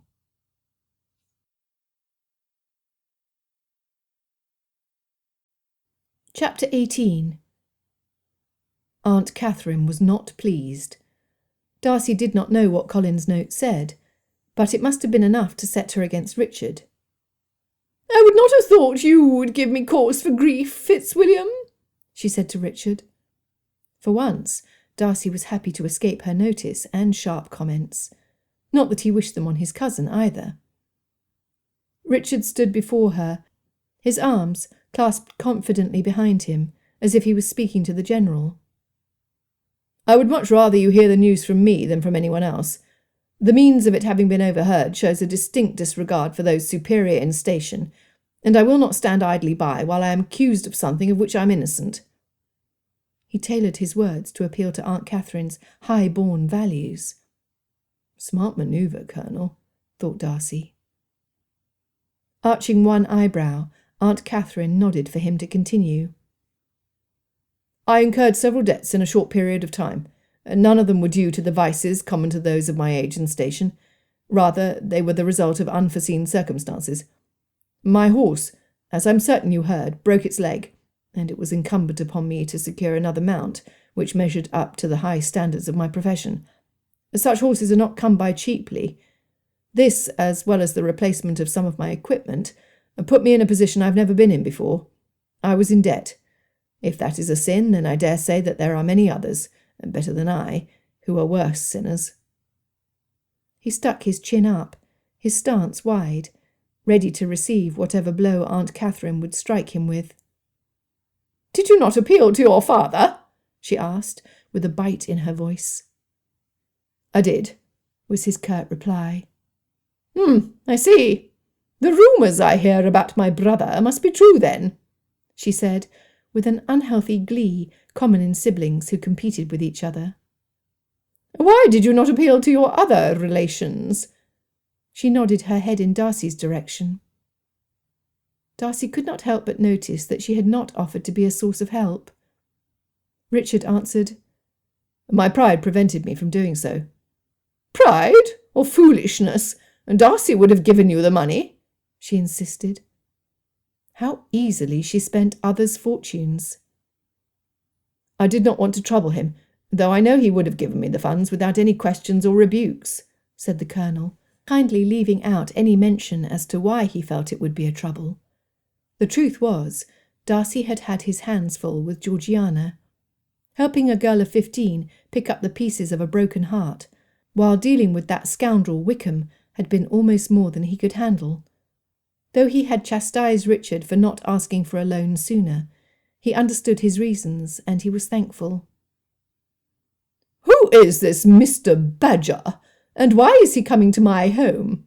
asked Aunt Catherine. "He's the collector for Mr. Volante." That was all he needed to say. Aunt Catherine clutched the arms of her chair and stiffened her spine. She knew very well who Mr. Volante was. Most people did. "You put yourself under the thumb of a man such as he?" she asked in shock. Richard's hands clenched behind him, but it was the only display of faulty confidence he outwardly showed. "It was not the wisest decision, but I had no other alternatives at the time." "Do you not realize that he will take it upon himself to find any bit of gossip he could use against our family, and use it to exploit us for fear of exposure?" The colour drained from her face, and her fingers looked like icicles stabbing the padding on the arm of her chair. Richard kept his silence, there not being anything to say. Aunt Catherine despised gossip when she was the object of it. She feared what people would think of her, knowing that there were those who would mock her. Darcy stepped forward to stand next to Richard. The thickness in the room was so dense, he felt like a dull knife trying to cut through it. "Richard, understanding the implications of doing business with Mr. Volante, appealed to me. We covered his debt with Mr. Badger. It is only through the interference of Mr. Collins that he wants to speak with you today. I strongly advise you not to see Mr. Badger. If you accept an audience with him, it will only fuel the fire. As you have said, he will seek out anything that could be used against us. Converse with Mr. Collins if you must, but do not allow Mr. Badger to cross the threshold." He prayed that Aunt Catherine would see reason. When she inclined her head back so that she might look down at him, despite his looming height, his hope shattered. "You dare tell me what to do in my own home, when only yesterday you defied me in this very room? I am shocked at you, Darcy, and will see that you are put in your proper place." She was the worst fool if she thought any good would come of listening to the poison Mr. Badger and Mr. Collins would administer to her. He looked at Anne, who sat quietly on the settee beside her mother's seat of command. Mrs. Jenkinson pulled out the smelling salts and hovered them below Anne's nose. She did look shockingly pale, and Darcy hoped that the conversation to come would not overwhelm her. The door opened, and Simmons announced their visitors. "Mr. Collins is here to see you, your ladyship. He has a Mr. Badger with him." He stood waiting for a response, hoping no doubt that he would be told to inform them that she was not in or accepting callers. "See them in," she ordered between pinched lips. As Darcy and Richard sat, Mr. Collins waltzed into the room with an air of importance to which he had no right. Behind him, taking in every detail of the grand room, was Mr. Badger. Darcy heard him whistle as he stepped over the threshold and saw the murals and gilded furniture. "Stand before me, Mr. Collins, and be quick about stating your business," Aunt Catherine demanded. Mr. Badger hesitated to join Mr. Collins in the centre of the circle on the rug covering the floor. Darcy had always thought it looked like an archery target, so he understood the man's hesitation.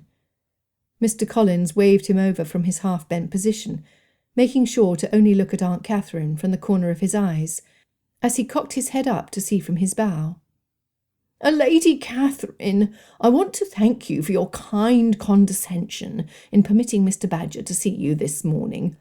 As I mentioned in my message, he is in possession of information which, if known by the public, would set the tongues wagging against your esteemed person.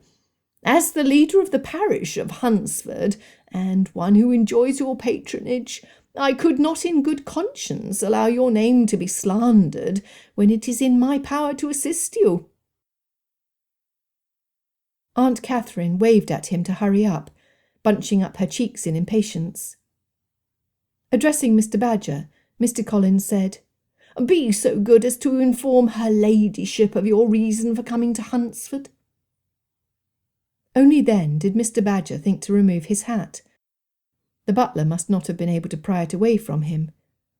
He ought to have left it on, but he managed to smooth over a few strands of hair with his fingers. The rest stuck to his head, matted down. Standing up to his full height, shuffling his hat between his hands, he said, "Colonel Richard Fitzwilliam borrowed a tidy sum of money from my employer, Mr. Vallante. The agreement was for him to pay in full in a month's time, along with a small amount of interest." Darcy knew the interest to be anything but small. These men took advantage of those who needed a sum in a hurry.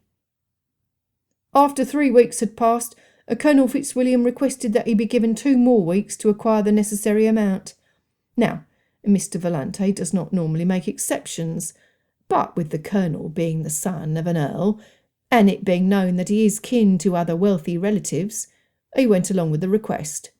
However, when he found out that Colonel Fitzwilliam had quit London for Kent, he sent me to follow until he was able to pay." Aunt Catherine leaned back in her chair, a disgusted look on her face that made Darcy's knee bob up and down, so that he had to force his heels to stick to the ground. After a long pause, she said, "That is all?" Mr. Collins jumped in. "All, your ladyship?" His complexion deepened against his sombre black coat. Mr. Badger shrunk in stature, the haughtiness he had displayed earlier deflating like a hot air balloon. He must have figured out that Aunt Catherine was not one to be intimidated by the likes of him. "I do not see why you have desecrated my home by bringing this man here to tell me something that families with good names do all the time. So my nephew needed a little money. What of it? He could not pay in a month, so he asked for another week. Let me ask you, Mr. Badger, is my nephew still within his allotted time to pay off his debt?" Nodding more vigorously than necessary, Mr. Badger said, "Yes, your ladyship."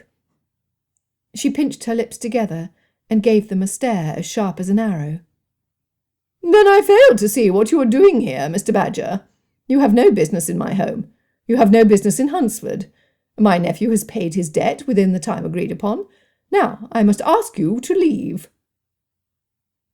Mr. Badger did not move quickly enough for Aunt Catherine's taste. He plastered a smile over his face and opened his hands out to speak. "Mr. Badger, did I not speak plainly enough? I have asked you to leave, yet you still stand before me. Must I inform Mr. Vallante of your visit? I suspect he would not take kindly to the news of his man taking advantage of a highly regarded family for his own benefit." Aunt Catherine's words had a blanching effect on Mr. Badger, verifying what Darcy had been inclined to think earlier. Mr. Badger's threats at the tavern were of his own making and independent of his employer. Aunt Catherine had called his bluff. "No, please, there's no need to inform Mr. Vallante. He need not know of this. I will leave, and I beg your pardon." He backed toward the door. "I certainly hope so. Not that I am under obligation to extend my pardon unless I wish it." Clutching the arms of her chair, she raised her head and said, "And know this, Mr. Badger, if I hear of your continued presence in Hunsford, or if it comes to my attention that you persist in persecuting my nephew, you will regret it." She paused long enough for all present to appreciate the absolute silence in the room. "Do you understand my meaning, Mr. Badger?" "Yes, your ladyship," he said to the hat he still held in his hands. He was afraid to look at her. Thankfully for him, the door opened, and he rushed through it like a dog skulking off with its tail between its legs. Darcy would have laughed in triumph, but such expressions went unappreciated at Rosings. He would have hugged his dear aunt and felt generous enough to forgive her snobbery and unbending ways, but she would have been appalled at the affectionate gesture. The door closed behind Mr. Badger, and everyone turned their attention to Mr. Collins, who still stood in the centre of the rug in front of Aunt Catherine. "How dare you bring that filthy man here? You implied in your note that you had found Anne's diamonds, and that it was in my interest to see that man or else suffer gossip. The only gossip I will suffer is when it is known that a lowly collector was received here. Pray that nobody associates his visit with my name." The veins in her neck popped out against her flushed skin. The only other time Darcy could recall seeing her so irate was when he refused to marry Anne yesterday. Mr. Collins wiped his forehead with a handkerchief. Darcy felt little pity for Mr. Collins. His own presumption had put him in the position he undoubtedly wished he was not in.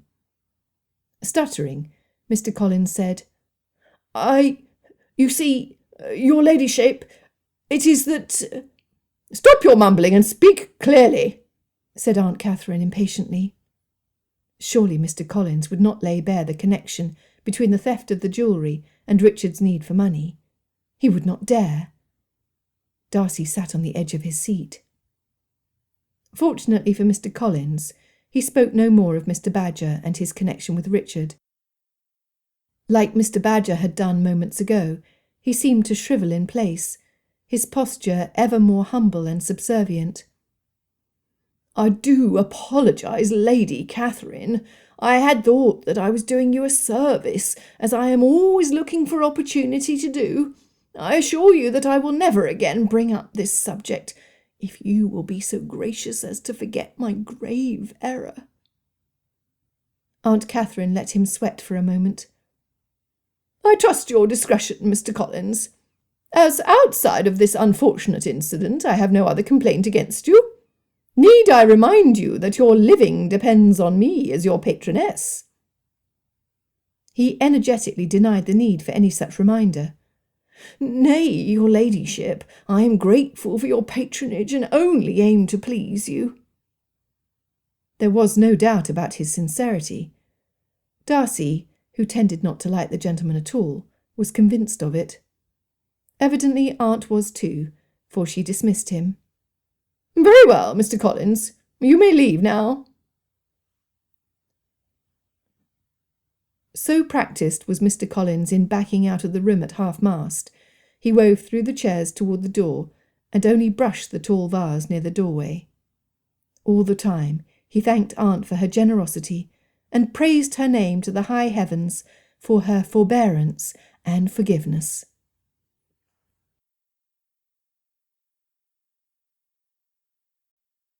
Chapter 19.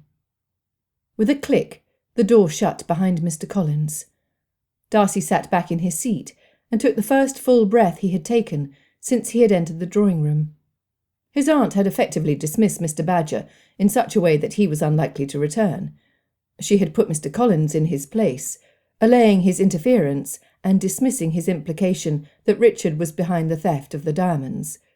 He would try harder to think more kindly toward Aunt Catherine. She had done them a wonderful turn. Perhaps, after the reasonableness she had displayed that morning, he could convince her of the folly of her wish that he marry Anne. It was worth a try. Feeling cautiously hopeful, Darcy made to rise out of his chair. "Darcy, sit! You too, Fitzwilliam," Aunt demanded, her voice toward them just as frigid as it had been toward Mr. Badger. It had been too much to hope for. He ought to have known. "Imagine my disappointment when I hear from my rector about your doings. Why did you not come to me sooner?" she asked. Richard, who sat next to Darcy, said, "I did not think it necessary. Had Mr. Vellante honoured our agreement, Mr. Badger would not have set foot in Hunsford." Aunt Catherine's eyes snapped at him.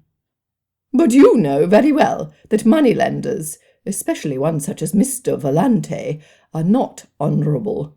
Why would you trust him with your problem over me?"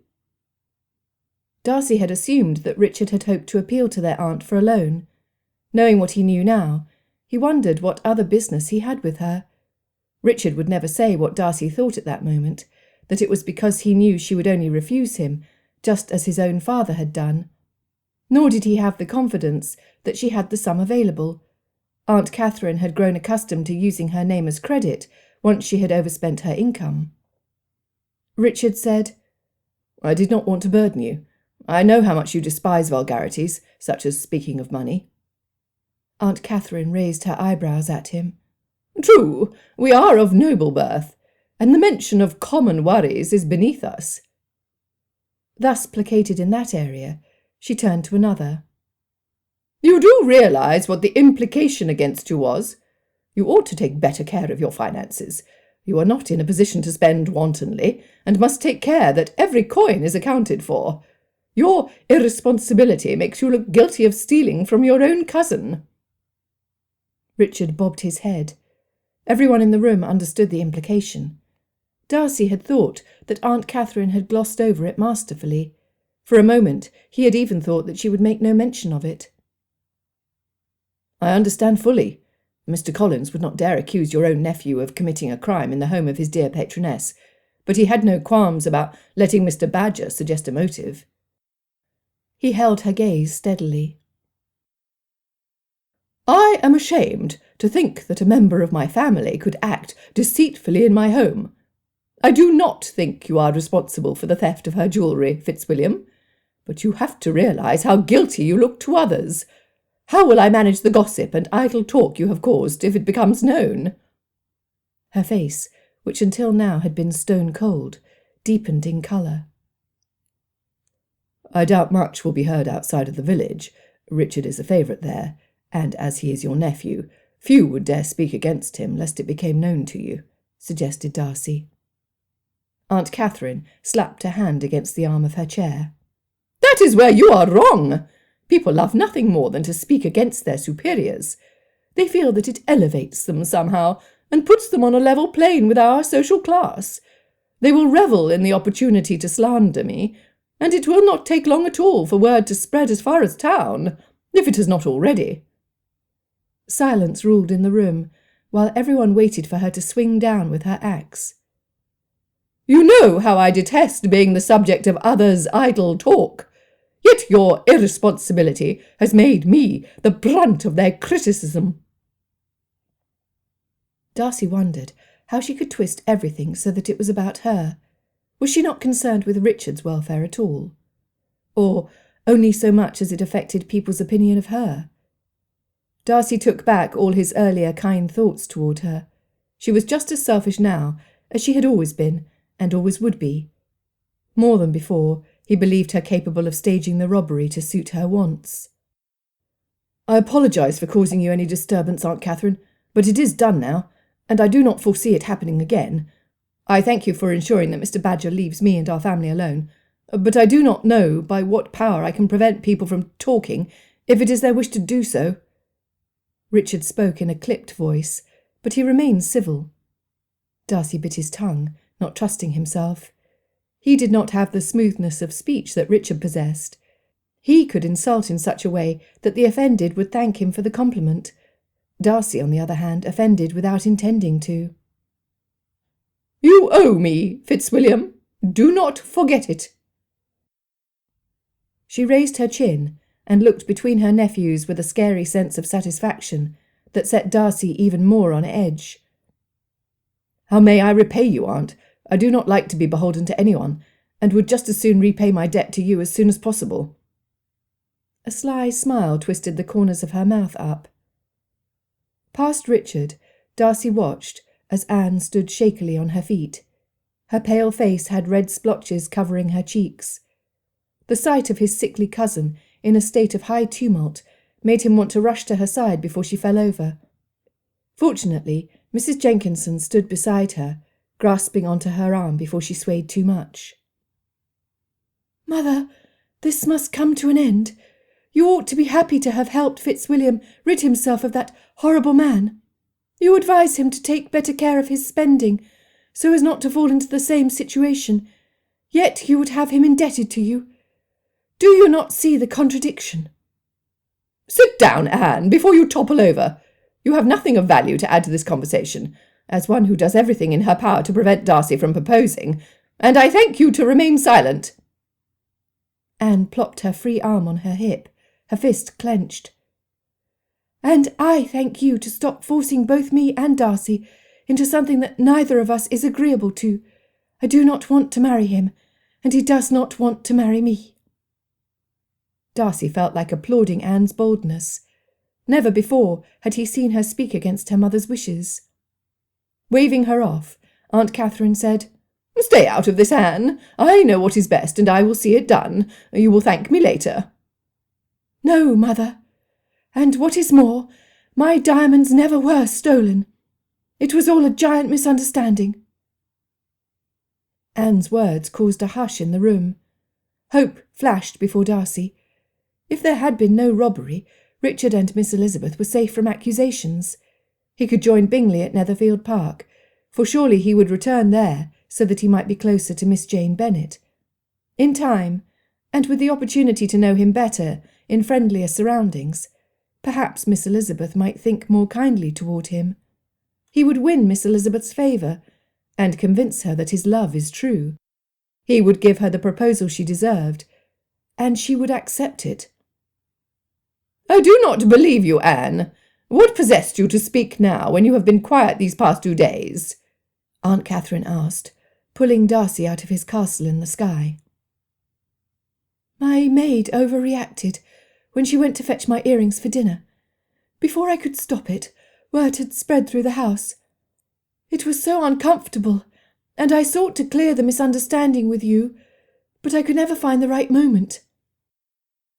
Darcy's head reeled. So convinced was he that Aunt Catherine had used the stolen earrings to manipulate him. He could not believe the instigator to be Anne.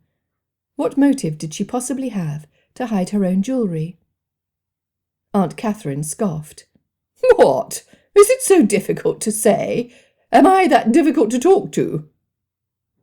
Darcy agreed that Anne should have set everyone straight days ago, but he also recognised that Aunt Catherine was not the easiest person to talk to. "If you do not believe me, then I will fetch them myself," said Anne, now pale again. Richard spoke then. "Perhaps it might be wiser to have your maid fetch them." Darcy hoped she accepted. In her current state she would never make it up the stairs. Sitting back down, Anne asked for Hortense to be brought before her. "Hortense, I want you to go into my room. In my writing desk there is a drawer where you will find my earrings inside their velvet pouch. Will you retrieve them and bring them here? Here is the key." The maid turned to complete her task. Aunt Catherine called out after her, "Nobody is fetching anything of value alone in this house. Mrs. Jenkinson, will you go with her? Anne will sit quietly until you return, and should be no worse for your brief absence." Mrs. Jenkinson patted Anne's hands and joined Hortense. The clock in the corner ticked the seconds loudly. Seconds turned to minutes, and the minutes grew longer with each tick. Darcy looked questioningly at Anne, but she looked just as curious as he did as the time crawled by. They should have returned by now. Richard, too, fidgeted in his chair. So much rested on Anne's claim that the weight grew heavy on them. "What is taking them so long? If the diamonds are where you say they are, they should have returned by now," complained Aunt Catherine. She pointed her finger to Darcy. "I know very well who is responsible for their disappearance, and I plan to take action. I am through waiting for you." Finally the door opened, admitting a grave Mrs. Jenkinson and a timid lady's maid. "I regret to inform you, Miss Anne, that the earrings were not where you said they would be. There was nothing. Hortense only found the empty velvet case." The lady's maid held up the satchel. It lay flat in her hands, empty.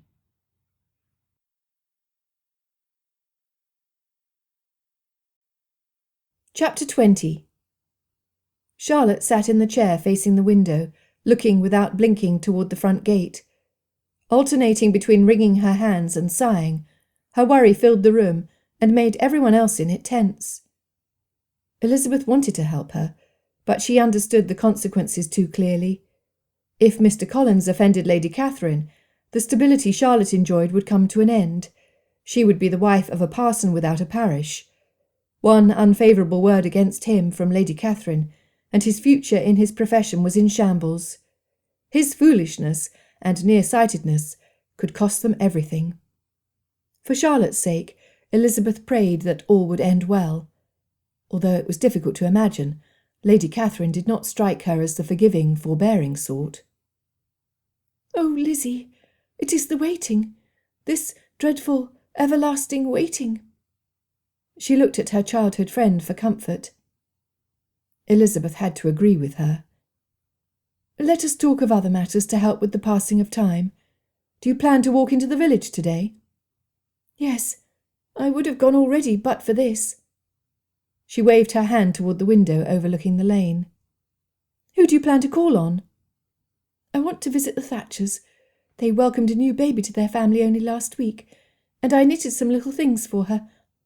Then I need to go to Mrs. Baxter's shop to return the magazine." Elizabeth looked at Maria. Surely by now she had told Charlotte. Maria rocked herself in her chair, looking at the floor. Whether it was because she had said nothing, or because she was ashamed of her mistake, she did not know. If Maria had said nothing, then she would. "And all is well with the magazine?" Elizabeth asked tentatively, needing to know, but not wanting to upset Charlotte more than she already was. With a sigh and another look out the window, Charlotte said, "Yes, of course. I will simply return it, and no harm will have been done." Maria ceased her rocking and looked thoughtfully toward her sister. "Thank you, Charlotte. You cannot know what a relief it will be when everything is set right." Charlotte smiled softly to her. "Think nothing more of it. You have suffered enough for your mistake, and I will not add to your misery." Elizabeth nodded at Maria. So she had talked to Charlotte. What a relief. Sitting up like she had been struck by a bolt of lightning, Charlotte said, "He has returned." Unable to remain seated, she opened the door to receive her husband. Holding her breath, Elizabeth took in every detail of Mr. Collins' demeanour. His shoulders were slumped as he trudged slowly into the room. He took off his hat and fiddled with it in his hands. Charlotte placed her hand on his arm. "Please, tell us what happened. I have been in agony all this time." Pulling on his arm, she led him to a chair. He sat dangling his hat between his knees until the maid took it and his coat from him. I think that I had best leave the investigation in Lady Catherine's capable hands. Her superior knowledge in handling such delicate matters will soon set affairs straight. It turns out that I acted in haste, and her ladyship, in a display of superlative beneficence, sent me away with a mild rebuke." Elizabeth let out the breath she had been holding, though she imagined that more than a mild rebuke had been administered. Charlotte placed her hand over her heart and smiled in relief. Maria resumed her rocking. "What a blessing that she should consider you worthy to continue as her rector!" Charlotte fluttered her fingers over her heart. "Yes, her ladyship is magnanimous in her forgiving nature," said Mr. Collins, wiping his damp face. Elizabeth choked back a chortle. She never would have granted the great lady that particular quality. She wanted to ask more, but she did not think she could bear to hear it from Mr. Collins. He would draw out every non-essential and dull detail, and babble on profusely about the superiority of Lady Catherine, and how honoured he was to be the recipient of her generosity. She would wait to ask more details from Charlotte later. She wondered if Mr. Darcy had been there. Had he intervened on behalf of Colonel Fitzwilliam? Had he influenced his aunt to show kindness toward Mr. Collins? After meditating all morning on the contents of the letter, she would expect nothing less of his noble nature. How horribly she had misjudged him! Her cheeks burned in shame as she remembered the words she had spoken when she refused him. She had been so forceful, so certain.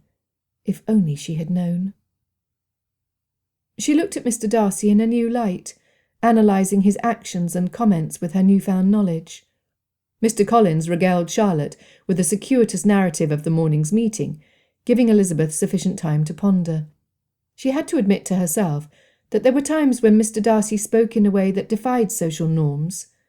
But now it was easier for her to forgive him for it. How would she have felt in the same situation? Would she want to dance and be merry not long after rescuing a sister from a disastrous fate? Even with her love for gaiety and dancing, she had to admit that she would have difficulty feeling merry after such an event, especially if she were the guardian of an only sister who did not have the advantage of a mother's guidance. She considered the actions of her family and shivered in her seat.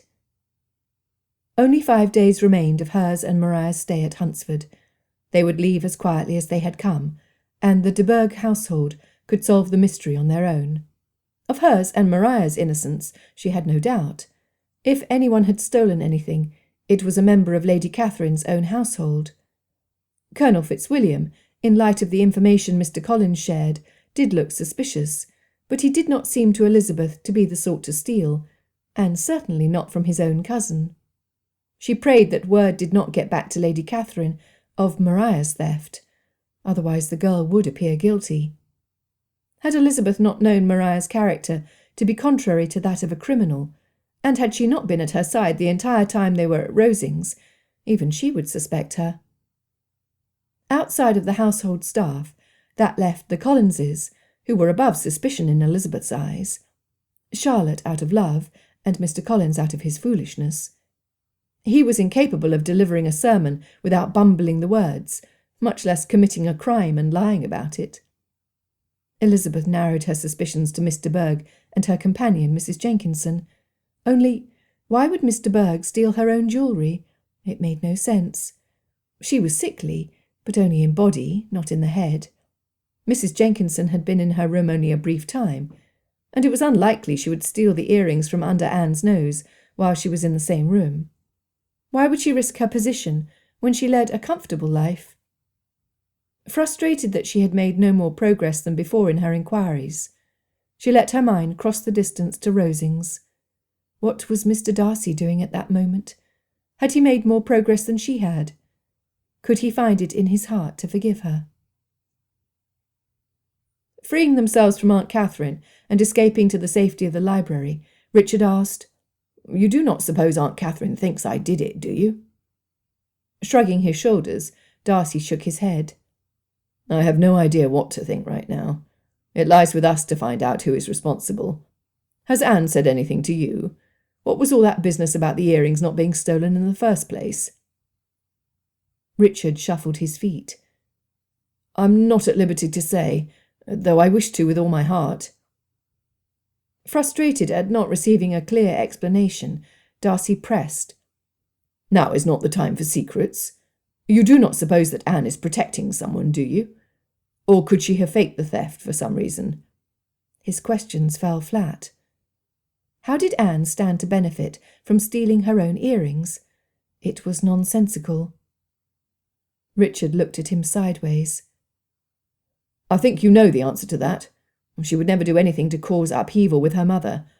Still, it might be a wise course of action to question her. Maybe she knows a vital piece of information which could put this problem to rest. He puffed out air. Darcy, feeling the need to lighten the mood, asked, Are you happy now that you made me stay when we should have gone before all this mess? He tried to keep the I told you so tone out of his voice, but he failed completely. Richard rolled his eyes. Darcy's always right. I will remember that from now on and defer all important decisions to your superior choice. Sarcasm does not suit you, but I thank you for the compliment. His smile faded as his thoughts turned toward the guests at the parsonage. We should communicate with them somehow, he said. Who? Asked Richard, though Darcy thought the answer quite obvious. Miss Bennet and Miss Lucas. They are not completely out of danger, and there is the chance they have learned something valuable. Right. Yes, you are correct, of course. Although no Miss Bennet, she's well on her way to solving the case. She has the sort of keen wit that would make her the ideal investigator. He chuckled and raised his hand up to his chin. It annoyed Darcy that Richard should feel that he knew Miss Elizabeth. How well did he know her? Had he called on her more often than Darcy was aware of? Moved by jealousy, Darcy suggested, I will walk by the parsonage to see if opportunity grants me enough time to talk to Miss Bennet. Darcy realised that he ought to have mentioned Miss Lucas too, not merely Miss Elizabeth, but fumbling over his choice of words would only draw attention to his preference. And that was a mistake he was unwilling to make in front of Richard.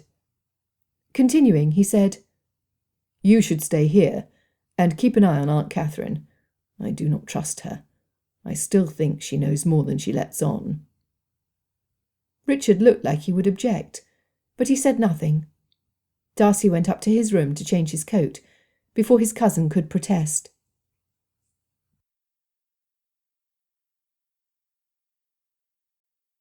Chapter 21.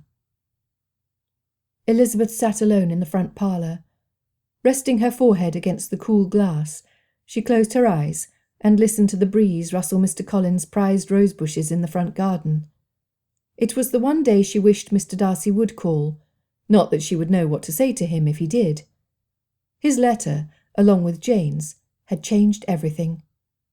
But were he to stand directly in front of her, she would not know how to begin to express her remorse. Of course, remorse was not what a man like Mr. Darcy would seek. He did not want her grovelling. Then what did he want? She tried to imagine how she would feel in his place. Why would she put into writing an explanation that could potentially compromise one of her own sisters? For that was precisely what Mr. Darcy had done. Were she to share the contents of his letter, his sister Georgiana would be ruined. Elizabeth could not think of one person with whom she could confide something so precious, not even Charlotte. Yet he had shared it with her. The grinding of gravel under footsteps caught her attention, and she opened her eyes. Had her thoughts conjured the gentleman? Before her stood none other than Mr. Darcy. He peered through the garden just outside the gate and raised his hand to wave when he noticed her at the window. Dropping his hand abruptly to his side, he stood looking at her. He had come to see her. But it was not for a social call. His stance was too stiff, and no trace of a smile adorned his face. More was the pity. Surely he bore bad news. Rising from her seat, she wrapped her shawl around her and met him at the gate. "Good afternoon, Miss Bennet. I hope you are well." He looked around her and toward the house, as if he meant to ask if anyone else was at home. "Good afternoon, Mr. Darcy. I am well. Maria has hidden herself away upstairs, and Mr. Collins went with Charlotte into the village." She purposely left out the reason why her friend accompanied her husband into Hunsford. Since Charlotte left, Maria had quit to her room to ponder the consequences of her misstep, and determined to do better. "That is convenient, for I wish to speak to you privately without causing any offence," he said cautiously. Did he think she thought he came to propose again? "I have been hoping for an opportunity to thank you for your letter, sir. It has changed things." She clasped her hands together, giving him opportunity to speak. When he stood stunned, she quickly added, "I am happy to share with you that Jane is well in London. It seems that Mr. Bingley was unaware of her presence, and thanks to you he paid her a call." Words were not enough to express her gratitude on behalf of her dearest sister. Mr. Darcy raised his hand to stop her. "Please, Miss Bennet, I only righted a wrong, committed unintentionally. I do not deserve your thanks." He held his breath and clasped his hands together in front of him. If speaking of the letter made him uncomfortable, she would say no more on the subject. Looking down the lane, then back toward the house, he asked, "Is there somewhere we can talk freely? I have some information about the missing diamonds." Her curiosity piqued, Elizabeth opened the gate and led him to the orchard behind the house. The door leading to the kitchen was open, providing some sort of a chaperone in the form of the cook inside. At least it would have, had Elizabeth cared to see if the cook was there. She led Mr. Darcy to a wooden bench under the shade of a tree and motioned for him to sit. Their knees touched as he miscalculated the distance between them. "My apologies," he mumbled as he moved away. Elizabeth opened her mouth to object, but bit her tongue instead and moved her legs over. Her skin tingled at his touch, however brief and accidental. She wondered if he felt the same effect, then censured herself for her vanity. Flirtations were lost on Mr. Darcy, and she should not do anything to toy with his emotions when she had refused him only days before. She had no right. Too aware of him, of sitting alone with him so closely, Elizabeth tried to think of him as she had before, arrogant, rude, and taciturn. She focused on his weaknesses to better control her own emotions, but as she looked up to his eyes, her determination melted away. The kindness with which his warm eyes regarded her thawed her cold judgments, so that she looked down at her hands in shame. Would she never learn? She could no longer think of him as she once had, nor would she attempt to do so. She had mistaken his character so completely, and instead of rebuking her, he had entrusted her with information that could ruin him if she was so inclined. How well he knew her! She would never betray his trust. She was incapable of it, and he knew it. "Miss Elizabeth," he said, in a voice as tender as his eyes. Elizabeth looked up again, shocked and pleased that he addressed her by her Christian name. "I do not yet believe you free from my aunt's suspicions. She will lay the blame where it best suits her, and I thought it appropriate to warn you to remain watchful." Elizabeth shook her head. It had occurred to her that she would be a prime suspect, not being well liked by Lady Catherine for speaking her opinions so freely. "I had hoped that you might have discovered something," he said, looking at her in a disarming way. Uncomfortable and unsettled, Elizabeth chuckled. "Perhaps I should have taken greater care to keep my opinions to myself. Unfortunately, they often run in direct conflict with your aunt's views, making me the bane of her dinner table. I will share what I know, if you will do the same." Mr. Darcy's lips curled up on one side. "My aunt believes herself to be the authority in all things. She gives advice freely and without warrant. She is not accustomed to meeting gentry who do not bend to her will, or who defy her opinions by refusing to be intimidated by her." Elizabeth smiled at the compliment. Though it did not remove the difficult situation she found herself in, it eased her conscience. There was someone who appreciated her outspokenness. "You are not intimidated by her either, Mr. Darcy. I had thought you similar to her in manners before, yet I find that you are not the arrogant man I believed you to be. How do you spend so much time in her company? Were it me, I would go mad." A full smile covered Mr. Darcy's face, and his eyes twinkled in mischief. It was a look Elizabeth had not thought him capable of, and the effect on her was disconcerting. Her heart played a game of skip-rope in her chest. "I would have left already had it not been for this business of Anne's earrings. Aunt Catherine did not trust the constable, him being a simple blacksmith in the village," he said sarcastically, "so she insisted that I stay." "And you stayed, merely because she asked?" She could not believe that he could so easily be swayed to do something he was opposed to.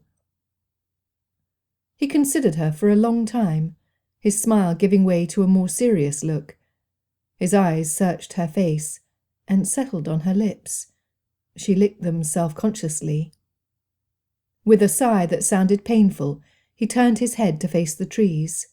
He said, "That is correct." He looked at her, gluing his gaze to her eyes for a long time, as if he would expand on his explanation, but thought better of it, and chose instead to remain silent. Elizabeth had hoped for more, but she should have known better. Mr. Darcy had never been one to mince words. He seemed to communicate much better in writing. "I am happy you stayed," she said. She meant it. Instead of a smile, she was met with such a look of pain, she immediately sought to cheer him up.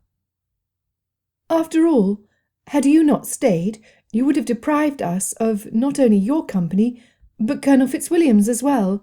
He is one of the most polite gentlemen of my acquaintance." She hoped her smile, and the compliment to his relative, would smooth Mr. Darcy's furrowed brow, but it had the opposite effect. "My cousin has the advantage of happy manners and easy conversation. He makes friends easily," he said, in a low voice. Trying again to lighten his mood, she said, "Yes, and I take pride in being one of them.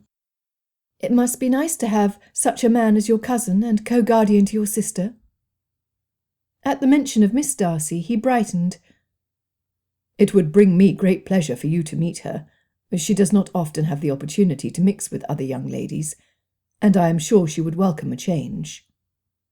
"I would like that. My uncle and aunt have promised to take me with them to the Lake District in the summer. My aunt grew up in Lambton. Is that near your estate?" Brightening further at the mention of his home, Mr. Darcy said, "It is a comfortable walking distance, especially for you. I wonder if she knew my parents."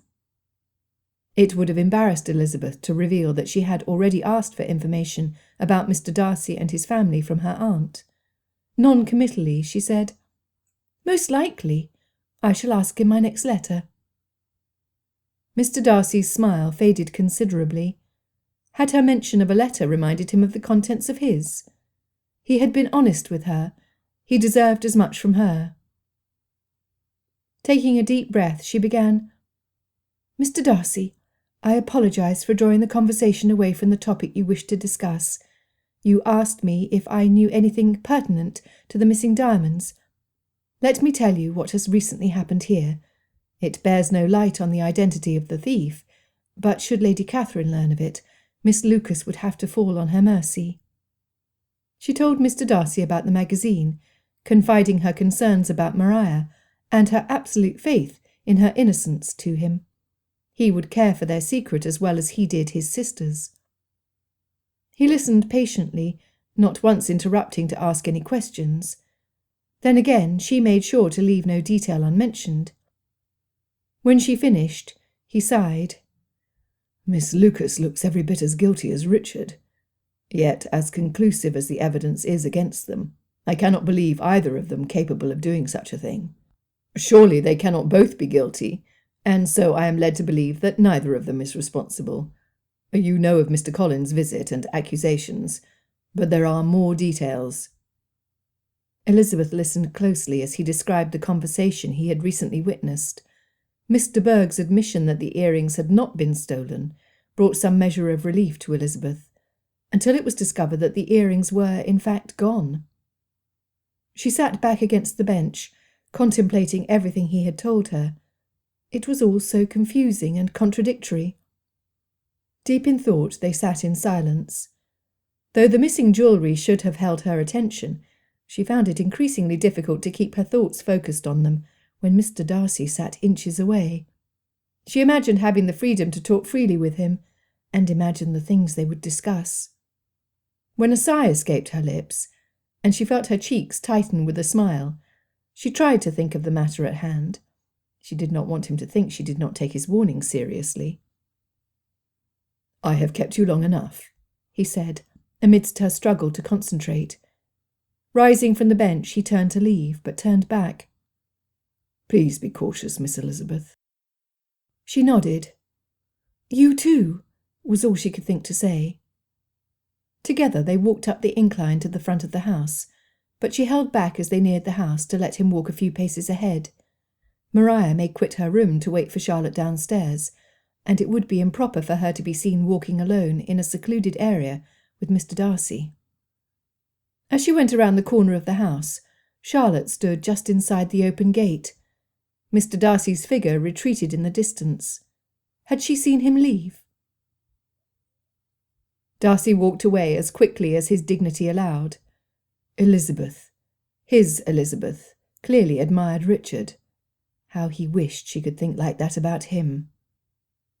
Leaving the gate behind, forcing himself not to look at his heart's desire, who followed him at a distance, he almost ran into Mrs. Collins. She looked as agitated as he felt. "Pardon me, madam," he heard himself say. She nodded off his concern, which was just as well. He was in no mood for pleasantries. Were it not for his need to talk to Anne, he would not have returned to Rosings. The last person in the world he wanted to see was Richard. He would only bother him with his playful banter and cheerfulness. Darcy did not want cheerfulness. He wished the clear sky would cloud up and drench him in rain. Then at least he would have an excuse for his poor mood. He would blame it on the rain.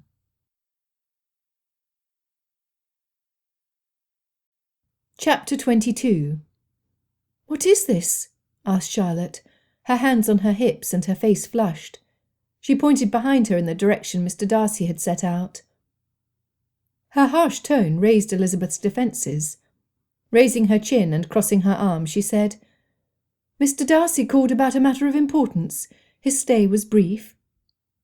"Did anyone see him come alone?" Charlotte insisted. "I do not think so. Mr. Collins is still away, and Maria has not left her room since you departed."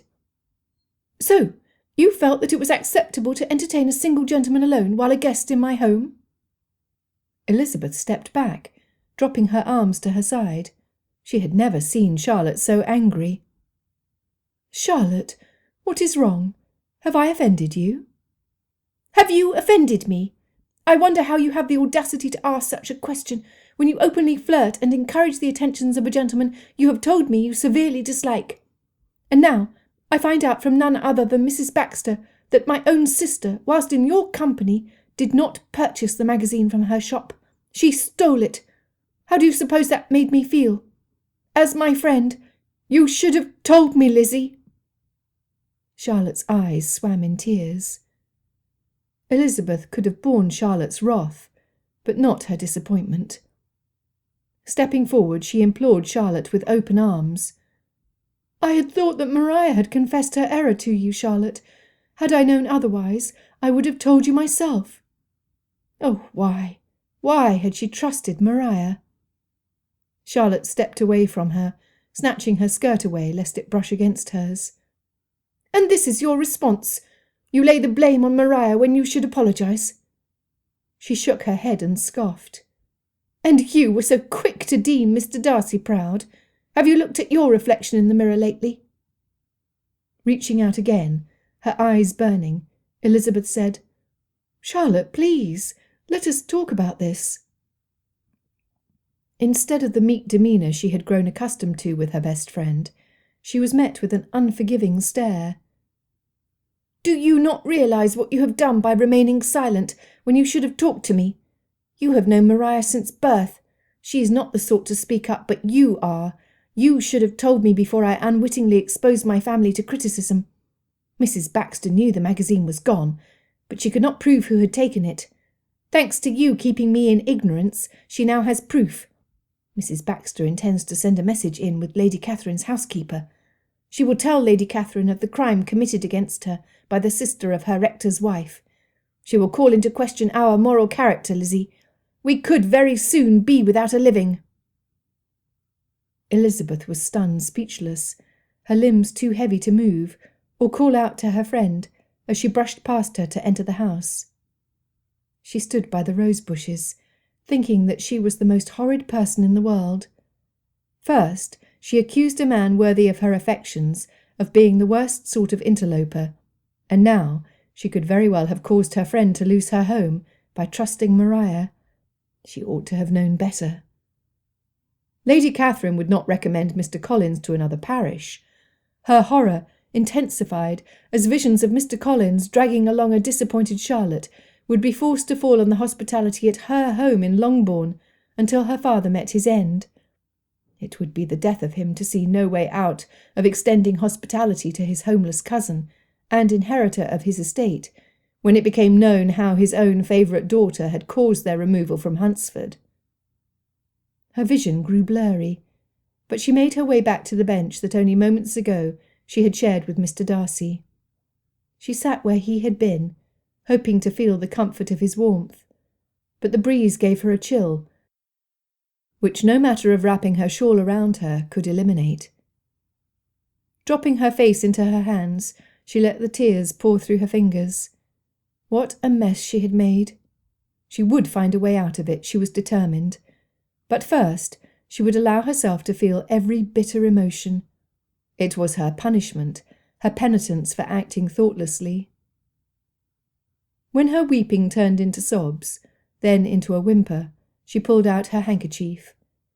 The soft linen soothed her swollen eyes. She caressed it to her cheek, inhaling the scent of the lavender Jane had wrapped in it as a keepsake.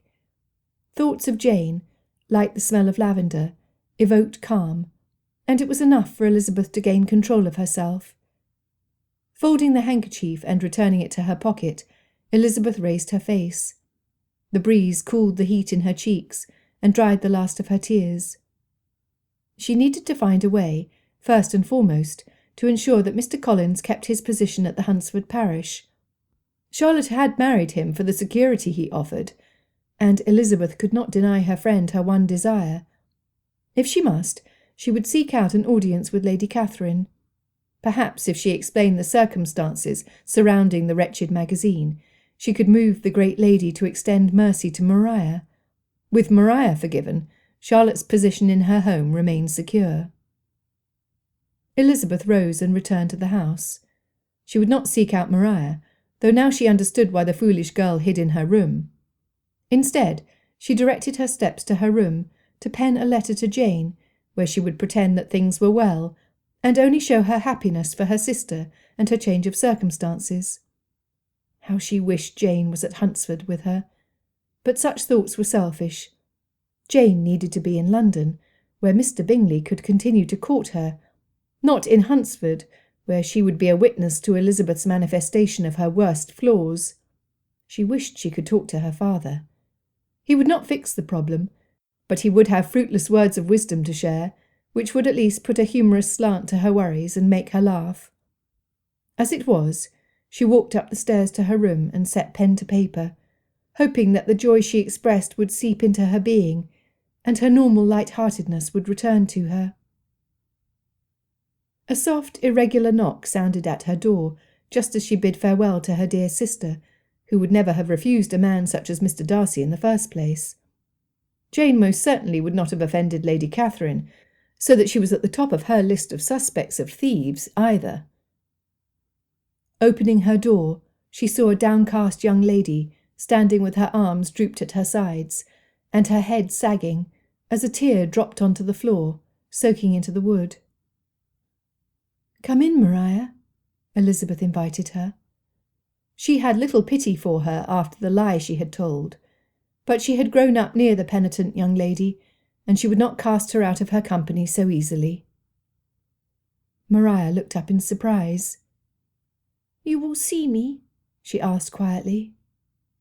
"Of course I will," she said, as the girl sat down in the chair in the corner, and Elizabeth perched on the end of her bed to face her. "Maria, what you did was wrong, and I do not understand why you lied about it to me, and to your own sister. Why did you lie? Please tell me, for I dearly want to understand." Tears streamed down Maria's cheeks of their own volition. She did not sob, and they did not choke her throat to render her speechless. "I came to explain. I hardly understand myself, but maybe in speaking of it with you, I can see clearer how to set things right. I have made a horrible mess." She picked at her fingers in her lap. "Why could you not tell Charlotte what you had done? Why did you lead me to believe you had told her?" asked Elizabeth in her most patient voice. "I was afraid," she mumbled. Looking up, she continued, "Some part of me hoped that if I ignored what I had done, then it would go away." "Like an ostrich burying its head in the sand," muttered Elizabeth under her breath. In a louder voice she asked, "Have you talked with Charlotte since she returned?" Silently shaking her head, Maria resumed picking at her fingers. "Well, it is for the best. Charlotte needs time to calm her indignation, but you ought not to wait too long. It could be that together you can think of a way to rectify the situation, and it might be a good idea to attempt to do so before Mr. Collins returns. I cannot imagine that he will be more reasonable than Charlotte." Nothing in her past dealings with Mr. Collins suggested that he would show the slightest amount of common sense or reason. Sitting up in her chair, with a determination about her, Maria said, "Until now, I have acted like a coward. I must do my best to set things right. I will go to Charlotte and tell her everything. I realize that there will be consequences to me for my actions, but they could not possibly be worse than what I have unintentionally done to my own sister." "That is the mature way to see things, Maria, and I applaud you for thinking of how your actions have affected others, rather than wallowing in your own misery." "I've done enough of that, and what good has it served? Charlotte has quite possibly lost her home, and Mr. Collins will make her miserable. He will never forgive her because it was her wretched sister who caused him to lose favour with Lady Catherine. Oh, Lizzie, I do not know how I will live with myself if they are cast out of Hunsford on my account." She said the words with such depth of feeling, Elizabeth expected another onslaught of tears. But none came. The well had dried. Setting her hand gently on Maria's shoulder, Elizabeth tried to think of what she would need if she were in the same situation. "The first step is always the hardest, and you have already taken it by admitting your error and allowing yourself to see the consequences. Now go. Talk to Charlotte. Do not let another moment pass." With a firm nod, Maria left the room. Elizabeth heard her tap on Charlotte's door. She hoped her friend would be understanding. It had been difficult to receive Charlotte's wrath out in the garden, and Elizabeth did not know if Maria could bear it. Elizabeth was not one to cry easily, but Charlotte had brought her to tears. Elizabeth knew that it was wrong to listen, but she could not help herself from trying. But try as she might, she heard nothing. It was a consolation that there was no shouting or yelling voices to make the eavesdropping easy. The silence made her optimistic that Charlotte and Maria would make peace. Elizabeth went downstairs to Charlotte's sitting room. There she would try to find something to do to pass the time and think. Charlotte's sewing box loomed in the corner. Elizabeth had not done any stitching since arriving in Hunsford, and she was not about to begin now. That task was better suited to Maria, who spent countless hours with her white work by the small window in the corner. A book lay on top of a small circular table by Charlotte's chair, but it was not the sort of book that interested Elizabeth. Best to ponder the advantages of spinsterhood. Perhaps she should return to her room. Or she could go for a walk. She should let the fresh air and open space cast their magic on her restless, guilt-ridden mood. Only she could not leave Charlotte so upset. Unsure what to do, but sensing she must stay in the parsonage, she curled up in the warm window seat in the front room and waited. She had an imaginary conversation with Mr. Darcy. He spoke of books, poetry, and all the things they had in common. She held his presence close to her, letting the memory of his soothing voice wrap around her like a velvet cloak.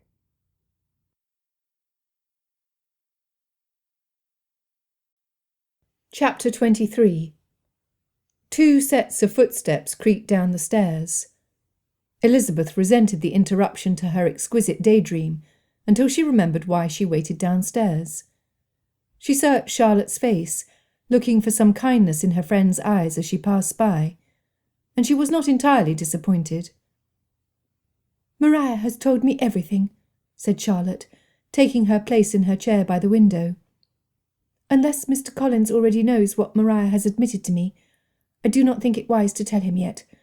If we can keep him ignorant for as long as possible, we might be able to sort this out amongst ourselves." Gone was the anger and anxiety, and in its place was a strategic determination that eased Elizabeth's spirits to see. "We look guilty, Charlotte. What do you propose we do?" asked Elizabeth, who had pondered the same question over and over. "As my husband quotes, 'In the multitude of counsellors there is knowledge.' Let us put our heads together and try to find Mr. Berg's earrings ourselves." "How do you suppose we do that? We cannot march into Rosings to search for them," said Elizabeth, curious to see if Charlotte could come up with any ideas she had not thought of already. "No, we cannot do that. Her ladyship would never approve of us poking our noses into what she considers to be her business, and her business alone, even though she has the audacity to point a finger at us and expect us to go down without a fight. Well, I, for one, will not wither before her accusations." Charlotte crossed her arms and looked pointedly at her little sister. Raising herself up to her full height, Maria said, "Neither shall I." Elizabeth added without hesitation, "Then we are in this together. I have made no secret of my differences in opinion with Lady Catherine. I see no need to start now. She is wrong, and I am only grateful that no formal accusations have been made thus far." Charlotte leaned forward to grasp Elizabeth's hand and squeeze it. "I love your loyalty, Lizzie, but we need to vow our innocence. If one of us is the thief, we should admit it here and now." She looked at her sister, whose eyes had widened to twice their size. Maria shook her head vigorously from side to side. "No, Charlotte. I know that I took the magazine, but I would never take something so valuable as Mr. Berg's earrings. Besides, I have not set foot in her room. Lady Catherine can say what she will, but I know the truth. And the truth is that I did not take the jewellery," Maria said, her face growing red in her insistence. Elizabeth added, "Maria and I were together the entire time we played the pianoforte in Mrs. Jenkinson's room." I can attest to the veracity of her words. As for me, I know that Lady Catherine would like nothing more than to send me away in disgrace, but I did not do it. Charlotte, placing her hand over her heart, said, "I did not steal them either. I have yet to set foot upstairs." It was time to think of solutions. Elizabeth said, "I had thought to speak with Lady Catherine privately to convince her of Maria's innocence. After all, a magazine full of fashion plates hardly compares to a set of diamond earrings. But I fear it would only be a waste of breath. She has proved herself to be unreasonable and irrational. I think that is why Mr. Darcy came to warn me earlier today." Charlotte looked stricken. "That was why he was here?" "Yes. After Mr. Collins left, there was an upheaval at Rosings, and he thought it best to warn us. So you see, there is another person who believes that we have nothing to do with the disappearance of Mr. Berg's earrings. Otherwise, why should he bother?" "I'm sorry for doubting you, Lizzie. I spoke rashly, and I deeply regret it." The tears pooling in Charlotte's eyes convinced Elizabeth that all was well between her and her friend. "Think nothing of it. You had every reason to be cross with me. I should have spoken more openly with you earlier, and so much of this could have been avoided. It is I who should apologize to you." "We are even then." Charlotte reached over to squeeze Elizabeth's hand again, and Elizabeth squeezed back. Maria, who had sat quietly through the emotional exchange, suddenly spoke. "Did Mr. Darcy only mean to warn you, or did he mean to include my sister and me?" Elizabeth thought back. He had not mentioned the other members of the parsonage household, but surely he would understand that she would take his warning to include them. Or would he? Doubt crept in, enough that Charlotte could read it on her face, though she said nothing. "It is in our best defence to assume that Mr. Darcy did not mean to include us. We do not want to pretend that we have more allies than foes. It would only work against us. Now, I believe that each of us is clear of guilt, which begs the question, who stole the jewellery?" Elizabeth had considered the subject in depth, and was quick to share her thoughts. "The more Lady Catherine insists on our guilt, the more I suspect her of stealing them just to be rid of us." Charlotte sat bolt straight in her chair. "Why? She has shown nothing but the most gracious condescension toward Mr. Collins and me. Why would she force us to leave under these circumstances when she could simply ask us to go, and give us a recommendation securing our living elsewhere? What does she stand to gain?" It was Elizabeth's turn to look uncomfortable. "Do you remember the day I stayed behind, while you went to tea at Rosings?" "Yes, you had a headache," Maria contributed. "That was so, and indeed my head pounded by the end of the evening, much worse than it did before you left. I must swear you to silence before I continue. Will you promise me that you will not say a word of what I am about to tell you, not even to me after it is spoken?" she added, to show the import of their silence. After securing their promises, she continued, "Mr. Darcy called to propose while you were away." Charlotte exclaimed, "Oh, Lizzie! Imagine, you engaged to Mr. Darcy! But why did you not say anything? This is happy news, and could very well mean our salvation, when it is known by Lady Catherine." She stopped, and added in a much more subdued tone, "When it is known by Lady Catherine, she will suffer a fit of rage, because she believes Mr. Darcy to be engaged these many years to her own daughter." "That is so. I refused him, believing his character to be much different from what I have since learned it to be." She could see the sorrow in Charlotte's eyes. "You always did judge easily," was all she said, but she may as well have stabbed Elizabeth in the gut with a dagger. "It is the reason I have to suspect that Lady Catherine hates me and might do anything to get rid of me, punishing my friends in the process," she said, bringing the subject back to her purpose. Charlotte squinted her eyes in thought. "It is a possibility, but Mr. Darcy does not seem to be the sort of man to air his failures. How would she know unless someone told her? The proposal happened in my home, yet this is the first I have heard of it." Leaning forward, she added, "And it will be the last I mention of it, Lizzie. You need not worry." "Thank you, Charlotte. I do not know how she might have heard. Nobody was about." "My suspicions lie elsewhere. I know that everyone likes Colonel Fitzwilliam. Before you told me of Mr. Darcy's proposal, I rather thought he fancied you. He's one of the most agreeable gentlemen of my acquaintance. But might that not mask something darker? I cannot help but think him capable of committing such a crime," said Charlotte to the disbelieving ladies in the room. "Surely not the Colonel," said Maria, aghast.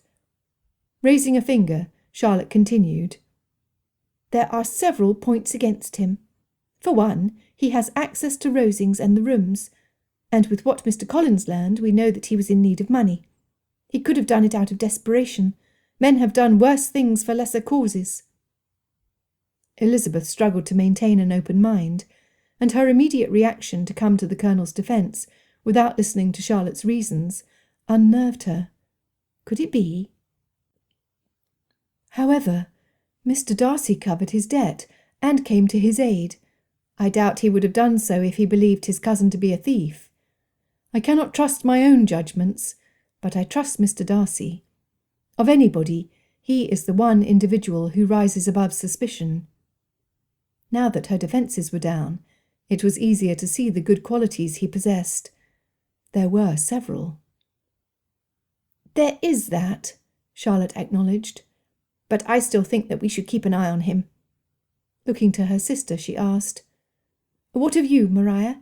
Whom do you suspect? Hesitantly, Maria said, I know that you will not agree with me. Even in my own ears it will sound preposterous. But could it be that perhaps Miss de Bourgh has been lying? And let us not forget Mrs. Jenkinson. She is always with Miss de Bourgh, and could very well know much more than she lets on. It was easier to imagine Miss de Bourgh fooling everyone than it had been to imagine the Colonel guilty. Why would she lie? What could she gain from it? They were her earrings, asked Charlotte. I'm not sure, but maybe she stole them for herself, for the money she would need to flee from home, suggested Maria timidly. Why would she flee? She leads a comfortable existence at Rosings and needs the constant medical attention Lady Catherine arranges for, dismissed Charlotte. How would you like to live as she does? She's so pale and weak, and it seems to me that she ought to try a different doctor. Is that not what you would do if you were constantly ill and never improved? Maria had a good point. Elizabeth had thought it before. Why did Lady Catherine only employ one doctor when her daughter's health did not improve? If she had a daughter, she would search until she found a doctor who could offer a treatment she would respond well to. Could it be that Miss de Bourgh yearned to escape, but she got caught taking her own earrings before she could get away? Elizabeth asked, You mentioned Mrs. Jenkinson. We have overlooked her, but she has been at Miss de Bourgh's side this whole time. Could she be responsible? Charlotte and Maria looked at her like she was mad. What? She has access to Miss de Bourgh's room. What if she took them? The question we need to consider is, what motive does she have? She has a comfortable position as a companion in a household which, no doubt, suits her needs very well. I find it difficult to believe that after all her years with the de Bourghs, she would steal from them. They would cast her out, and where would she go? No, Lizzie, the risk is too great for her. Maria added, I think she would only assist Miss de Bourgh if it came to that, but I agree with Charlotte. I do not think she would act of her own accord. She stands to lose too much. At her age, why should she risk it? Elizabeth chewed on her bottom lip. There was so much to think about. Missing diamonds, livings in jeopardy, confessions, the ache she felt in her stomach every time she thought of Mr. Darcy. Was it guilt? She had felt a lot of that particular emotion that day, but it felt different. More like misery mixed with bliss.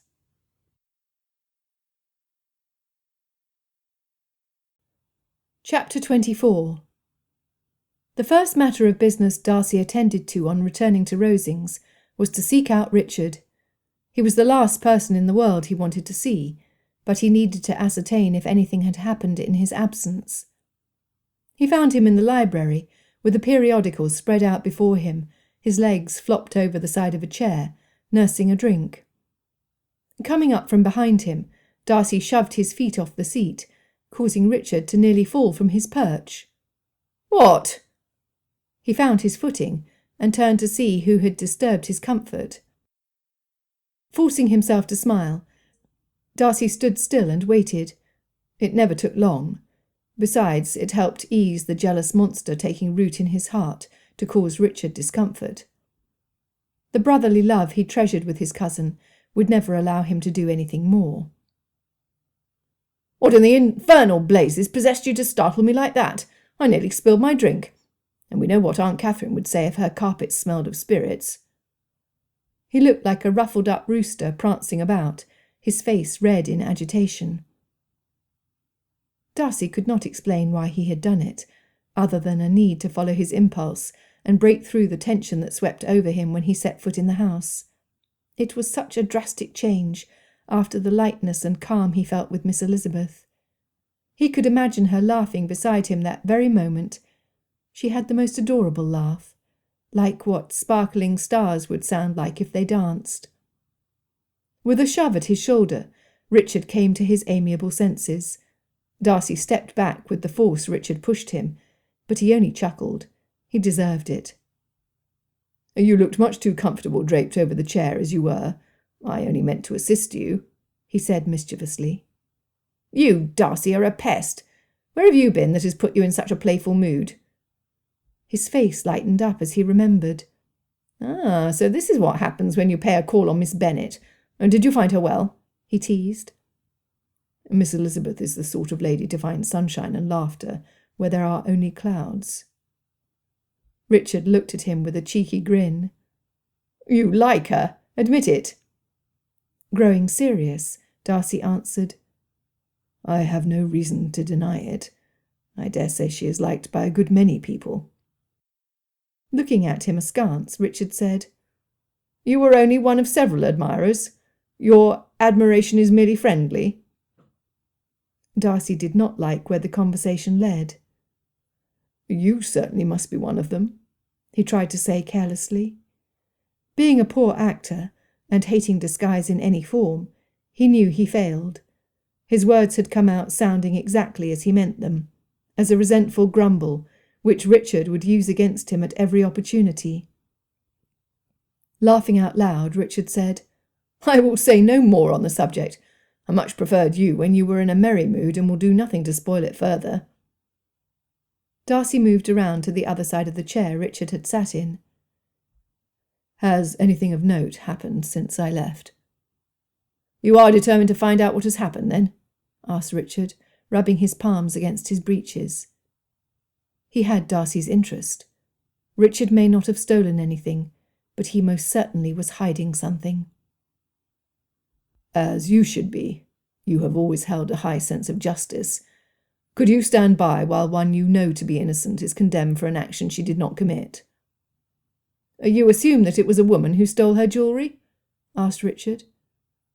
Unless we can prove otherwise, all that matters is that Aunt Catherine is convinced of it. Besides, the only gentlemen to have any access to Anne are you, me, and Mr. Collins. Do you think one of us did it? Asked Darcy sarcastically. Richard rubbed his chin. Mr. Collins, No, I cannot say that I believe him capable of carrying off such a farce. He would have to be a master of deceit, coming here the way he did to accuse me, only to have stolen them himself. No, I do not think he could. I agree. That leaves the women, but I cannot believe Miss Bennet responsible. Nor I, Darcy, though I admit that I do not know her well enough to give proof of my belief. What can you tell me of Anne? Do you know why she said that the earrings had not been stolen?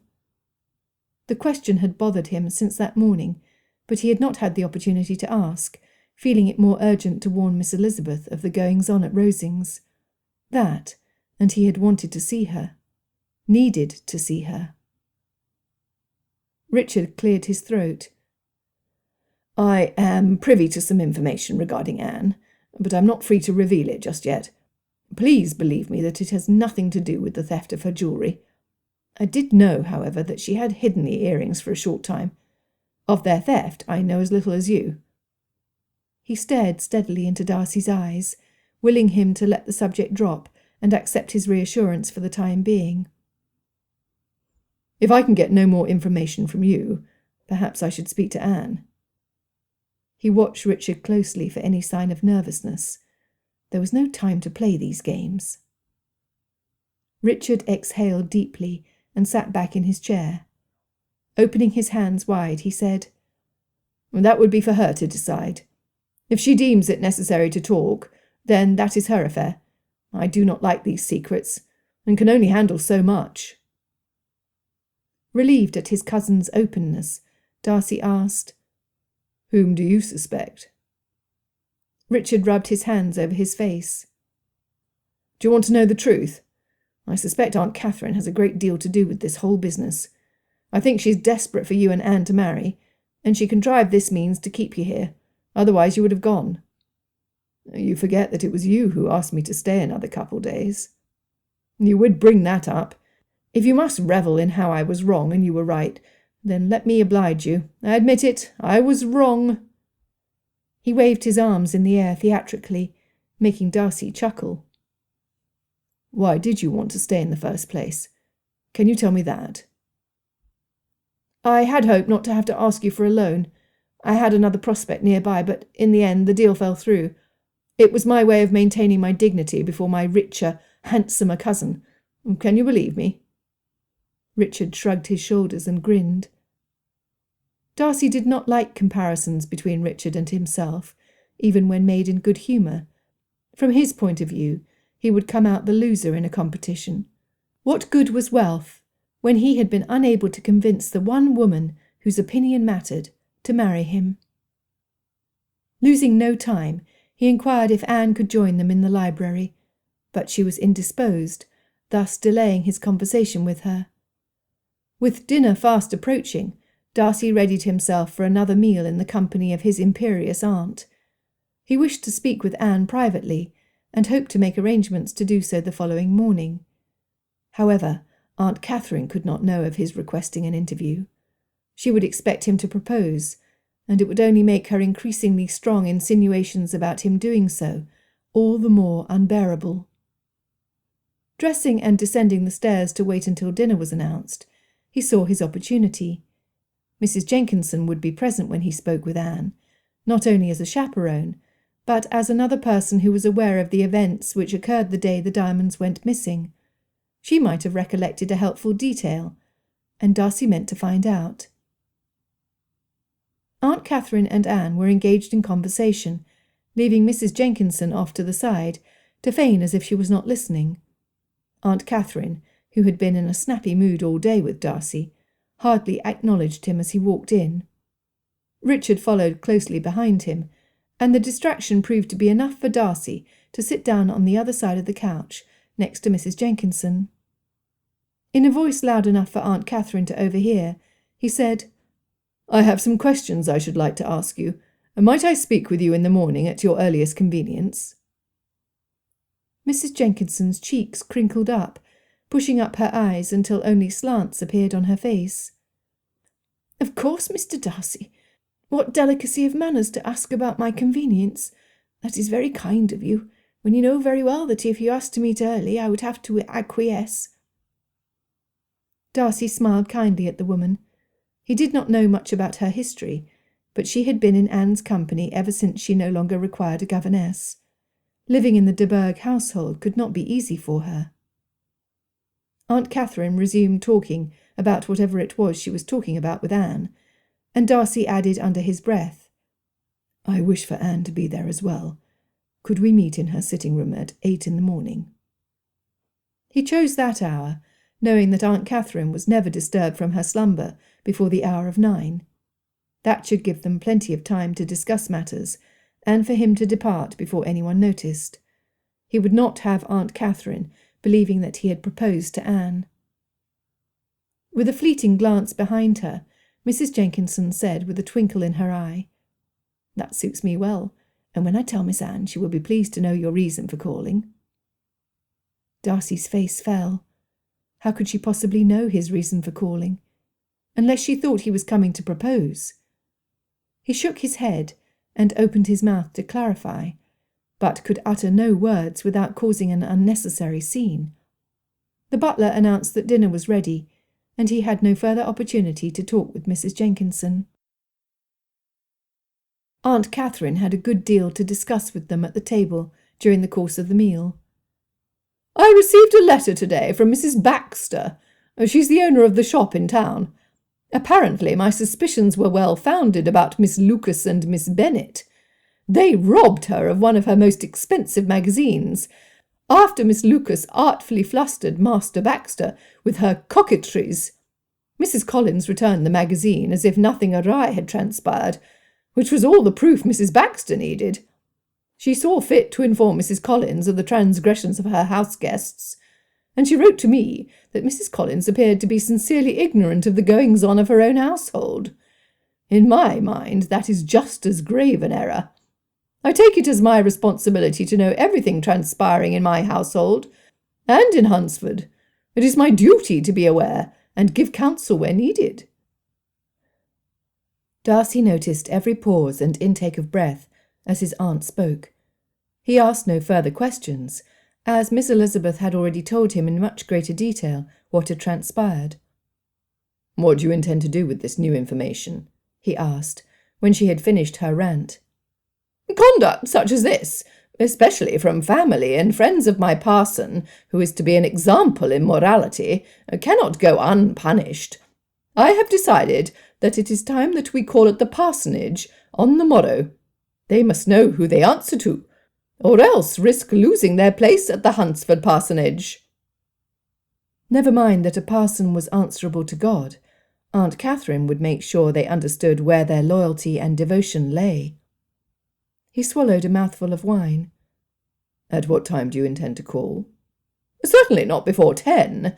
Though what I have to say is of great importance to them, I would not hasten to bear ill tidings." "Ill tidings?" asked Darcy, his sense of foreboding increasing by the second. "Of course. Depending on what we find tomorrow, they will have to leave. I will not have a thief on the property." "You do not think that Mr. or Mrs. Collins stole the diamonds, do you?" "Of course not. But I have made it no secret to you that I highly suspect their guests of committing the crime against me. Though I dislike Miss Bennet's outspoken character, I think that the fault lies with Miss Lucas. A fashion magazine seems too frivolous for one as plainly dressed as Miss Bennet. If we find Anne's earrings on the premises, then they would have housed a criminal in the home I graciously improved for them to live in. I could not in good conscience, or my fair sense of justice, allow them to continue dwelling there when there are others more worthy to fill the role of parson in my parish."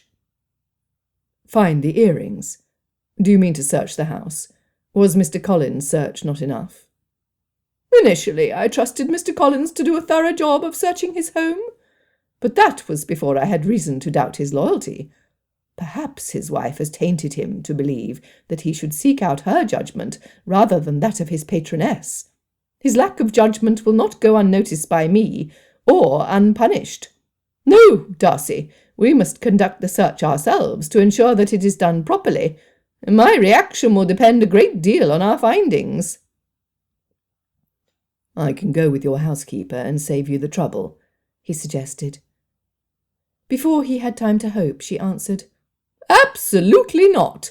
The search must take place under my direction and instructions. If the earrings are found, I will waste no time in dismissing Mr. Collins from his position, and Miss Lucas shall be sent to the constable to be dealt with properly." The food on Darcy's plate lost its flavour. They would not find the earrings at the Collins home. Of that he would bet his fortune. But he had to accompany Aunt Catherine, while she insisted that their home be searched. Any trust Miss Elizabeth had in him would be lost. She would see him as the villain, coming to accuse her and her friends of a crime he knew none of them could have committed. Still, he could not let Aunt Catherine go alone.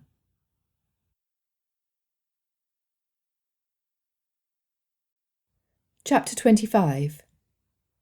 Darcy walked on the balls of his feet down to the door of Anne's sitting room. Aunt Catherine would not awaken for another hour.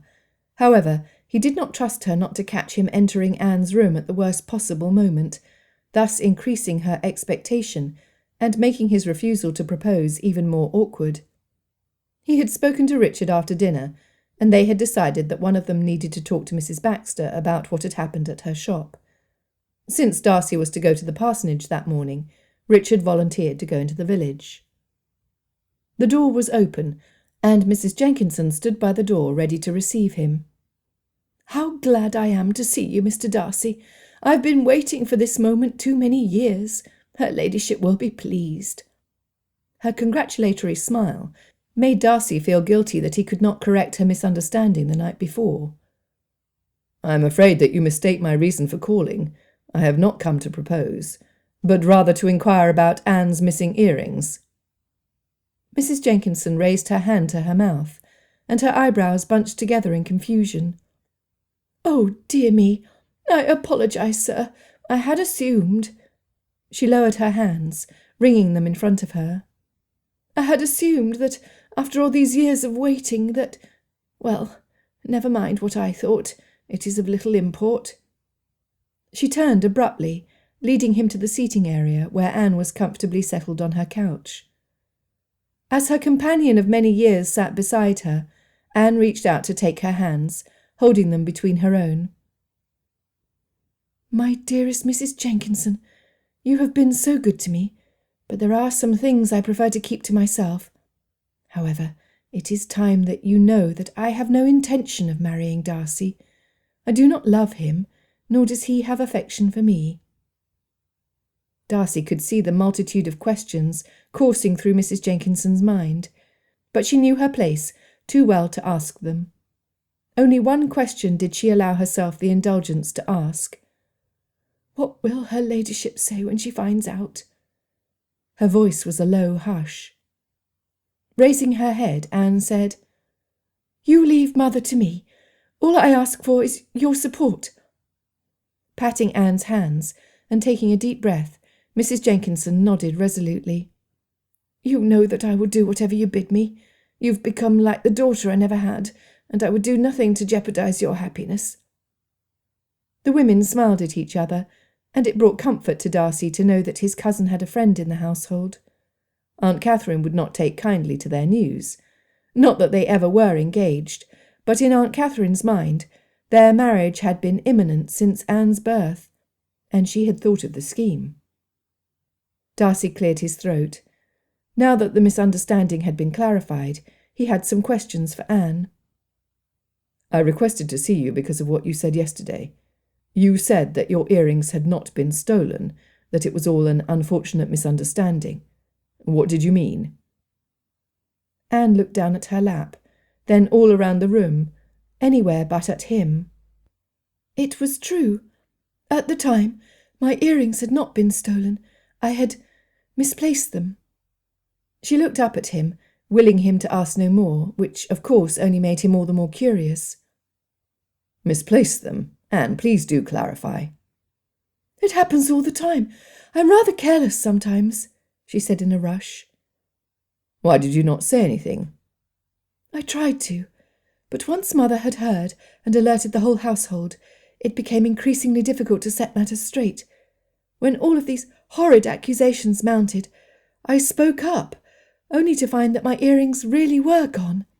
Mrs. Jenkinson and the maid searched where I indicated to them. Just to make sure, I also searched on returning to my room." "They really are stolen, then?" he asked. "I hate to say it aloud, but it is so. They are gone." "Whom do you suspect?" asked Darcy. Anne's eyes grew large. "I really have no idea." Darcy sighed.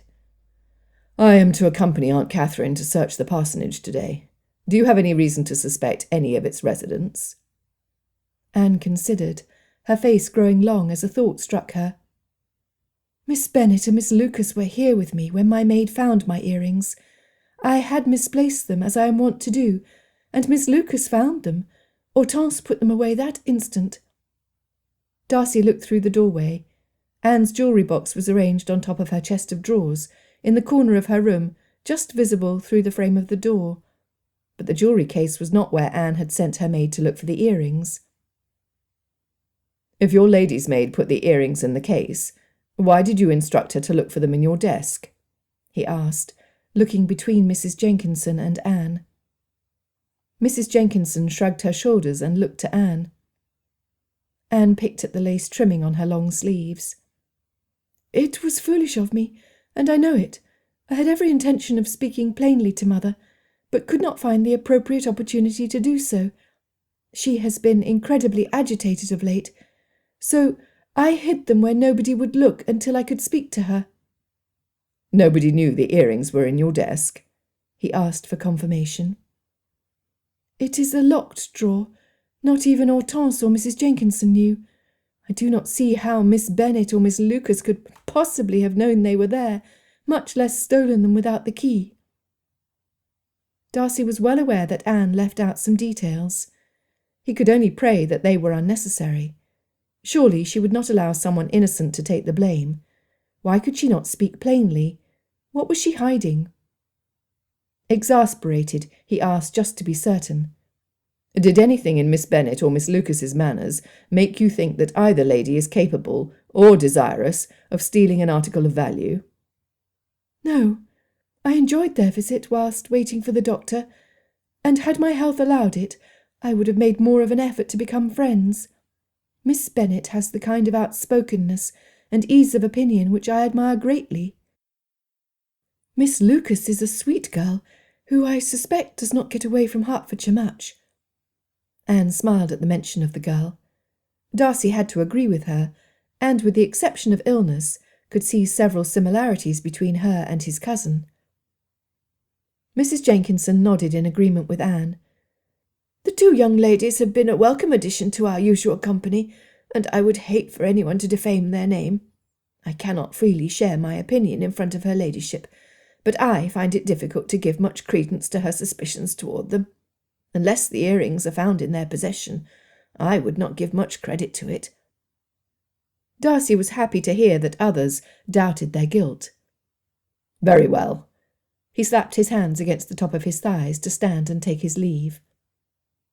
He had not fully abandoned his chair when Anne's door opened from the hallway without so much as a knock. When he saw who stood there, he almost fell back into the cushioned seat. Aunt Catherine had her hands clasped at her breast, a calculating smile on her face. "And so it has finally come to pass." Entering the room, her stiff silk gown swishing with every step, she gave Anne a kiss on the cheek. Her display of parental affection startled Anne, and Darcy inwardly groaned. She next took him by the hands, digging them between her own, the stones of her rings digging into his flesh. "We can talk to Mr. Collins about reading the banns. He will be happy to oblige, and given his precarious position here, he will be overjoyed to have an opportunity to render service to me." Darcy could not let her continue. "I have not come to propose, but rather to ask my cousin and Mrs. Jenkinson some questions regarding our visit to the parsonage this morning." Withdrawing her hands as if she had touched unwashed linen, her smile vanished into a cold countenance that boded ill for the day. "Oh, I see. You did not see fit to alert me to your intentions, but you thought it best to sneak around so that I would not know what you were up to." She looked between him and Anne, dividing her blame evenly between them. Anne wilted in her chair, blanching, where only minutes ago she had beamed contentedly at her mother's kiss. Darcy had not seen Anne smile since he had spoken with her and Richard in the garden. Had she enjoyed the same healthy glow to her skin as Miss Bennet, she would have been noted in all of Kent for her beauty. "I had every intention of discussing our conversation here with you once you were awake and seeing people." There was truth in that, though he had hoped that she would not find out about his visit at all. He had hoped to avoid the scene which was presently transpiring in Anne's sitting-room. "Mother, I feel a headache coming on. Will you please excuse me? I must lie down." Anne departed, followed by Mrs. Jenkinson. Alone in the sitting-room with his vexed aunt, Darcy clenched his fists at his side. The anger he felt toward the woman standing before him choked the words he might otherwise have spoken, so he stood, angry and silent. "Have you nothing to say for yourself? I am horribly displeased with your conduct in my home during this visit. You give every indication that you mean to propose, yet you refuse to do so. Why have you prolonged your visit, if it was not to spend more time with Anne? Why would you arrange to meet her, and secretly, I might add, if you have no intention of declaring what you know very well it is your duty to declare?" Aunt Catherine's icy eyes bore into him, demanding answers he could not give her. No matter what she would threaten him with, he could not marry her daughter. His heart belonged to another. "Do you ask in earnest, or is this another attempt to get what you want through the implementation of the guilt you suppose I should feel?" he asked slowly, measuring each word before he spoke. He would not risk any more misunderstandings. She sniffed and lifted her chin. I wish Anne great happiness, but she will not find it with me. She has made that clear, and I suggest you take more of an interest in her wants than in forcing her to bend to your will. As for me, my heart will not be denied. I love one woman, and I shall love her until my last breath, though she would not have me." Aunt Catherine stepped back, horror-stricken. "You would waste your life and your fortune on someone so undeserving as to refuse an offer from you? Why would you want such a woman as a wife?" Thanking the stars above that Aunt Catherine had not asked who the object of his affection was, he said, "I cannot give up hope that I might win her heart yet. She is worth the struggle." Before she could ask anything further, he bowed. "If you want to leave at the assigned hour, I must attend to some business." Never mind what business that might be, but it needed attention. He was done answering her questions, and he would not degrade Miss Elizabeth by speaking of her to someone who did not appreciate affairs of the heart. It was only wasted breath against a brick wall.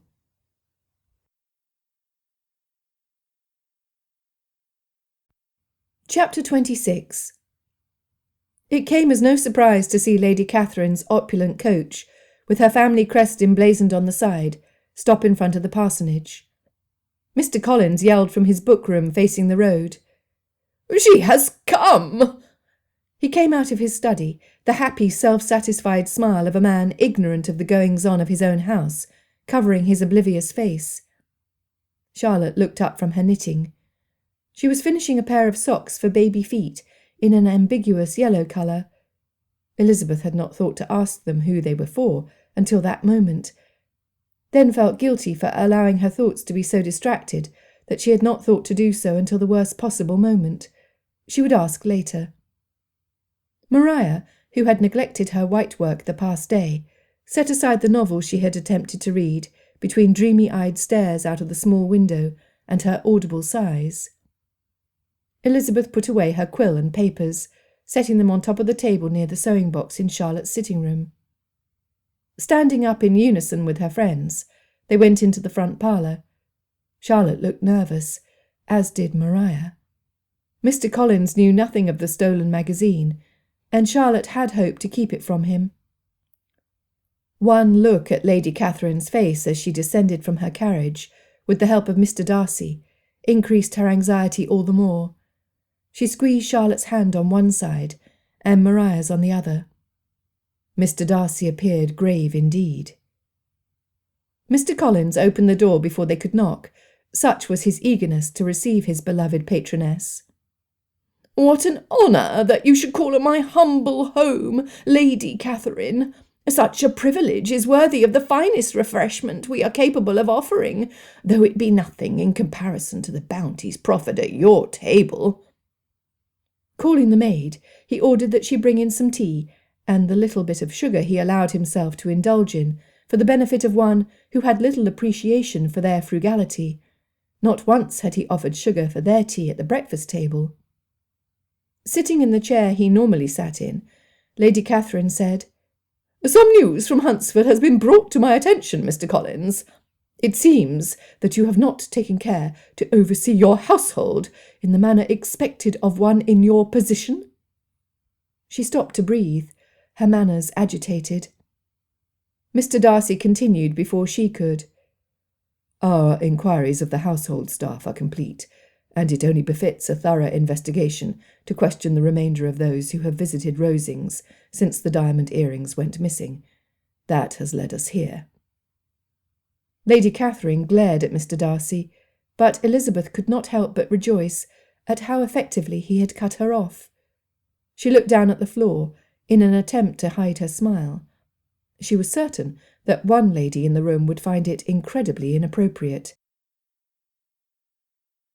Feeling someone's eyes piercing into the top of her head, she looked up when she had regained her composure.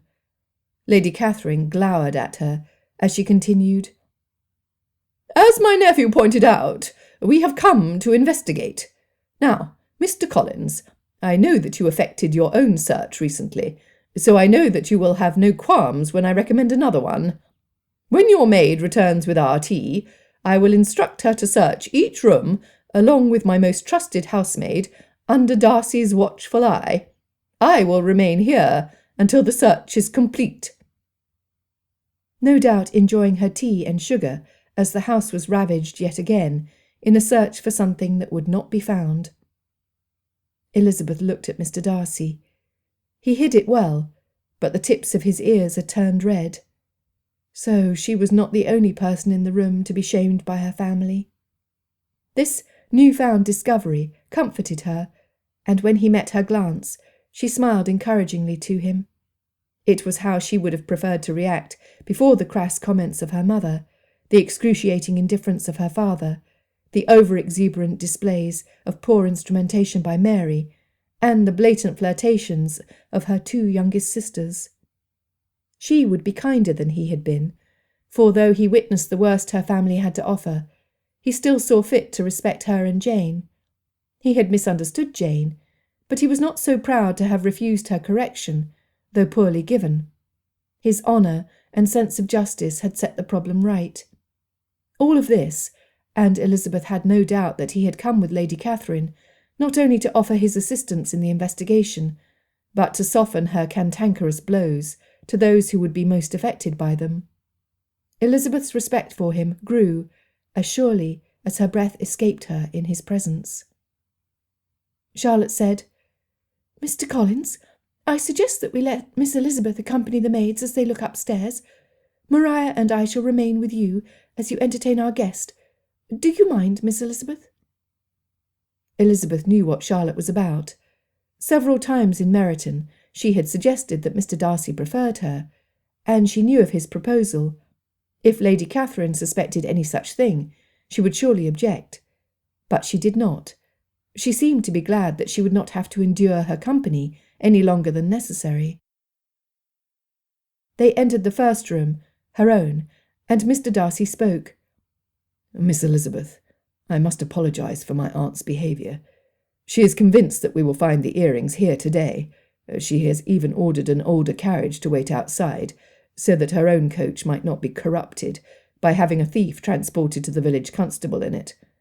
She shall leave here disappointed." The thought of her bringing two carriages was so ridiculous, Elizabeth tried to stifle a giggle. Not completely successful, she covered her mouth to keep the noise down. She did not want to get Mr. Darcy into trouble by drawing Lady Catherine's attention upstairs. Under Lady Catherine's maid's watchful eye, Betsy searched everywhere. Mr. Darcy, too, watched, but had the delicacy to turn his back when she got to certain articles of clothing, saying that he trusted the maid's judgment when they declared that nothing was found. "If I ever am tempted to steal valuable jewellery, Mr. Darcy, I shall know where to hide it," Elizabeth teased, trying not to feel awkward standing in the room where she slept. She knew that, considering the gravity of the situation, she ought not to make light of it, but she could not help herself. With his lips curled upward, he said, "You ought not say such things, or else I will suggest that Aunt Catherine conduct the search herself." Raising her hands up, she said, "Pray do no such thing. I am not afraid of her, but Charlotte would be miserable." The mention of her friend's name and the seriousness of Mrs. Baxter's accusation against Maria made Elizabeth ask, "Has Lady Catherine's opinion of my cousin and Mrs. Collins changed in any way lately?" Mr. Darcy's smile melted away to show his concern. "Mrs. Baxter sent her a message. I surmise you know what she wrote." Elizabeth nodded. It was a foolish mistake, made by a silly girl offered more freedom than she is accustomed to. She has learned her lesson, and she is not the kind to repeat the same mistake. "Do you think Miss Lucas capable of stealing worse?" he asked. "Absolutely not. She is a girl who has never stepped off the straight and narrow path. When opportunity and temptation collided, it proved to be too much. But I can tell you in all truthfulness that her conscience has tormented her since. The experience startled her so greatly, she will never allow herself to stray again. I believe that with all my heart." That seemed to be enough to convince Mr. Darcy. As they moved to Miss Lucas's room, the search continued in the same manner. Attention was given to every detail. Not that there was much to give, with the room's simple furnishings. After some moments in nervous silence, as they oversaw the search of Miss Lucas's room, Elizabeth asked, "Mr. Darcy, do you think your aunt has any inclination toward dismissing Mr. Collins from his responsibilities as the rector? I've been quite anxious on the subject of late." Wringing her hands, she waited longer than she had hoped for him to respond. She wanted him to reassure her that nothing was amiss, that his aunt, for reasons unknown to anyone else, would act like a friend toward her cousin and his wife, that her worry was unheeded. But no such reassurances came. His silence answering more clearly than any words he could have pronounced, Elizabeth pursed her lips to keep her tumult in check. Turning toward her, he reached out as if he would touch her gloveless hand. He stopped himself just in time, leaving Elizabeth's fingers twitching. She clasped them together. "Miss Elizabeth, I do not for a moment believe that the earrings will be found here. Thus your friend's home is secure. It is, and has been, my firm opinion that the earrings are merely a ploy used by my aunt to keep me here. Otherwise I should have left a week ago." He had proposed a week ago. Regret filled Elizabeth's heart as she saw the hurt in his eyes, the same expression he wore before stepping out of the front parlour. He remembered too. Would she answer differently now that she had cast her own prejudices aside to see the man as he really was? The speed with which she had accepted others' gossip and snide remarks shamed her, and she felt the heat rise in her cheeks. She was glad he had stayed, and honoured that he cherished her good opinion enough to explain his actions in a letter. But he would have gone. Her throat felt tight, but she asked the question. "You would have gone so soon?" Mr. Darcy's head rose to give her his full attention. His expression was one of hope. Lady Catherine's maid pronounced firmly, "There is nothing here, sir. Shall we inspect the master's room next?" Mr. Darcy nodded, never once looking away from Elizabeth. She felt warm from the intensity of his gaze. She tried to pay attention to the actions of the maid, but it grew increasingly impossible not to look at Mr. Darcy. He did not even attempt to distract his gaze, his mouth open like he wished to say something, but was uncertain how to proceed. Elizabeth, unlike herself, found that she had no words either. So much could be said, but how to begin? This was hardly the time or place, and there were other matters which demanded their complete concentration. Her attention was caught as Betsy held up a collection of baby bonnets, gloves, socks and gowns on a chair on Charlotte's side of the bed. There was enough there for a newborn. As realization hit, she reached out and smacked Mr. Darcy across the arm in her shock. How had she not seen it before? "Oh, I do apologize. The realization hit me rather violently," she tried to justify. She could not help but appreciate how solid he felt under her touch. Mr. Darcy rubbed his arm and chuckled. "Thank you for the reminder that I ought not stand so close." Dramatically taking a large step away, he smiled and continued rubbing where she had hit him. Playful banter felt much more comfortable at that moment than the serious thoughts she had entertained over the past few minutes. She embraced the humour wholeheartedly. "It is the best of news, and now that I see the evidence, I wonder why I did not see it before. Look at the clothes on the chair." Mr. Darcy nodded with a happy smile. "The only way to be certain is to confirm it with Mrs. Collins herself. It is all the more reason to end this search and this nonsense with my aunt, so that Mr. Collins' position is secure, and no harm is done to your friend's security." Conspirators in their newfound knowledge, they returned downstairs of lighter heart than when they had gone up. The Rosings maid looked to them for instruction, clearly wanting her work to be over, so that she could attend to her normal tasks.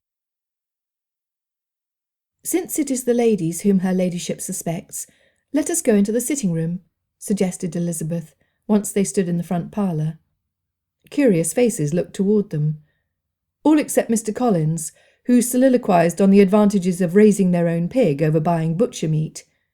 Lady Catherine appeared bored, and ready for any interruption on the subject on which she had advised Mr. Collins several times, as if she were an expert on raising livestock. Mr. Darcy was left no option but to interrupt Mr. Collins to inform them. "We have found nothing, nor do I suspect we shall." Lady Catherine harumphed, and Mr. Collins continued, switching from swine to his precious rose bushes in the front garden. Charlotte's room being small, and having little besides some chairs, a table, and her sewing-box to occupy it, the maid did her work quickly. Not that anybody besides Lady Catherine thought she would find anything. The great lady, growing tired of the one-sided conversation in the parlour, soon waltzed into the room to admire the recent improvements she had given the space. She inspected the paper on the walls, and set about telling Charlotte how better to arrange the room. "I wonder why you should choose this room in the back of the house for your use. The light is not so good as the front, and I wonder how you are able to do any needlework, reading or writing in there," she commented, unconcerned the fact that she was the one responsible for the positions and proportions of the rooms. "Mr. Collins needs the daylight much more than I do for his reading. That is why I chose this room for my own particular use. However, I do spend a good deal more of my time in the front parlour. The window seat you added was such a lovely detail," said Charlotte smoothly. Satisfied, Lady Catherine continued about the room. "Darcy, are we done?" "There are other matters which require my attention at Rosings." The search was being called to an end. Glory be. Interrupting Elizabeth's high humour at Lady Catherine's attitude toward the Collins, the Rosings maid said, "There is only the sewing-box in the corner to check." The maid, determined to complete her assigned task, no matter how fruitless, moved Mariah's white work draped over its lid, and flipped the top open to rummage through the bits of lace and thread neatly arranged in their compartments. When she reached the buttons, she froze. She looked as if she had come upon a cockroach hidden in the buttons. "What is it, Betsy?" asked Charlotte, thus sending her housemaid over to see what the fuss was about. Betsy peeked into the box, then backed up against the wall, speechless. Everyone stood fixed in place, wondering what could have affected the women so greatly. Elizabeth, unafraid of unsightly insects, walked over to the box, and her heart felt like it would leap out of her chest. Mixed into the buttons, she saw a set of sparkling diamonds.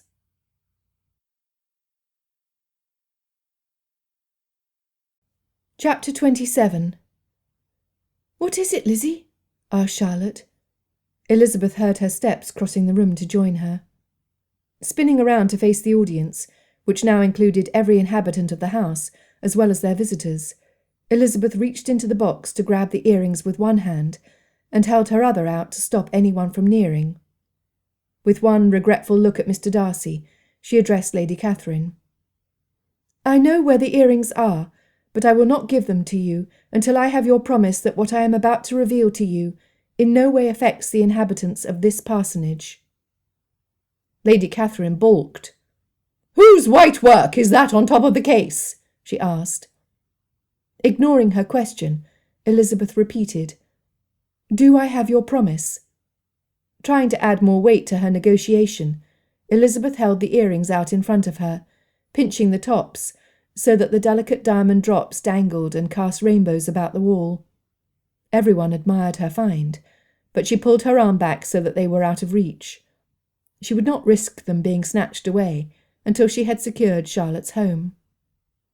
"Elizabeth," started Mr. Darcy, his hand held out as if he would help her. How she cherished hearing him call her by name, but it was a dreadful mistake. Lady Catherine, her face red, looked between the two of them. "I see," she hissed. A hush pervaded the room. Elizabeth watched as the heat in Lady Catherine's aspect chilled.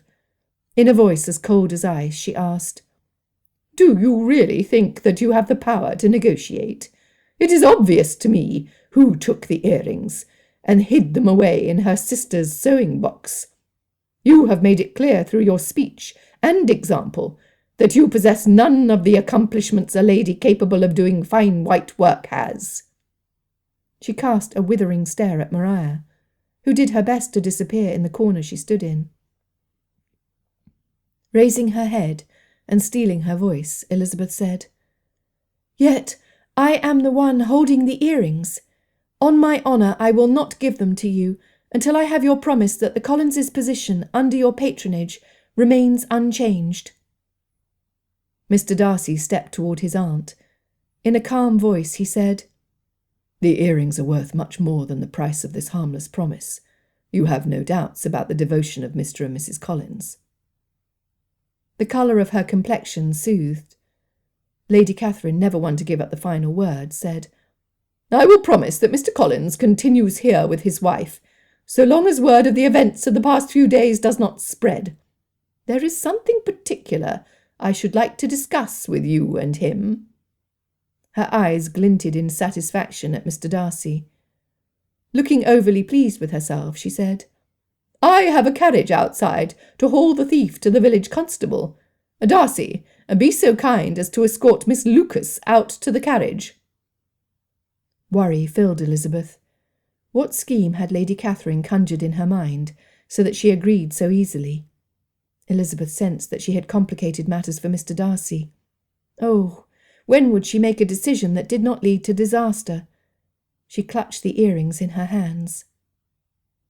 Maria, as white as her neglected embroidery, sunk to her knees before Mr. Collins, who stood next to her, could react. Mr. Darcy helped her into a chair. It was all Elizabeth could do to not allow her eyes to linger on him. She had a horrible presentiment that he was lost forever to her. That would please her ladyship. Forcing down her anxious thoughts, Elizabeth focused on Charlotte. Her dear, sweet friend of many years held a handkerchief to her mouth as tears ran down her hands. Elizabeth begged Lady Catherine, "Why do you assume Miss Lucas committed the crime? It could not possibly have been her doing." "I'm not a fool, Miss Bennet, and I thank you not to insult my intelligence.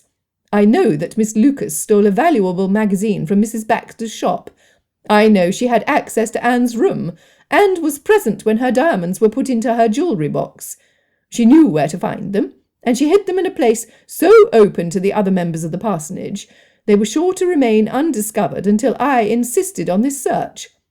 That, Miss Bennet, is why she must go to trial to pay for her crimes against me. Now, hand over the diamonds." Her words came out like the crack of a whip, and Elizabeth flinched every time the lady pronounced her name with such derision. Maria rocked back and forth in her chair, weeping loudly, unable even to defend herself. Charlotte, Elizabeth could see now, had rallied her strength, and would soon make her stand against her patroness in defence of her sister. Elizabeth could not let her fall into disfavour with Lady Catherine, not at the price of her home, when she was convinced that her friend's family would have a new member before the end of the year, not while it was in her power to prevent it. "No," she exclaimed, over the weeping and exclamations in the room. "You cannot send Maria away, when it was me who stole the earrings. It is me you should send away, not her." Her chest heaved, and she blinked her eyes furiously to hold the tears back. She would not cry in front of Lady Catherine. Mr. Darcy stepped forward, his hands out, but he stopped himself short, the emotions on his face changing as quickly as Elizabeth could feel them in her own breast. She whispered so low, only he could hear, "I am sorry." Lady Catherine's arm extended, her fingers pulsing up and down in expectation. Elizabeth thrust the odious earrings into her waiting hand. In a calculating voice, Lady Catherine asked, "You openly confess before the witnesses in this room that you are the thief?" She inspected the earrings in her grasp, and slid them inside the velvet pouch she had brought in anticipation of their discovery. Elizabeth nodded. She would not say the words unless forced to. With a haughty sneer, Lady Catherine asked, "When did you take them? How did you do it?" I took them the same day Mr. Berg's doctor came. It was not difficult, nor shall I bore you with the details." She did her best to keep the waver out of her voice. Never in her life did she think she would have to convince someone of a lie like this. "Why are you admitting to something it is impossible for you to have done?" asked Mr. Darcy. She loved him all the more for coming to her defence, but she could not allow it at the expense of her friends. Her eyes never wavering from his, she said, "I am known to be careless, and not take things so seriously as I ought to. I can only hope that, if given another blessed chance, I would have reacted differently." She watched him closely. Did he understand her meaning? Could he save her from the agony she felt, trapped as she was between despair and hope? Was she worth the bother? "Take her to the carriage, and see that she is kept under the constable's watch. Mr. Collins, I will send for you later. There are some plans we need to discuss." With that said, Lady Catherine stormed out of the parsonage. Mr. Darcy assumed control once she had gone. Everyone was in such a state of shock they could have heard a pin drop. "Mr. Collins, will you accompany Miss Elizabeth and myself into Hunsford? Mrs. Collins, perhaps you could stay here with Miss Lucas. She looks like she needs some sisterly reassurance. I will send the carriage back for Miss Elizabeth's trunk. Can you please see that her belongings are packed?" Elizabeth felt sorry for Maria. Had Mr. Darcy not helped her into a chair, there was no doubt that she would still be in a crumpled heap in the corner of the room. As it was, she reminded Elizabeth of the dolls she and Jane had made their younger sisters out of stuffed bits of fabric. She sagged in her chair, unable to even hold her head up. Between sobs she muttered, "I'm so sorry, I'm so sorry," over and over. Elizabeth rested her hand on the girl's shoulder. "I know you did not do it, Maria. As for me, I will have to trust that the real thief is found before a trial is arranged." She looked imploringly at Mr. Darcy, lingering over his features so that she could remember every detail. If anybody could find out who was responsible, he would. Not that it mattered much. Even if she were granted freedom, she feared he was lost to her. The muscles at his jaw and temples tensed, and the determination on his face was unmistakable. It brought her comfort. Charlotte, silent tears flowing down her cheeks, grabbed Elizabeth, hugging her so violently she struggled to keep them on their feet. "Oh, Lizzie, what have you done?" With a kiss on her cheek, she backed up to stand at arm's length. "Nothing more than you would have done. Of course, you would have had more sense than I have shown, and would have avoided this mess completely, I dare say." Elizabeth tried to smile.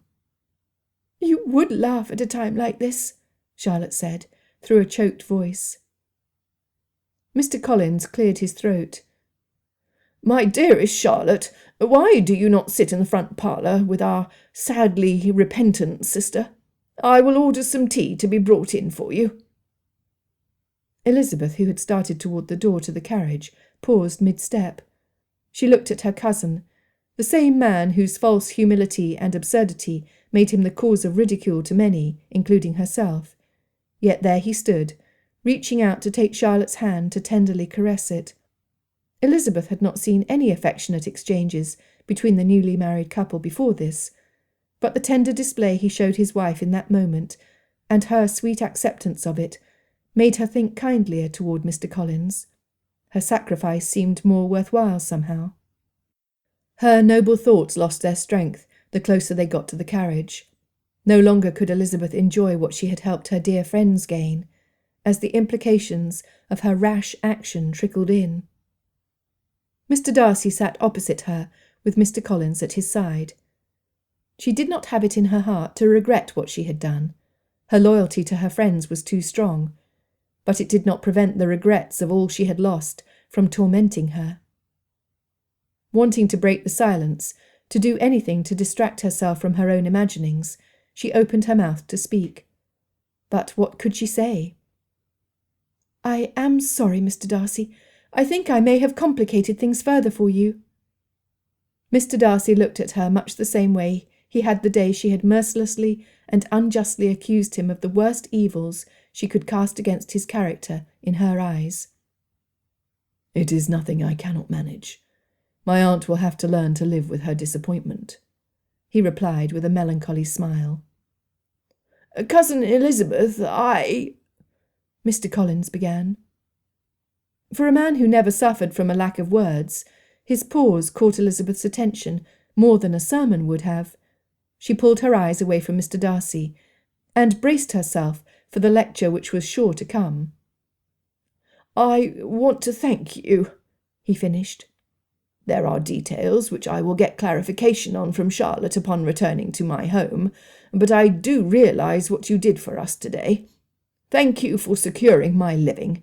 We expect a little olive branch in some months, and I despair to think what would have happened to us had we been cast out of Hunsford." So she had read the signs correctly. The joy he and Charlotte would experience brought a bittersweet smile to her face. "Thank you, Mr. Collins," she managed to say, through the lump of lost hopes balling up in her throat. Mr. Darcy said nothing at all. She did not sense disapproval from him. His frequent glances in her direction bore no judgments. Still, she wished he would say something, anything. They arrived in short time to the blacksmith's shop. He worked outside, pounding on a chunk of red-hot metal. He waved and smiled as Mr. Darcy got out of the carriage. Elizabeth did not expect Mr. Darcy to assist her, a confessed criminal, but he did. In her haste to leave, she had forgotten her gloves. The touch of his skin against hers sent chills up her spine and through her limbs. She gasped at the current running through her. The blacksmith, appropriately named Mr. Smith, dunked his metal in a bucket of water, set it to the side, and came over to greet his visitors. "Good day, Mr. Darcy, Miss Bennet." His look grew in confusion as he acknowledged the third passenger of the Rosings carriage. "Mr. Collins?" he nodded. Mr. Smith looked at the group before them. Mr. Darcy stepped forward and spoke in a tone low enough for only them to hear. "Mr. Smith, I apologise for troubling you. We have come to you about a matter of the utmost delicacy. Might you have some minutes to spare?" "Aye, Mr. Darcy, I would nary refuse you." He stood with his feet planted widely, clearly expecting the discussion to take place in his open shop on the main lane running through the village. Looking around him for onlookers, Mr. Darcy asked, "Might we go where we will not be overheard?" Slapping his hands against his work-worn trousers, Mr. Smith slid the heavy leather apron over his head and hung it on a hook. "Let us go to the house. The missus will be glad to offer you what we have in the way of refreshment." He turned and led the way to the small residence behind his shop. Laundry hung on lines peeking out from behind the house. Mrs. Smith, her hands red and chapped, came bustling up to meet them at the call of her husband. "Nellie, be so good as to bring out some of your small ale for our guests, will you, love?" he asked. She curtsied to everyone and exchanged welcomes to her humble home before she hurried to the kitchen. Mr. Smith closed the door, standing in front of it with his thick arms crossed after everyone was seated. Elizabeth sat on a wooden bench, with room enough for herself and Mr. Collins. Mr. Smith insisted that Mr. Darcy sit in what must be his chair. It was larger than the rest. "What is the reason for your visit, Mr. Darcy?" Mr. Darcy scooted forward in his chair so that his long legs jutted out. "It is unpleasant business which brings us here, I am afraid. You may have heard about Mr. Berg's missing diamond earrings." Mr. Smith nodded once. "Everyone in Hunsford has heard." Mrs. Smith came out with a tray with assorted mugs. Accepting her offering with thanks, Elizabeth sipped at the ale without tasting it. "They were found today, and Miss Bennet, with the most honourable intentions, admitted to taking them when she is in fact innocent of the crime." Mr. Smith raised one calloused hand up to rub his face. "I see. I take it that Lady Catherine believes Miss Bennet's false confession?" "She does. As such, we had to bring Miss Bennet here, as you are the village constable, but my hope is that she might be treated more like a guest than a prisoner, until I can get to the bottom of this wretched mess." Elizabeth swallowed hard. She had expected nothing but consideration in Mr. Darcy's treatment of her, but experiencing it when she felt so completely helpless was almost more than she could bear, with the weight of her confession freshly on her shoulders. It was clear to see that Mr. Smith respected his word above that of Lady Catherine's. That should not be difficult, Mr. Darcy. My home is a humble one, but you may rest assured that Miss Bennet will receive the best we have to offer, and will be treated with as much care as one of my own children. Elizabeth heard the sounds of children playing outside. The older children would be out working in the fields. Good. Might I have a word with Miss Bennet and Mr. Collins? Mr. Darcy asked. Mr. Smith dismissed himself, and Darcy sat looking at her pensively. Elizabeth had so much she wanted to tell him, but most of it seemed entirely inappropriate at that moment. How could she tell him that she would give him her heart? She had been blind to their similarities. He understood her in a way too few did, and she could help him see the humour in life when he grew too austere. How could she tell him that she would respond differently were he to ask her the same question he had asked only a week ago? She clasped her hands together, for what she wanted most to tell him was difficult. Her desire to set things right was stronger than her pride, so, gulping in enough air to guarantee that she could utter the words in one breath, she said, "Mr. Darcy." At the same time he said, "Miss Elizabeth." She appreciated the use of her name. Perhaps when all was said and done, he could think of her as a friend, though she craved so much more. Ever the gentleman, he insisted that she continue. Curious about what he had to say, she kept it brief. "I must apologize. I misjudged you completely, letting my misguided prejudice taint my attitude toward you. I am sorry. It has weighed on my mind, and I wanted you to know that my opinion of you is quite changed, and even more favourable since our last discussion. You truly are a gentleman." She gave no concern to Mr. Collins, sitting with them, ogling back and forth between the two. Darcy's eyes softened as he looked straight at her. "Thank you," he said.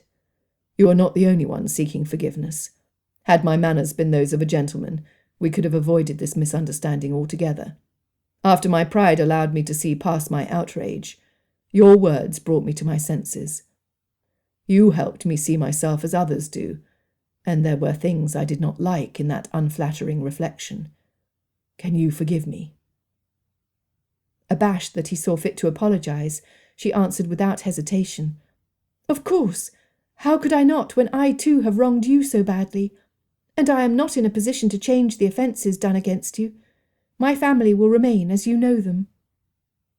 Mr. Collins cleared his throat, but she ignored him. What she had to say needed to be said. Continuing, she said, "I chose to believe a man I hardly knew when he maliciously lied about your character, thus causing me to snub you when given the opportunity. And now I have forever ruined my name. I would ask for your forgiveness, but it would feel presumptuous to do so under the circumstances." In a low voice, tender in its sincerity, he said, "But I do forgive you." They looked at each other for quite some time. There would be no more declarations of love, but she felt better that he accepted her apology, and saw it in his heart to let go of any pain she had caused him. Elizabeth felt lighter, though her problems were far from over. "Miss Elizabeth, why did you do it? I am convinced of your innocence, yet you took the blame for Miss Lucas." "It seemed to be the right thing to do at the time," she said with a shrug, in an attempt to sound more at ease with her decision than she presently was. "You could have chosen an easier solution," suggested Mr. Darcy, his gaze piercing through the layers of her soul. "If there was an easier way, I could not see it. It was my choice of taking the easy path that complicated matters for my dearest friend and cousin. I remained silent about Maria's mistake, when I should have done what was right by ensuring that Charlotte knew about it earlier. That decision would have ruined the security of my friend at the worst possible time." Mr. Collins sniffed, his downcast face full of gratitude. "What you did took great courage, though how you managed to act both admirably and foolhardily is something I may never understand." Mr. Darcy said, as he shoved a hand through his hair so that a forelock curled down to touch his brow. "Nor I, Mr. Darcy," Elizabeth agreed wholeheartedly. How her father would shake his head at the quandary she had trapped herself in. Clearing his throat, Mr. Darcy asked, "Who has entered the parsonage since the earrings went missing?" She forced her mind to focus on the business at hand. "Aside from the Collins and Miss Lucas, we have only received Miss de Bourgh and Mrs. Jenkinson. As always, their visit was brief." "Where were they received?" he asked, growing agitated and shifting in his seat. "In the same room in which the earrings were discovered." She knew what he thought, but she could put no faith in it. Anne and Mrs. Jenkinson. Mr. Darcy pondered aloud. Looking back up at her, he asked, "Have you any reason to think either lady resents you or Miss Lucas?" She had gone over motives, possible motives, and extravagant imaginary motives, since she found the earrings sparkling up at her in Charlotte's sewing-box. "I have never felt any animosity from either lady. Mrs. Jenkinson has been gentle and kind to Maria and me, even in her room as we practised the pianoforte. Unless she acted on behalf of Lady Catherine." Now that was a possibility. She could see from Mr. Darcy's reaction that he thought similarly. Mr. Darcy's knee bounced in place. Like her, he was not one to languish in one attitude for long. He was a man of action, and she was grateful that he wanted to help her. A knock at the door interrupted their conversation. Mrs. Smith came out of nowhere with a stunning velocity to open it.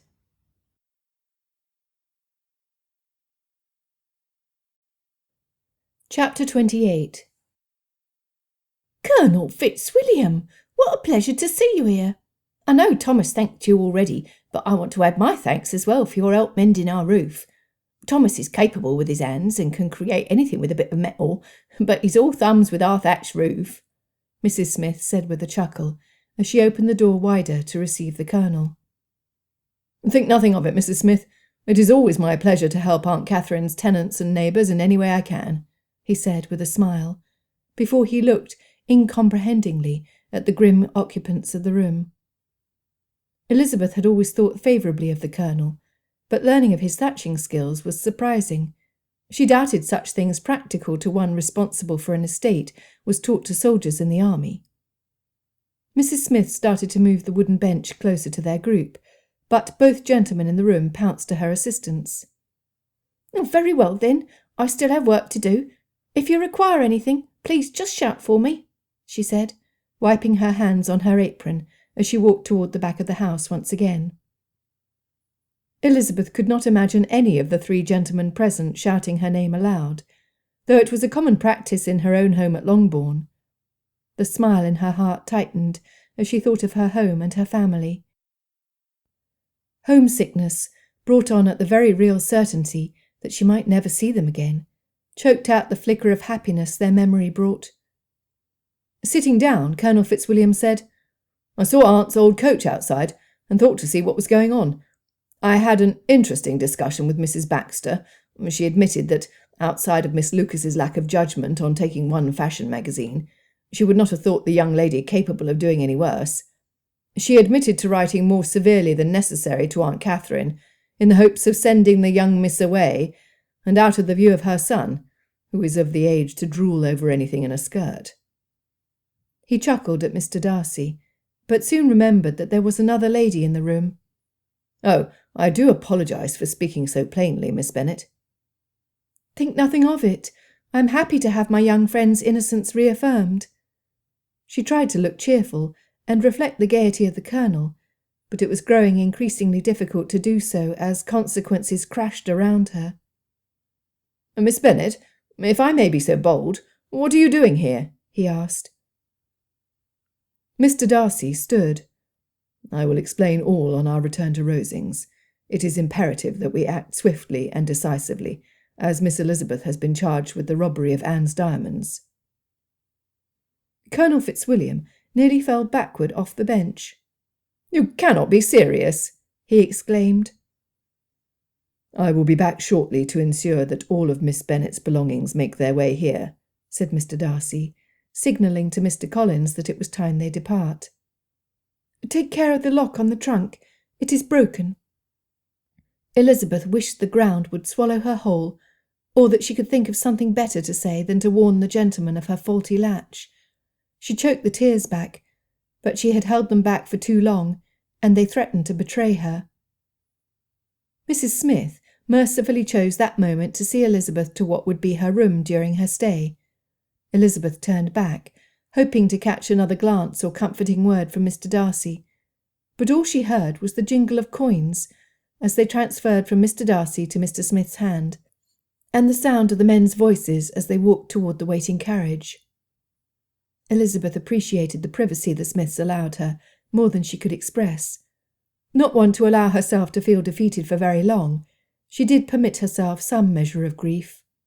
She finally understood the depth of feeling her mother and Lydia gave to most events, which she felt fully under her current circumstances.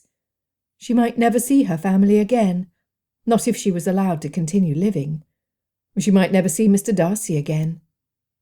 The threat of death hovered over her like a rain cloud. It was not unheard of, and caused quite the sensation in the papers, when a poor gentleman's daughter met her end after she was sentenced as guilty for some blunder on her part. Blunder. That was exactly what she was guilty of. She should have told Charlotte of Maria's mistake, instead of assuming Maria had confessed. Maria would have been angry with her, but that was nothing in comparison to the guilt she would have for the rest of her life, knowing that her sister's best friend had sacrificed herself for her. Maybe it was wrong, but Elizabeth liked to think that the girl would suffer from some discomfort of conscience every now and then on her behalf.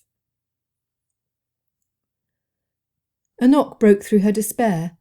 Straightening her shoulders, arranging her hair, and dabbing her eyes with the wadded handkerchief in her hand, she opened the door to Mrs. Smith. The woman glanced over her shoulder, her fingers entwined in her apron. She looked like she bore bad news. Then Elizabeth heard her. A shrill voice in front of the house insisted, "You will tell Miss Bennet that I have come to see her." Mrs. Smith squeezed Elizabeth's fingers before rushing over to the door to greet Lady Catherine. She curtsied as her ladyship breezed past her and into the middle of the front room. "Where is Miss Bennet?" she demanded, searching the small space with her squinting eyes until she saw Elizabeth standing in the open doorway outside her temporary room. Charging over to her, Lady Catherine said, "You can be at no loss, Miss Bennet, to understand the reason of my call. Your own heart, your own conscience must tell you why I come." "Indeed you are mistaken, madam. I have not been at all able to account for the honour of seeing you here." Though she suspected it had everything to do with her nephew Darcy.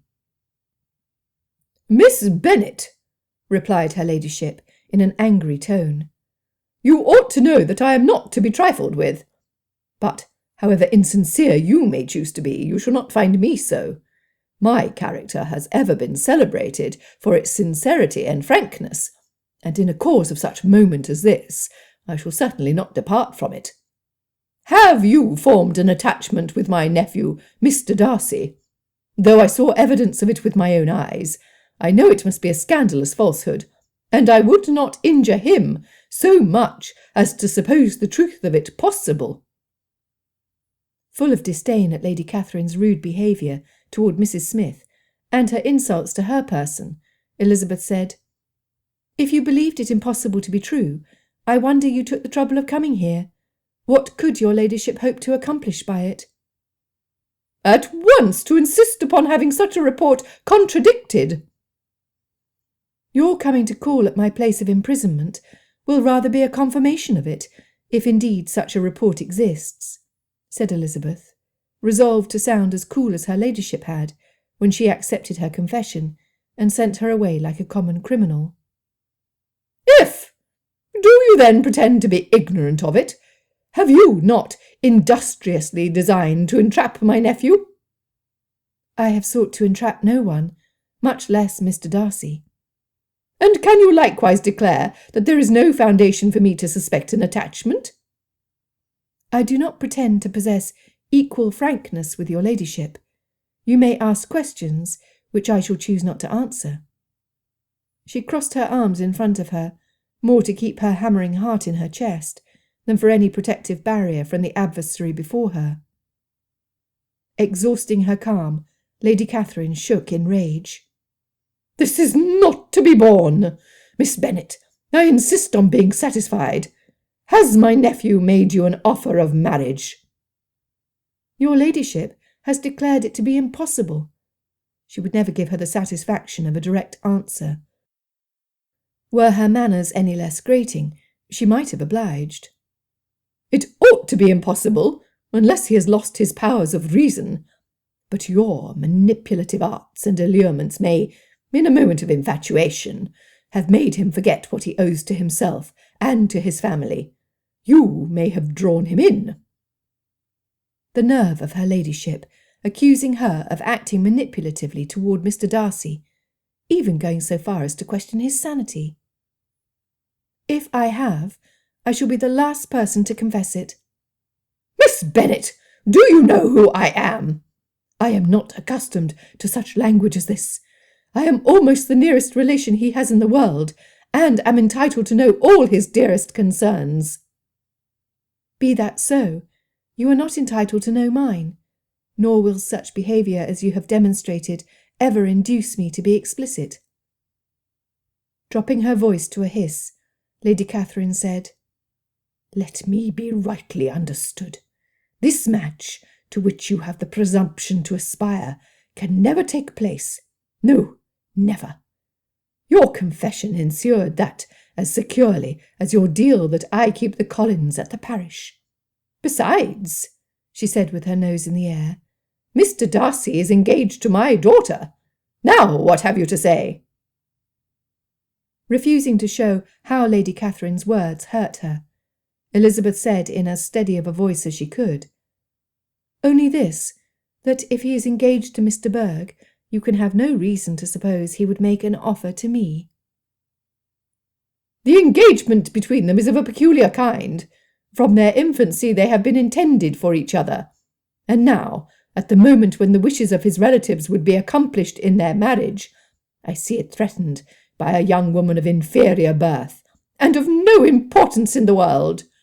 Do you pay no regard to the wishes of his family? Are you lost to every feeling of propriety and delicacy?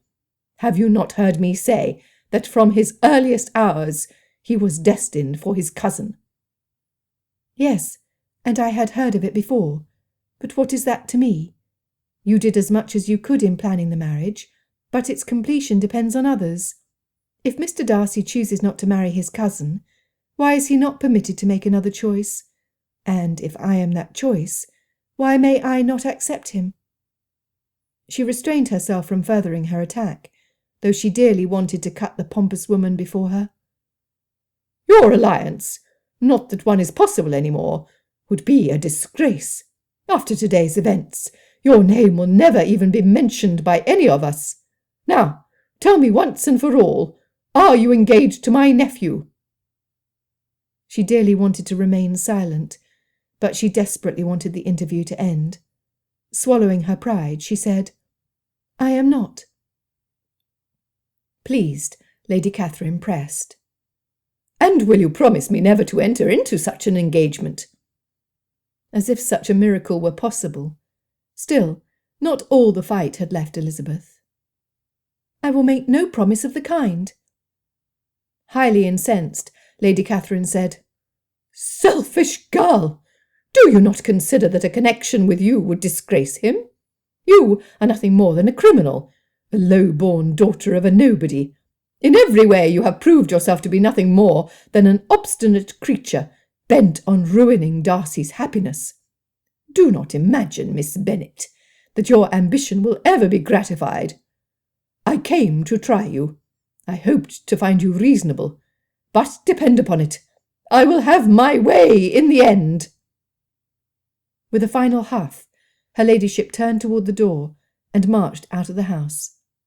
Elizabeth made it back to her room and closed the door before hot tears full of anger and disappointed hopes poured down her cheeks.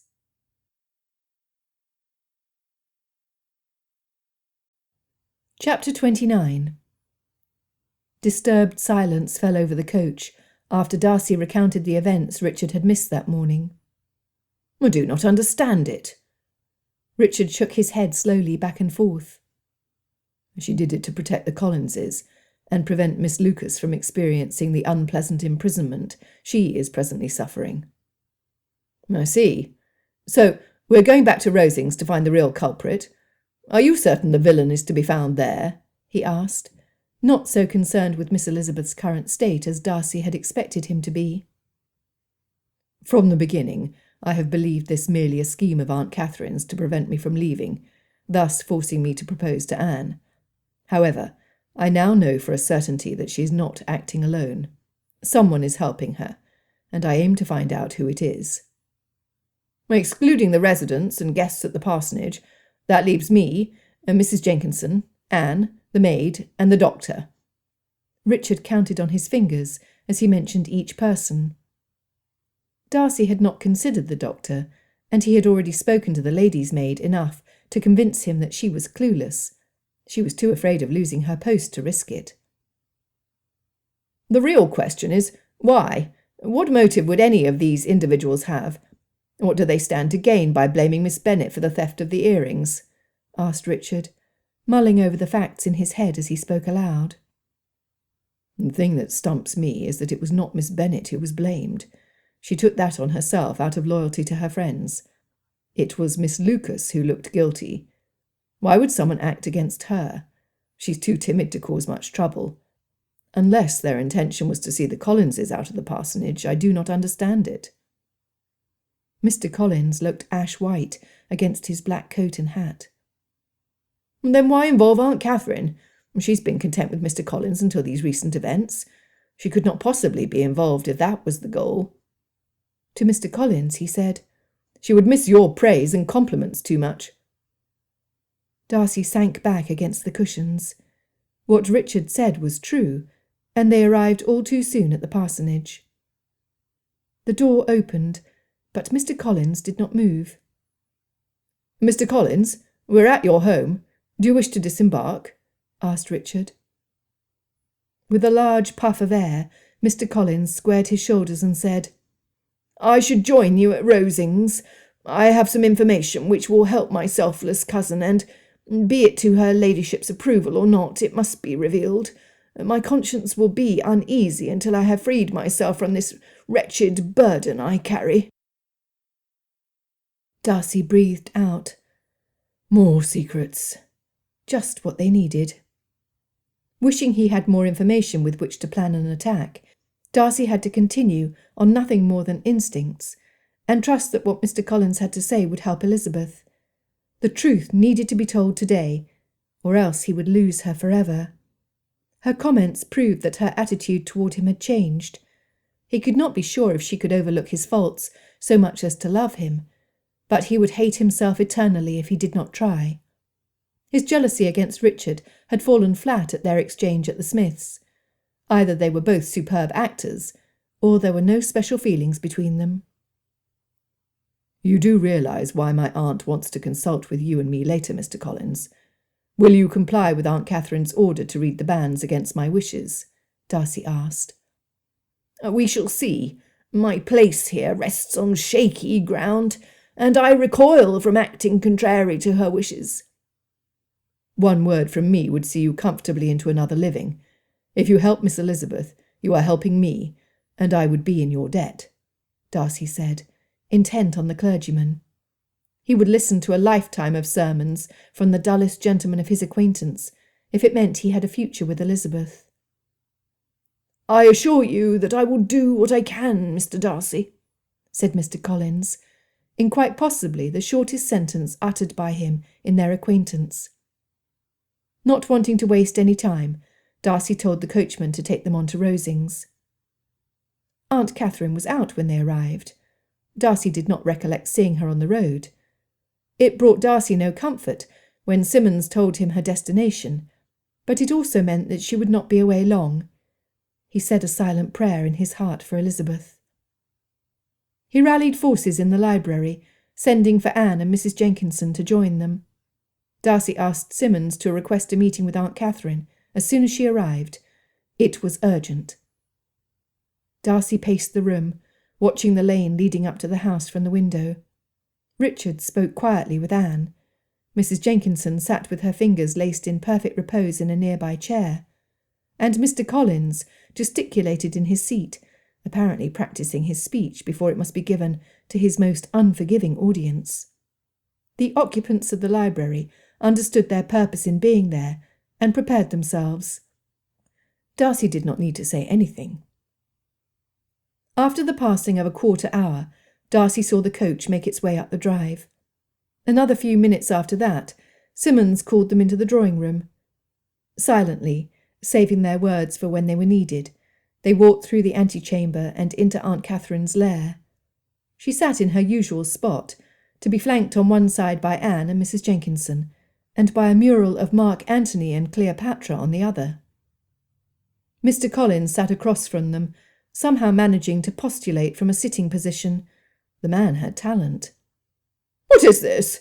I arrive home only to find myself surrounded by all those who have disappointed me and set themselves up for mockery," said Aunt Catherine, causing Mr. Collins to break out in a fresh layer of sweat as his face burned red. Nodding encouragement to the clergyman, Darcy motioned for him to speak. Through his noted embarrassment, Mr. Collins bowed his head before her, saying, "It is so, your ladyship, and I thank you for your magnanimity toward myself and my wife.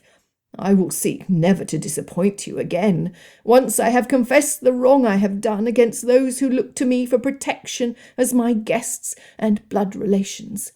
As a man who upholds high morals, I can do no less than admit my fault, and throw myself upon your abundant mercy, if you should deem me worthy of your consideration." Aunt Catherine sat taller in her chair, rather enjoying being treated like a god. Darcy shivered at the imagery in his mind. Aunt Catherine would be a horrible deity. Her stubborn nature and exalted opinion of her own importance prevented her from empathizing with others, much less extending forgiveness. Darcy cringed at the similar tendencies he shared with her. Elizabeth had seen them. He would fight them. Or he would not deserve Miss Elizabeth. For her he would change. He had changed. He would do everything in his power to keep her happy and put her needs and desires above his own. He would do everything to prove himself the opposite of Aunt Catherine. Mr. Collins looked up at him. Fear covered the clergyman's face. It took Darcy a moment to realise that his nervous reaction was in response to the firm determination at his vow to himself. He must look stern and unyielding, so he made a concerted effort to soften his expression. He thought of Elizabeth as he took a seat near Mr. Collins. Richard sat next to him too, balancing the two sides on either side of the yellow target on the rug. To further reassure the clammy parson, Darcy added, "It is an admirable quality and a true display of humility to admit one's faults. I hope you are blessed with the ease of conscience which often accompanies a confession of the truth." Mr. Collins stopped squirming at that and bowed his head in his thankfulness. "I do hope so, Mr. Darcy. Thank you for your kindness. It is in moments like these where one most appreciates the traits which emanate from families of high birth." Darcy refrained from rolling his eyes. Flattery repulsed him, but it was a smart manoeuvre on Mr. Collins' part to make reference to Aunt Catherine's aristocratic connection. She never let anyone forget that she was the daughter of an earl, and thus exalted above her richer relations. She waved her bejewelled fingers in the air impatiently. "That is enough, Mr. Collins. You have come with a purpose, and I insist you get on with it." Scooting forward in his chair, Mr. Collins said, "I hope that you are gracious enough to understand that my motives in doing such a thing were born from the purest intention. My mission in life is to glorify God to the good people in and around Hunsford, thus improving their spirit, their very nature, so that they might prove worthy of living and representing the noble family on whose estate they live." Would the man never get to the point? He rambled on and on about how great the de Bourgh name was, second only to the royal family themselves, and first in his thoughts. Darcy's understanding deepened as he continued. His aunt had acquired a worshipper to adore her. Unless his adoration diminished in time, his position was as secure as his aunt's need for admiration. But even she had a limit to her patience. Interrupting after a few minutes, where Darcy had been lulled into tedium to the sound of Mr. Collins' monotonous tone in the background, she said, "Mr. Collins, you say you have come to confess, yet I hear nothing untoward. Pray tell what you have done." Darcy looked over at Richard, who sat up in his chair and shook his head as if recently waking. He jutted out his chin to keep from smiling. He did not want Aunt's focus to stray away from Mr. Collins. Mrs. Jenkinson fanned herself, and Anne, in an effort to remain alert. Mr. Collins slid forward in his chair again, until Darcy thought he might run out of cushion and fall to the floor, but he stopped himself just in time. How had Elizabeth endured his attentions when they had been focused on her? The man had a lot of nerve, or he was so blind to their differences that he could not see how unsuited they would have been for each other. Most likely the latter. The slick skin and constant wiping of his sweaty palms against his black breeches contradicted any amount of bravery. Clearing his throat, Mr. Collins continued. "Now that you are fully aware of my high regard for you and your family, as well as my unshakable loyalty, please let me repeat only one time more that my motive in going along with it was entirely for your benefit." After receiving an impatient nod, he continued with a glance over to the couch where Anne sat. "It was communicated to me that there was a threat to your plan that Mr. Darcy marry Miss de Bourgh." Darcy's attention focused fully on Mr. Collins. "It was pointed out to me by one who also holds your interests as a priority that a visitor in my home was a distraction. The intent was not to accuse anyone of a crime. Of the young lady's innocence I can attest. However, our motivation came out of a desire to separate the two individuals of whom I speak, and thus promote a happy union between the Darcys and de Bourghs, as it should be, your ladyship." "Of which young lady do you speak, Mr. Collins? Which of your guests would dare go against my plans for my daughter's match?" Aunt Catherine spat out the question before Darcy could ask who Mr. Collins' partner in crime was. He looked toward Anne during the ensuing pause, in which Mr. Collins collected his thoughts, but Anne looked just as confused as he did. Mrs. Jenkinson fanned her face and patted her hand as she always did, occasionally glaring at Mr. Collins for upsetting her mistress so much. Richard appeared as ignorant as Darcy himself, and only shrugged his shoulders at him when their eyes met. Surely Aunt knew the answer, but she sought confirmation of her suspicion. "My cousin, Miss Elizabeth Bennet," Mr. Collins responded, his head bowed in shame. Lifting her chin high, she asked, "What proof do you have of this horrid accusation against my nephew?" Darcy felt the hair on his arm stand on end. She saw it as an insult that he found love with a lady she deemed inferior, when, in every way, Elizabeth was far superior to her. Elizabeth did not like Lady Catherine any more than Lady Catherine liked her, yet Elizabeth would never seek to raise herself on a pedestal at the cost of another's dignity, nor would she openly spew insults before her own relatives. No, Elizabeth was a lady, unlike the woman before him, who merely bore the title.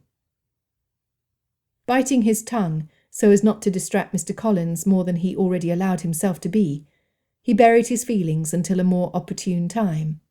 He would wait. Everyone stared at Mr. Collins, who evidently struggled with the shame he felt toward his cousin and his admiration for her. At least, that was what Darcy hoped. He would give the clergyman the benefit of the doubt, especially if he could clear her name. He had said that he could attest to her innocence.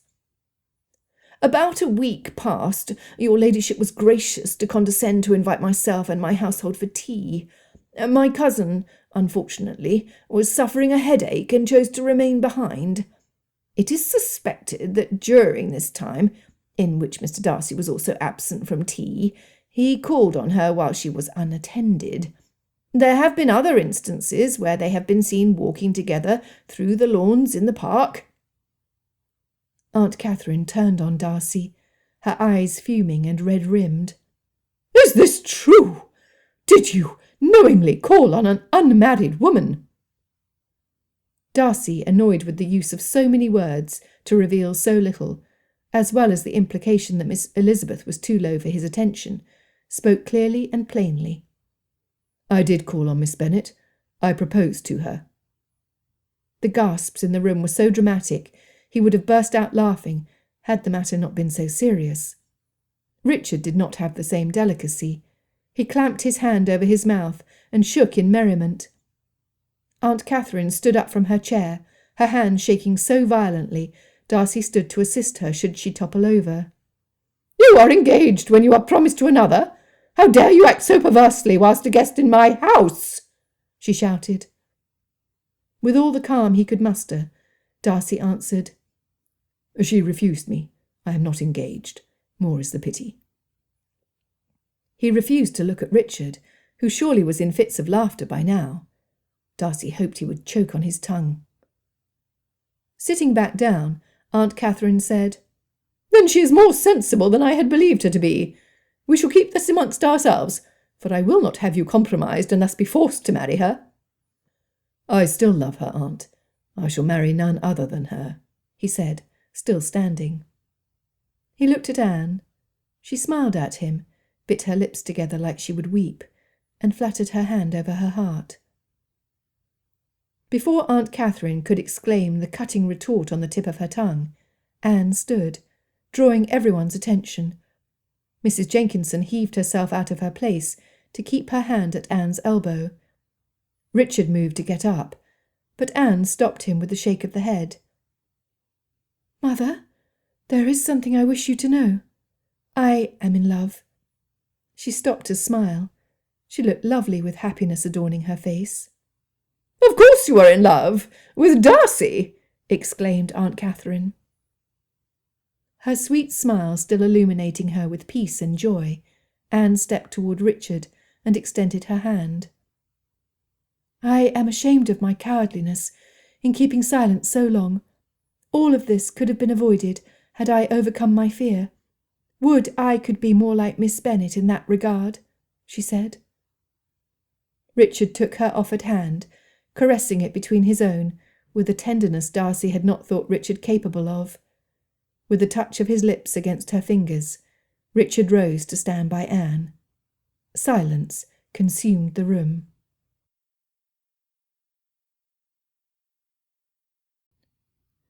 Chapter 30. It was the closest to an apoplexy Aunt Catherine had ever come to Darcy's knowledge. She clutched the arm of her chair like an angry cat, clawing at the furniture. Her knuckles looked shockingly white against the purple of her dress and the red blotches on her face. "How dare you betray me? You, of all people, Anne! My own daughter! I shall disinherit you!" she threatened. Darcy did not doubt that her anger would last long enough to carry out such a drastic measure. He looked at Richard and Anne in worry. Could their love for each other stand through the trials Aunt Catherine would heave in their path? Neither wavered.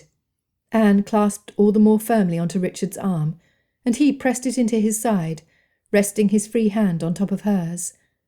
Whatever they had to face, they would face it together. It was a pleasure to see. Darcy wanted nothing less for them. He heard Anne's breath shake before she spoke, but there was no doubt in her voice. "Richard has taken measures to see that our estate earns more money, Mother. The tenants love him, and he has developed a good rapport with our land steward. In fact, he has a plan to help you in your endeavour to beautify the park even further, without the added cost of hiring an architect. We think you will be pleased." The mention of money certainly got Aunt Catherine's attention. "But Richard has no money. He brings nothing to the estate like Darcy can." Darcy grimaced. Aunt Catherine made it painfully clear that she valued his monetary worth far more than the man he was. "Did you not listen to me, Mother? I just told you that Richard can help the estate earn more money, and he has wonderful ideas to help us cut costs." Aunt Catherine balked. She would rather go destitute trying to keep up appearances than be forced to spend less and sacrifice the excesses she had grown accustomed to. "I will not send away any of the servants. I will not change my habits in the slightest, so you can put to rest your plans to save money." Richard spoke up. "I would never suggest that you send away your servants. There are good families who depend on this estate for their living. I would no more recommend that you dismiss them than you would."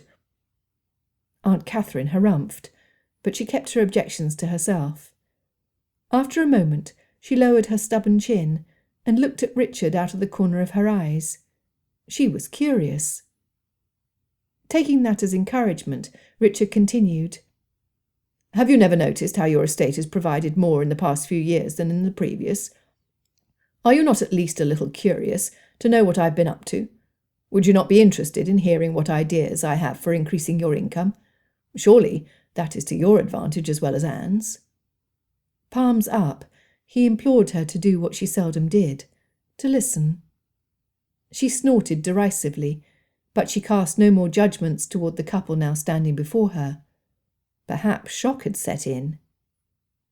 Now Darcy understood Richard's actions better. He had thought that he merely sought to take advantage of the large space to ride, an activity Richard enjoyed. Instead, he had been riding over the property and making friends with the tenants and steward. Even Mrs. Smith had thanked him for helping with their roof.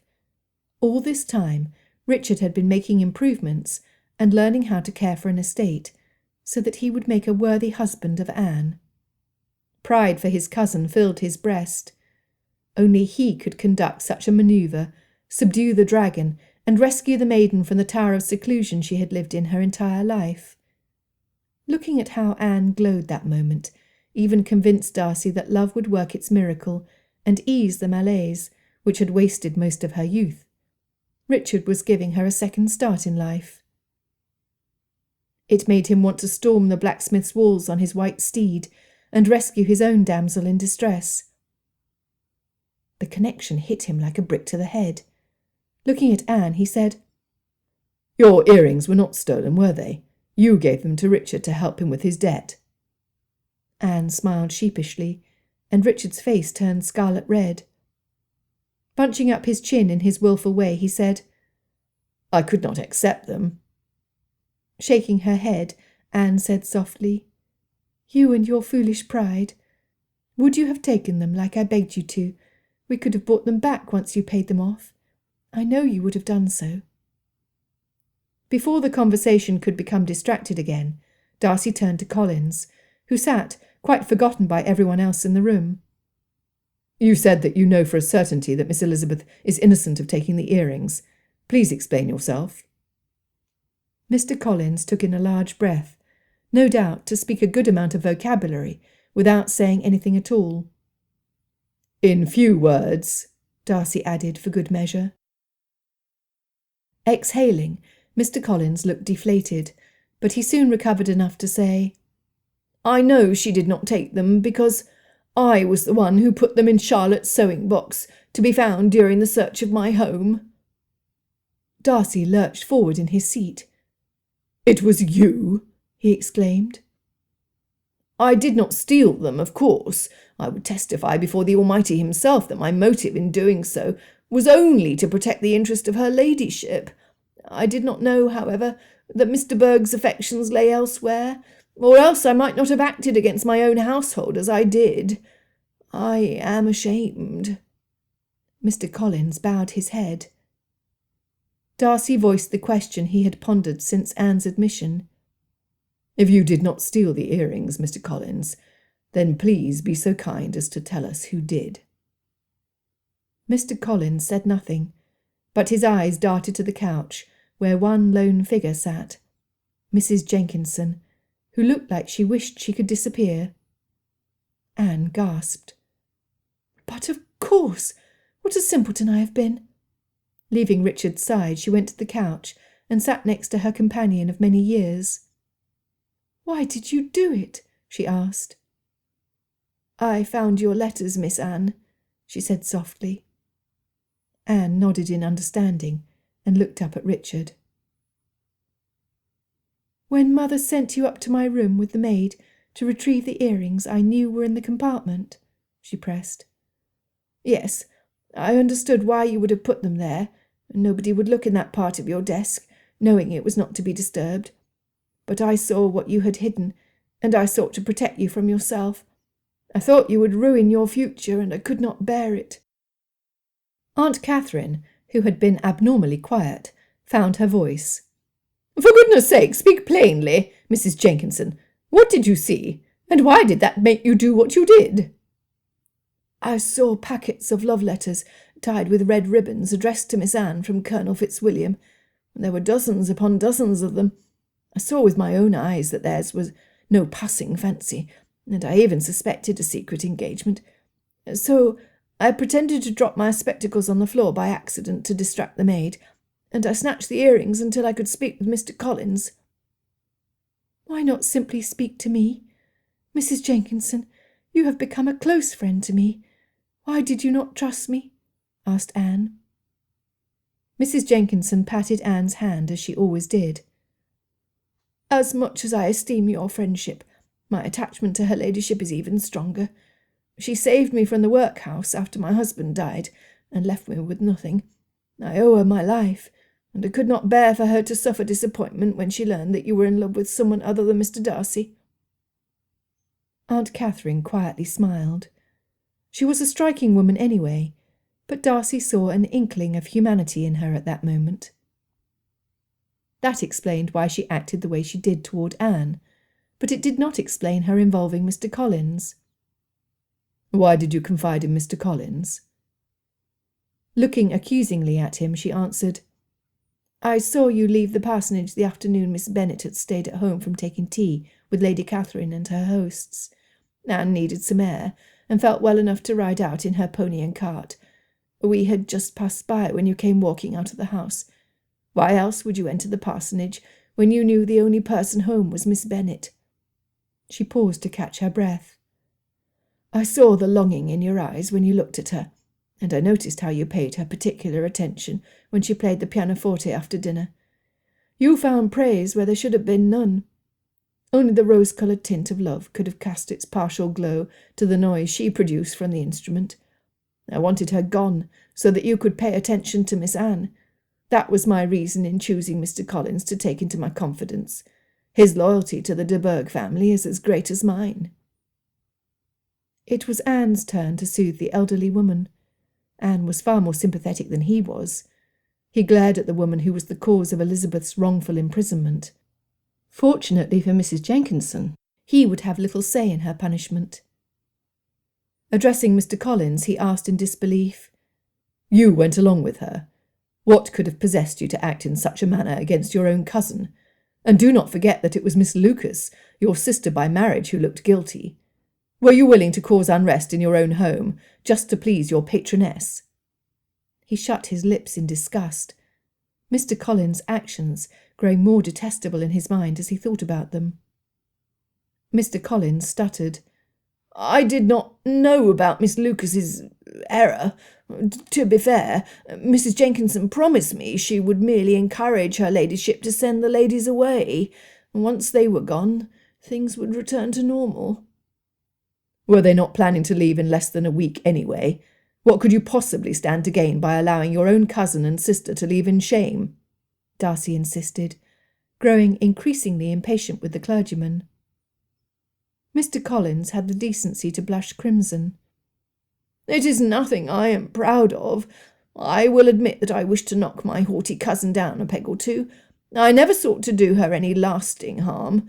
I only thought it would do her good to be put in her place for once." Everyone in the room knew she had refused him. It was Aunt Catherine who had encouraged him to take a wife from amongst one of his cousins at Longbourn. Never, in Darcy's wildest dreams, would he think to retaliate against Miss Elizabeth for refusing him. His distaste for the man seated next to him grew, and only calmed when he reminded himself that it was Mr. Collins' uneasy conscience which had revealed so much in the past few minutes. Your resentment might very well cost Miss Elizabeth a good deal more than her pride. What do you think of her character now, after witnessing the lengths she went to for you? She took Miss Lucas's place, and ensured your living at Hunsford out of her sense of responsibility and friendship to your wife.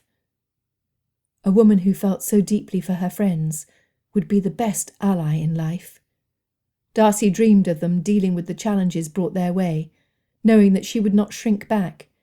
She was the bravest woman of his acquaintance, and his respect for her grew the more he understood her. Had he only known how much better than himself she was, he never would have insulted her with his poor excuse of a proposal. He would come to her aid. He would be the champion she needed. Whether she could return his love or not, Darcy would strive to be the gentleman she deserved. If Elizabeth would concede to love a man who had wronged her so badly, he would live every day trying to prove himself worthy of her. If there is anything I can do to make it up to her, I am determined to do so, stated Mr. Collins. Miraculously, he uttered nothing more. About to retort that he had done enough already, another idea occurred to Darcy. There was something Mr. Collins could do for her. I should like to meet with you in the library in a few minutes, Mr. Collins. There is something you can do for Miss Elizabeth, which will mean a great deal to her, and I can promise that I will make it worth your while.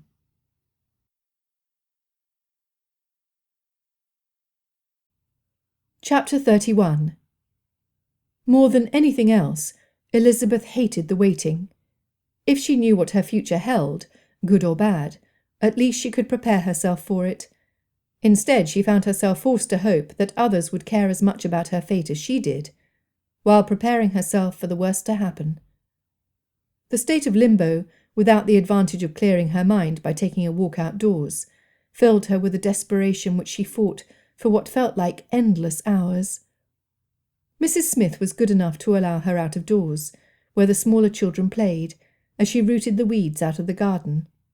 Elizabeth had knelt beside her to help, needing to do something, anything, to distract her mind and make the time pass. But Mrs. Smith would have none of Elizabeth staining her dress in the dirt.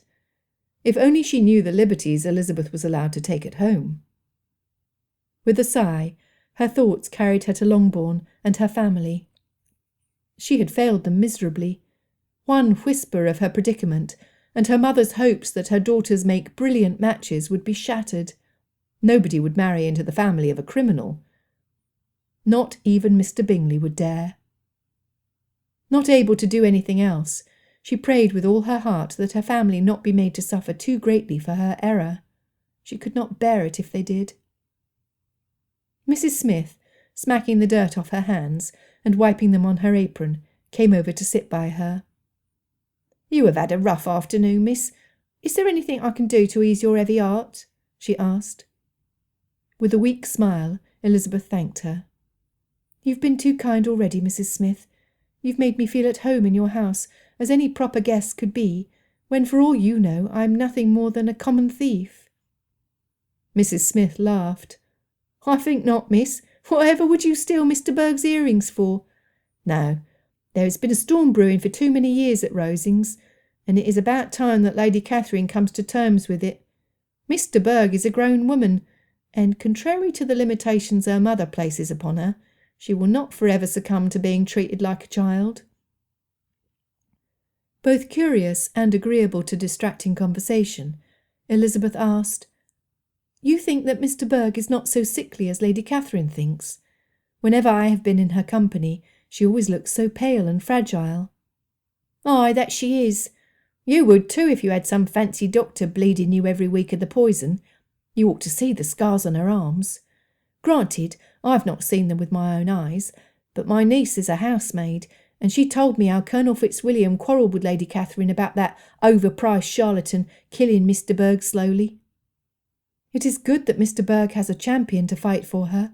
She seems too weak to defend herself." "'Tis so. We've come to look forward to the Colonel's visits. He takes an interest in the tenants, and is well liked by all in the village. Mr. Darcy is an honourable gentleman as well, but everyone knows that he cannot take much of an interest in his aunt's affairs, lest he encourage her to think that he will propose to her daughter. Anyone can see how ill-suited they could be. Mr. Berg and Colonel Fitzwilliam, however, that is a match I should like to see." Elizabeth had never considered the possibility, but her skin tingled in excitement as she pondered it. "Why would they make a good match?" she asked. "Colonel Fitzwilliam has a strong personality and a sense of humour. He's not afraid of Lady Catherine. She would soon enough be put in her proper place. With his experience in manoeuvres and battles, she would not even know it had been done until it was too late for her to complain." She laughed with her hand covering her mouth, eyes darting around, as if, even from the distance between that spot at the back of her home and Rosings, Lady Catherine might overhear her unflattering comments. They chatted more, and Elizabeth's mood cheered. The more she thought about Colonel Fitzwilliam and Mr. Berg, the more she believed it to be a possibility. And then it struck her. Elizabeth remembered the debt which made Mr. Collins suspect that Colonel Fitzwilliam had been the one to take the earrings. Putting herself in Mr. Berg's position, how would she react if the man she loved had a debt she could easily help him with? She would not hesitate. She would have given him something of value which he could use to cover the amount. Not able to base her suspicion on anything more than Mrs. Smith's ramblings and her own imagination, she bit her tongue, but her legs fidgeted in her anxiety to speak with someone about it. Oh, would Mr. Darcy never return? She could talk to him with impunity. He would know what to do, and could soon allay her suspicion or pronounce her correct. The longer she dwelt on it, the more certain she grew that the latter was the case. It fit too well. Had not Mr. Darcy said that it was implied that the earrings had not been stolen in the first place? Elizabeth, filled with hope once again, waited. The time passed no more quickly for her change in attitude, but it was bearable. The crunch of hooves in the lane made both women look toward the front of the house. Most likely it was work for Mr. Smith, but the logical thought did not prevent Elizabeth from walking through the house to look through the open door. To her relief and surprise, she saw Mr. Darcy dismounting his horse and hand the reins to Mr. Smith. Mr. Collins was with him, astride a horse she had not seen before. She bounced forward before she remembered to calm herself. Clasping her hands together to keep from gesturing too wildly in her excitement, she said with a rushed curtsy, "Mr. Darcy, Mr. Collins, I believe I may know what might have happened to Mr. Berg's earrings." Mr. Darcy looked taken aback, but Mr. Collins only shrugged his slumped shoulders. "I would be pleased to hear what you have to say. Perhaps we might discuss this inside," suggested Mr. Darcy. They had hardly sat when she began. "In conversation with Mrs. Smith, she mentioned Colonel Fitzwilliam and how he would make a perfect match for Mr. Berg." She paused, hoping to have her suspicion confirmed, but as usual, Mr. Darcy's expressionless face revealed nothing, and her cousin wiped his forehead with a handkerchief, covering most of his face in the process. Continuing, she said, "We all know of the predicament Colonel Fitzwilliam was in not long ago. No details are needed or applicable on that account, so I will not speak of them. However, if a lady who loved him was aware of his situation, she would gladly give him something of value to help. I would not hesitate to do so, and if my suspicions are well founded, neither did Mr. Berg." She stopped, having said what she needed to say, and waited. Mr. Darcy looked at her in that disconcerting way she had grown accustomed to in the months of their acquaintance. Soon enough, the corners of his lips twitched up, and the relief it brought her had no limit.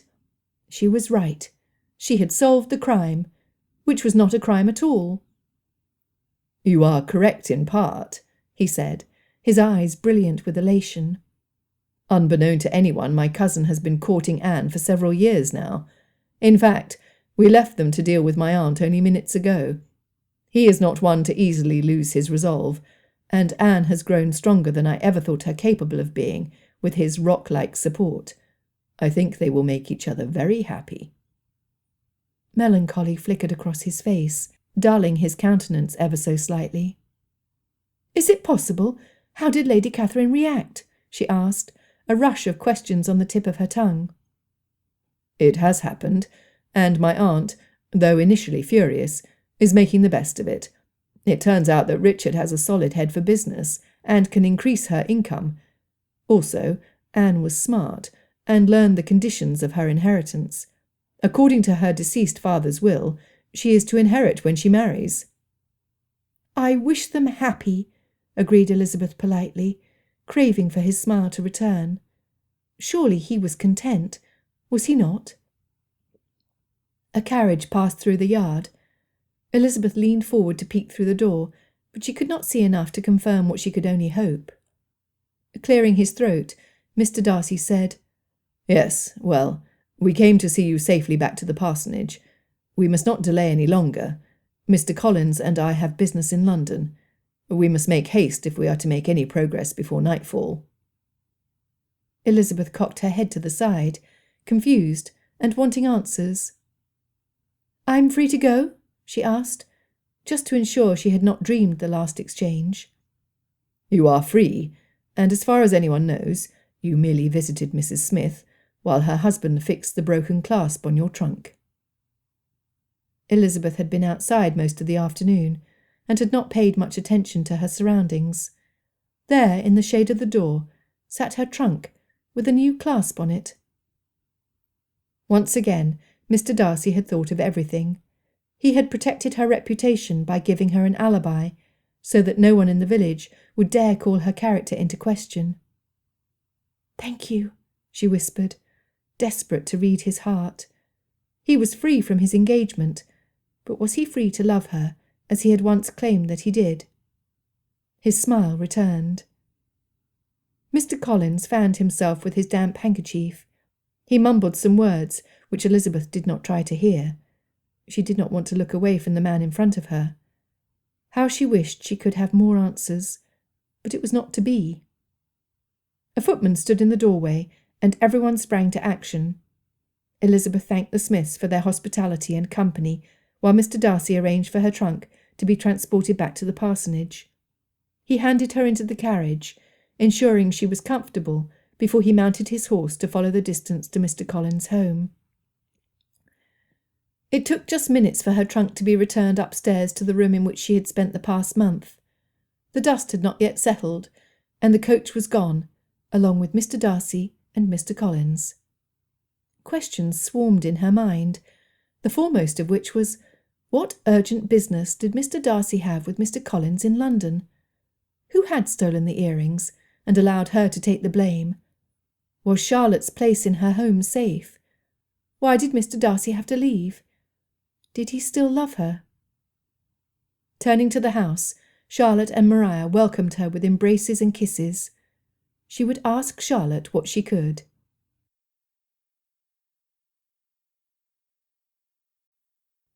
Chapter 32. What has happened? Elizabeth asked Charlotte, once she felt calm enough to ask. Mr. Darcy did not tell you? He told me about Colonel Fitzwilliam and Mr. Berg, and that the earrings had not been stolen to start with. What I do not understand is how they were found here in your sewing box if they were not stolen. Charlotte took her by the hand, leading her to the seating area. The last rays of sun peeked through the tops of the trees, lining the lane, and warmed Elizabeth. After the anxieties and nerves of the past few days, she thought she might melt into a puddle. Such was her relief to be amongst her friends and free again. She planned to go on a very long walk on the morrow. Charlotte ordered some tea, maintaining their conversation until it arrived. There, now that you are properly settled, I have much to tell you, and even more for which to thank you. She rocked in her chair, already the picture of maternal bliss. Her hand rested protectively over the front of her dress. She would be a wonderful mother. A stab of envy pierced Elizabeth's soul at the lovely sight. The whole story of the revealing conversation at Rosings was told from beginning to end by the time the contents of the teapot had run dry. Elizabeth sat in pensive quiet, while Maria perfected the flowers on her white work, and Charlotte rocked contentedly in her chair. It was a lot to think through and make sense of. Finally, grasping the truth fully, Elizabeth shared her conclusion. What amazes me is how much of this could have been avoided had we trusted each other enough to confide in each other. Had I told you about the magazine, Maria probably would not have suffered Lady Catherine's scrutiny. Had Colonel Fitzwilliam or Mr. Berg trusted Mr. Darcy, or revealed the truth of their affection for each other to Lady Catherine earlier, the earrings would not have been stolen in the first place. And if I had trusted my husband, he would not have involved himself, as he did, by inviting a search in our home. Had he trusted me, I would have helped him overcome his desire for revenge, and you would have enjoyed a more peaceful visit with us, added Charlotte. Elizabeth sighed. Do you think we will learn from our mistakes, or will we forget as time passes, and continue on as we always have done? She folded her legs up under her dress, and leaned her head back until it touched the wall. For me, I am determined to change. The events of the past few days have been too difficult to so easily forget them. In that time, I spoke in anger against my dearest friend, displayed a lack of trust in my own husband, and allowed my sister to stray down the wide path when I should have offered her help. Maria finally spoke. But you did not know what I had been up to, Charlotte. How could you possibly have helped me? And Lizzie, had I openly admitted to my wrong, instead of acting like a coward, you would have had no need to talk to Charlotte. I wish that neither of you would feel guilty on my account. I beg your forgiveness. Elizabeth smiled at Maria. After all the trouble she had put her through, it was nice to hear an apology. Charlotte stopped rocking. It is true, I did not know what you had done, but I did notice a change in your behaviour. You became more withdrawn than you normally are, and you would not meet my eyes when we spoke. You looked guilty of something, and I did not press you to talk to me. You would have told me had I only asked. Maria nodded her head. I've learnt my lesson. Keeping a secret is miserable, and I plan to do nothing that would involve keeping one ever again. I would sooner tattle on myself and be done with the guilt. Speaking of secrets, Lizzie, what of the proposal you received? Mr. Collins said that Mr. Darcy almost looked proud when he informed his aunt that you had refused him. What could he possibly have said for you to reject him? She knew it was not the most appropriate reaction, but she smiled. Laughter soon followed. How ridiculous it all seemed now, and how very long ago it all felt. You must believe me when I say that it was quite possibly the worst proposal ever voiced by a gentleman. My hope is that Mr. Darcy is able to reflect on that moment with the humour that I can, for it truly was abominable. He insulted my family, my position in society, and my inferior circumstances, saying that he loved me most ardently, despite struggling against those deficiencies he held against me. Maria gasped, her mouth open as wide as her eyes. Charlotte covered her mouth with her hand, her eyes dancing in merriment. He did not. Oh, I should have liked to have witnessed that. I can only imagine how you replied. At that, regret tempered her laughter and withered her smile. I responded exactly as you might expect me to. At first I tried to be polite, but the insults overpowered my delicacy, and I informed him that were he the last man in the world, I could never be presumed upon to marry him. Oh, Lizzie, were you as blind as that? You would be hard-pressed to find a gentleman so complimentary to you in disposition. I always thought that once you saw past each other's unfortunate first impressions, you would grow to like each other very much. Perhaps I was wrong. Charlotte shrugged her shoulders nonchalantly, but she glanced up too many times to successfully feign complete disinterest. Elizabeth thought of all the ways she and Mr. Darcy complimented each other. Not everyone appreciated her sense of humour, but he understood her. People determined at a first glance that Mr. Darcy was serious and haughty. His comments only encouraged them to think so, but Elizabeth understood him better now. She had committed the same fallacy, only to find that he was everything a gentleman ought to be through his actions. By her ease and liveliness, his terse manners might improve, and from his judgment, information, and knowledge of the world, Her own views stood to benefit. "You were right, Charlotte. Only I realised it too late," Elizabeth said softly, her eyes closed. When no consoling words came, she sat up and stretched her legs down to the floor. She wished Charlotte would say something, or even Maria. Something. Anything to give her some small reason to hang on to hope. But none were offered, and the conversation soon turned to Lady Catherine, and the effect her daughter's revelation would have on her. The next day passed slowly.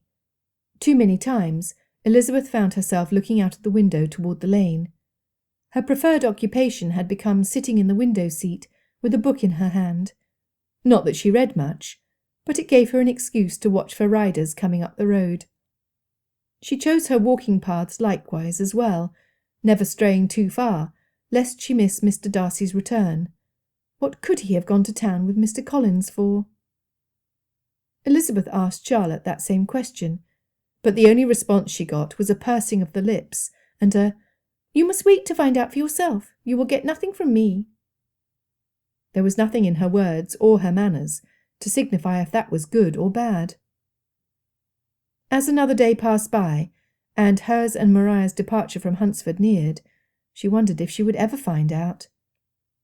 She and Maria would leave Hunsford on the morrow, yet Mr. Darcy had not returned with Mr. Collins. Charlotte was not worried in the least, but kept herself busy in her home. Maria helped her, and Elizabeth, feeling restless and hopeless, was left to her own devices. It was torture. The evening before their departure, Lady Catherine invited them to dine at Rosings. Still no Mr. Darcy. Miss de Bourgh looked happier and livelier than Elizabeth could recall seeing her. She had thought her a sickly, mousy lady, but now she could better appreciate Mr. Collins' compliments to her aristocratic looks. Colonel Fitzwilliam, always one to bring joy to the table, was twice as jolly as he had ever been. It was both a pleasure and a misery to spend hours in their company. Elizabeth was happy for anyone who was fortunate enough to marry for love, but as her prospects of ever experiencing such a blessed emotion dwindled down to nothing, she could not keep the melancholy at bay completely. Lady Catherine was shockingly reserved. Instead of spewing unasked-for advice at every turn, she limited herself to the occasional remark. When they went into the drawing-room for coffee, Elizabeth found herself seated by a glowing Miss de Bourgh. "Let me take this opportunity to congratulate you, Miss de Bourgh. You both look so happy," Elizabeth managed to say with a smile. Blushing and looking down at her hands before meeting Elizabeth's eyes, she said, "I feel like I am living in a dream. Even Mother seems to have come to terms with it." "You are very fortunate indeed. I would not have thought such a miracle possible," Elizabeth said, her smile growing more genuine and less forced. "I have learned never to underestimate myself and the people I love." "May I ask what will happen to Mrs. Jenkinson?" Elizabeth had been surprised to see the elderly woman sitting in her usual place by Miss de Bourgh's side. If anything, she was more attentive than before. "Of course. She's been with us for far too long to cast her off so easily, and I do believe her when she promises that she speaks kindly of Richard to Mother. She has become an ally, and I think the guilt she feels for acting as she did will guarantee her continued good behaviour." Miss de Bourgh smiled at Mrs. Jenkinson, who conversed quietly with Lady Catherine. Lady Catherine, in turn, looked in surprise toward Colonel Fitzwilliam, to nod in approval at whatever Mrs. Jenkinson had revealed to her. "You see that?" Miss de Bourgh whispered to Elizabeth. "She's doing a masterful job, is she not?" Elizabeth had to admit that she was, and thought more of Miss de Bourgh for arranging things how she had done. She kept looking toward the door, hoping that Mr. Darcy would walk through it. After all, Mr. Collins would despair to know he had missed the chance to dine at Rosings. Yet the evening passed, and soon Lady Catherine ordered a coach to convey her guests to their home. Miss de Bourgh squeezed her hand affectionately. Colonel Fitzwilliam smiled warmly at her, but he had smiled most of the evening, so it did not signify. Mrs. Jenkinson avoided eye contact, but that was no surprise, was it? Lady Catherine looked down her nose with pinched lips whenever their eyes met, but she did invite Elizabeth to make free use of the Collins hospitality whenever she was so inclined, as if it were hers to offer. Elizabeth thanked her for her kindness, while inwardly rolling her eyes. They arrived home without chancing upon 2 horsemen. Not that she expected to see anyone riding at that time of night, but it did not stop her from looking out of the coach glass all the way back to the parsonage.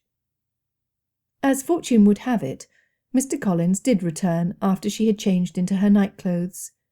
Unsuitable for company, she cracked her door open to listen for the smooth baritone of Mr. Darcy's voice, knowing that she would not hear it. His propriety would never allow him to call at such a late hour, unless it was absolutely necessary. She wished she could be as necessary to him as he had become to her. Breath came painfully, as her heart broke deeper with each passing hour away from his company. Flipping her pillow to the dry side, she tried to sleep. She and Maria would leave early in the morning, and she would have the whole ride home to plan how she could hide the emptiness burdening her.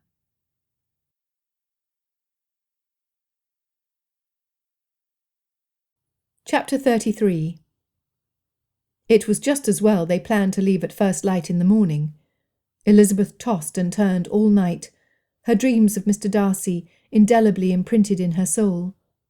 If only she had understood his character better when he had proposed, if only he had not said the very words guaranteed to provoke her. Would she could turn back time, she would forgive him his unfortunate choice. Or would she? No, in her heart she knew that had she been madly in love with the gentleman at the time, she never could have accepted such a poorly executed proposal.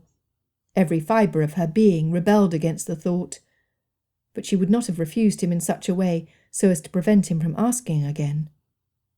A sigh escaped her. One in so many she had lost count. She should not waste her time thinking of what might have been. The past was in the past, and now she had to worry about the present. A present she could only dream would include Mr. Darcy. If only. Shaking her head to rid herself of the torturous thoughts that needled her, she finished dressing and went downstairs. Her trunk was carried down to sit in the front parlour. The polished metal of the new clasp gleamed in the soft morning light. Elizabeth and Maria, travelling as they were in the Lucases' coach and expected in town by a certain hour, had to leave before breaking their fast. Charlotte had prepared a basketful of food for them to take inside the coach.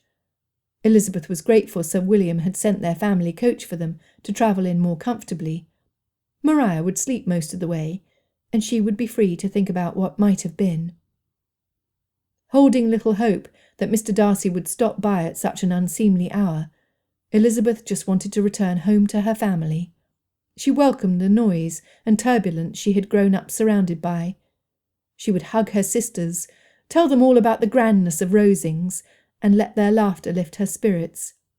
Then, when she had had enough, she would retreat to the quiet study to warn her father of Mr. Wickham. Lydia and Kitty enjoyed the malicious attention overly much, and it would not do for them to associate with that particular officer. She might even confide in him the contents of her heart. He would answer in a manner which belied a complete misunderstanding and impractical view of her sentiments, but she might feel better in the telling. She would not tell Jane yet. She would sooner suffer in silence than diminish her dear sister's well-earned joy in her reunion with Mr. Bingley. It was time to leave. Looking around, for she could not help it, she noticed not what was there, but who was missing. Still, she hugged Charlotte with a genuine smile. Pulling back, Charlotte clasped both of her arms, pinning them to her side. "Lizzie, I wish you all the happiness in the world. I will write often, and I do hope that you visit us again when my confinement is done." Pinching her lips together, she added, "It is a pity you have to leave now. Can you not stay long enough to break your fast with us?" "You know we cannot delay. I could not impose after your family so kindly lent us their carriage. Besides, we do not want to cause them needless worry if we were to arrive later than planned," she said half-heartedly. Would that they could stay until Mr. Darcy could call, if he would call. Charlotte embraced Elizabeth again, and her optimism almost made Elizabeth cry. Mr. Collins stood next to Charlotte. Elizabeth turned to curtsy to him, but he extended both of his hands to hold hers in a gesture devoid of any selfish malice. He shook her hand between his own, and while Elizabeth thought it odd, she did not retract her hands. Somehow it felt appropriate, and she felt the gratitude in his expression. Shuffling his feet and taking several breaths, he said, "May the angels above serve as my witnesses this blessed day of the gravity of my compunction. I must apologize to you, Cousin Elizabeth. My dear wife, who has proved herself to be much more righteous than I, helped me discern the consequences of my resentful attitude toward you. It has led me down the path of sin, and my shame is complete. I would not dare ask for your forgiveness after the wrongs I have done, but could you find it in your heart to accept my apology?" There being nothing she could say to add to his grief, and her desire to do so lacking entirely, Elizabeth smiled. "You married the best of women, Mr. Collins. I accept your apology, and what is more, I forgive you." Shaking her hands vigorously, he said, "I cannot thank you enough, Cousin Elizabeth. Please know that you are always welcome in our humble home. Do not forget us, and pray think of us kindly when you leave for your new home." Elizabeth, uncertain which new home he could possibly refer to, was interrupted from asking when Charlotte said, "For a certainty, Lizzie, you have been away from home long enough. Longbourn will feel new again, and I dare say you shall forget us until you fall back into your normal habits." Shrugging her shoulders, Elizabeth chalked Mr. Collins' strange wording up to another case of misused verbiage. Mr. Collins let go of her hands, and with one final farewell, she walked out to the waiting coach for hers and Maria's journey home. Only Maria was not there. She looked at Charlotte. "Where is Maria? Our things are stowed away and it is time to depart." Now that the hour to leave had arrived, an uncomfortable resignation settled over Elizabeth, and she wanted nothing more than to be on their way home. That was what she told herself anyway. She would feel better with her family, she repeated to her stubborn heart. A shriek from the side of the house, and a pink blur bolted past their group. Betsy ran after the squealing troublemaker, taking the men servants surrounding the coach with her. Only the driver remained seated to secure the horses. "Oh, no, not again! Mr. Collins, the pig has escaped!" exclaimed Charlotte, turning to the lane. Mr. Collins pulled her back. "Do not trouble yourself, my rosebud. You must consider your delicate condition and let the others follow in pursuit. I will help them." Perhaps love would blossom at the parsonage after all, thought Elizabeth. She was pleased for Charlotte. Before Mr. Collins could leave, Maria walked out of the house, slapping her hands against each other. She froze in place when she saw the group looking at her open-mouthed. "What?" she asked in innocence. There was a twinkle in her eye. Charlotte laughed, and sent Mr. Collins off to oversee that the escapee was caught before it intruded into Lady Catherine's manicured park. "You do beat all, Maria," said Charlotte, draping her arm around her sister's shoulders. With a shrug, she added, "There is nothing more to it but to stay here until the pig is returned. You cannot leave without the men servants. Let us hope the little beast gives them some trouble in the catching," she said, her eyebrows raised. Elizabeth, who would much rather have run after the animal than sit in one place, acquiesced. Looking past the coach and down the road, she soon caught sight of who she had looked for countless times across the lane. Sensing her friends withdraw, she stood alone in the rose garden, surrounded by buds and their promise of fuller blooms to come. As he drew closer, shouts of frustration from further down the lane reached her ears. He heard them too, bringing a gorgeous smile to his handsome face. He carried flowers in his hands. His eyes never left hers, though there were enough distractions about. Walking through the open gate, he offered the cut blooms for her to take. She hugged the mixture of spring blossoms and rosebuds to her bosom, burying her nose to overwhelm her senses with their sweet perfume. He had brought her flowers. He must have risen early to pick them, just for her. The happy tears in her eyes blurred her vision, making the scene seem more like a dream. Elizabeth, he said in his velvety voice. It was real. He was real. my dearest Elizabeth, he repeated. The sound of her name coming off his lips nearly made her swoon.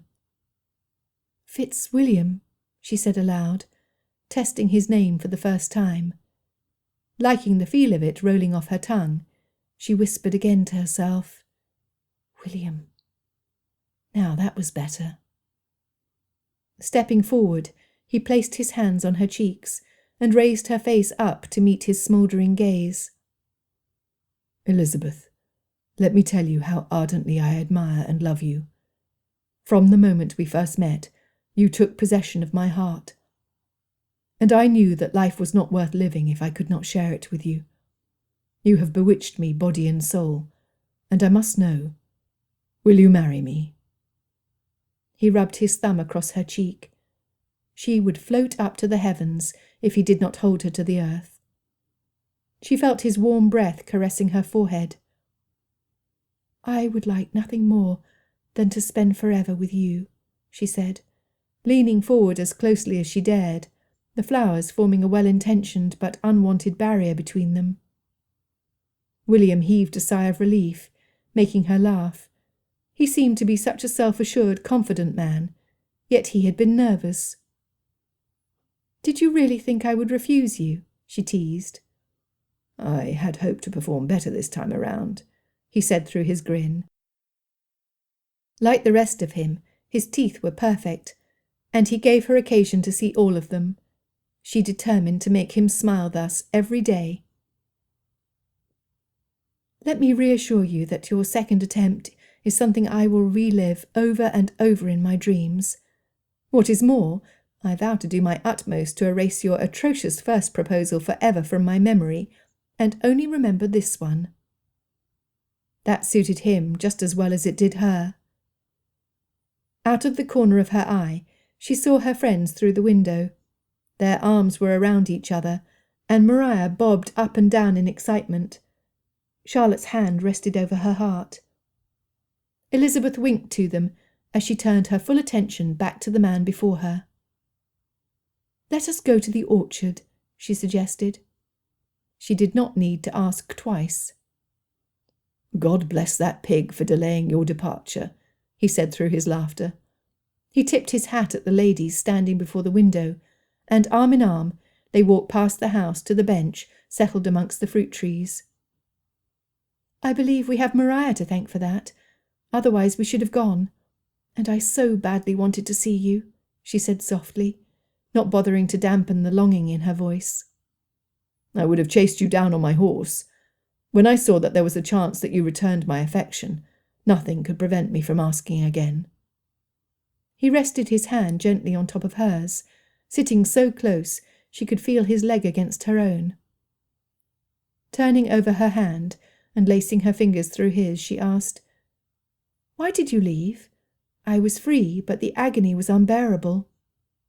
I cannot tell you now, but please know that everything I did for you, he said, raising her hand up to brush his lips over the top of her fingers. Her thoughts garbled at the intimate gesture, but her tenacity prevailed.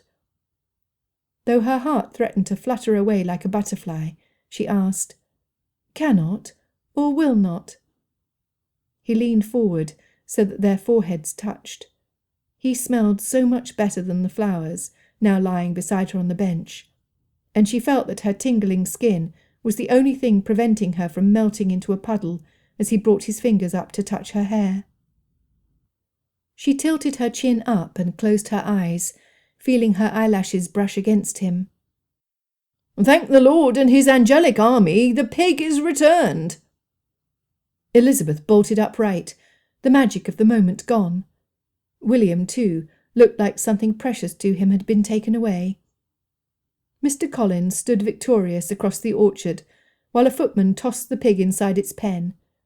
Closing the door with vigour, the group marched in triumph back to the house. Elizabeth looked yearningly at William. She had to leave, but she could not make herself stand. It took every ounce of self-discipline, but Darcy stood, pulling Elizabeth up with him. I will return to Longbourn with you. Bingley is expecting me, and your father is anxious to see you, he said. It was adorable how her face lit up. You spoke with my father. Does he know about us?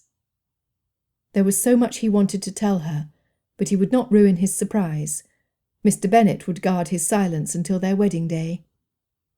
So determined was I to do things correctly, I went to Longbourn, seeking his blessing, in case you said yes. Elizabeth laughed like the sound of jingling bells. What did he say? How did you convince him? Darcy enclosed her fingers within his own, walking slowly toward the waiting carriage. It was not easy. I had the distinct disadvantage of falling in love with his favourite daughter, but in the end he was reasonable. More he would not say. Not even her incessant questioning pried the truth from him on their journey to Hertfordshire. True to expectations, Elizabeth's family received her with vociferous exclamations, a multitude of embraces, and a good deal of bouncing. William continued to Netherfield Park, where an equally joyous Mr. Bingley awaited. Jane had the best of news to impart. Mr. Bingley had proposed. She, of course, had accepted. Elizabeth would never tell her about the role William really played in Mr. Bingley's return to Netherfield Park and his Jane. Elizabeth would cherish the knowledge safely in her mind. Mary was pleased to hear about the Collinses, and inquired about the subjects sermonized, as well as the uplifting books to be found at the parsonage. Truth be told, Elizabeth had used her time in church to let her mind wander on other godly thoughts. Surely, pondering the good traits of thy neighbour was a godly thought, and the more she thought of William, the handsomer he grew. Kitty and Lydia were only interested in Hunsford, until they found out that indeed there were no officers stationed there. Then they greatly pitied Elizabeth for the lack of entertainment the regiment always brought with them, and of which they had been allowed to partake freely.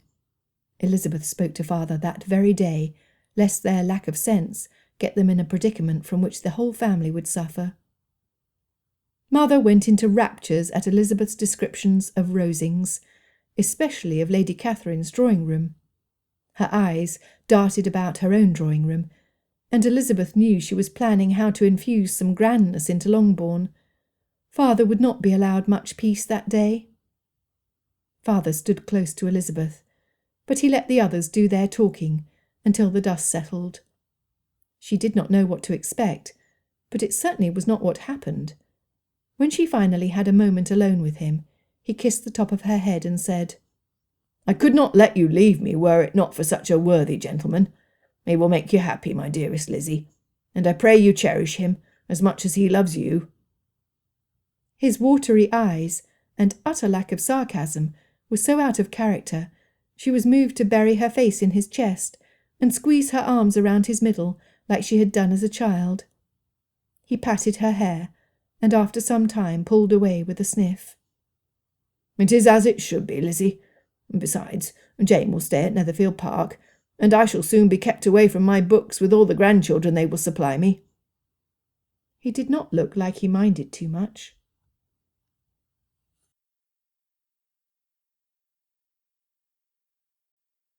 Epilogue. He didn't want to tell her, but she eventually had her way. He simply could not deny her, a fact she was all too aware of, and planned to exploit often, so long as the benefit was two-sided. It was on the third try that he finally broke down. It was the evening before their wedding, and he had come to call. Mr. Bingley, too, was there to see Jane. Like William, he could not wait another day to see his bride. "William, please tell me what you and Mr. Collins were up to. What good can possibly be served by keeping it from me any longer? We marry tomorrow, she implored. He wavered, and her feminine perceptions sensed that she had gained some ground.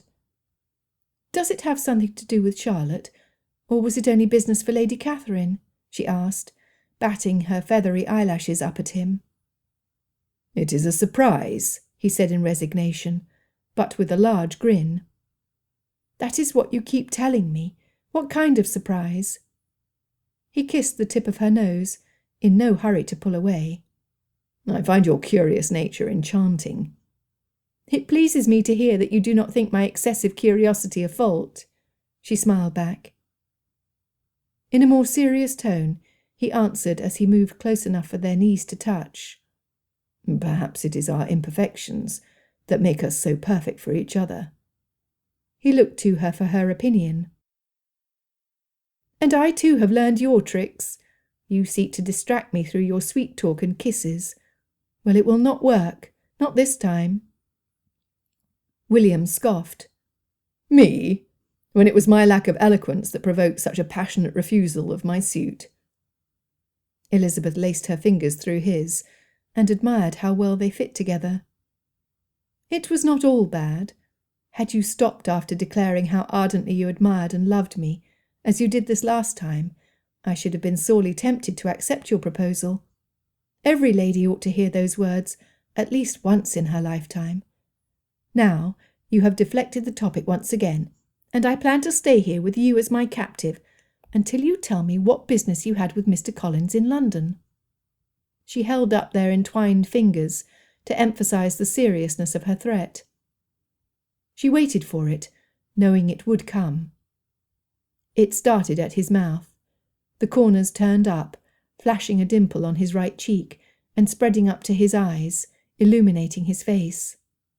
Then his deep laugh, which she had heard much more of over the fortnight since his successful proposal, resounded through the room. He had given so much to her, it seemed only fair that she give him the gift of laughter. He was beautiful when he laughed.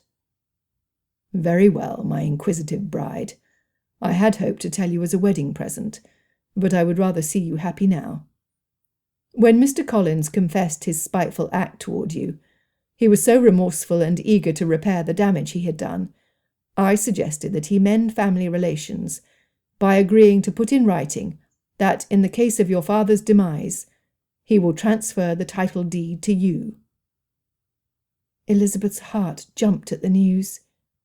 He gave up his inheritance. However did you manage that? I cannot believe that guilt alone could do it. What did you do? She knew that William must have left out a big piece of the puzzle. In exchange for a sum of money, which he will receive when the property is transferred, your mother and sisters can stay here as long as they please. You arranged to buy Longbourn when you were unsure of our future. Why did you do it? Any other man would have secured her hand before arranging for the comfort of her family. I had to do it. I wanted to know that whether you wanted me in your life or not, you would be secure. As loyal as you are to your family, naturally I included them. With no regard to propriety, she wrapped her arms around him and rested her head against his shoulder. His heart beat as quickly as hers did. Many tears had been shed over the past months, but they could not be stopped, for her abundant joy could not be contained. He had tightened the embrace so that her face pressed against his neckcloth. His musky, familiar scent of sandalwood and leather made her pulse race all the more. You are too good to me, William. She felt him rest his cheek against her hair and kiss the side of her forehead. You deserve nothing less than the best I can offer you, and I intend to find ways to make you happy every day of our life together. Her breath taken away at the intensity of his devotion, she closed her eyes and revelled in his tight embrace, resolving in her own heart to prove herself worthy of his love.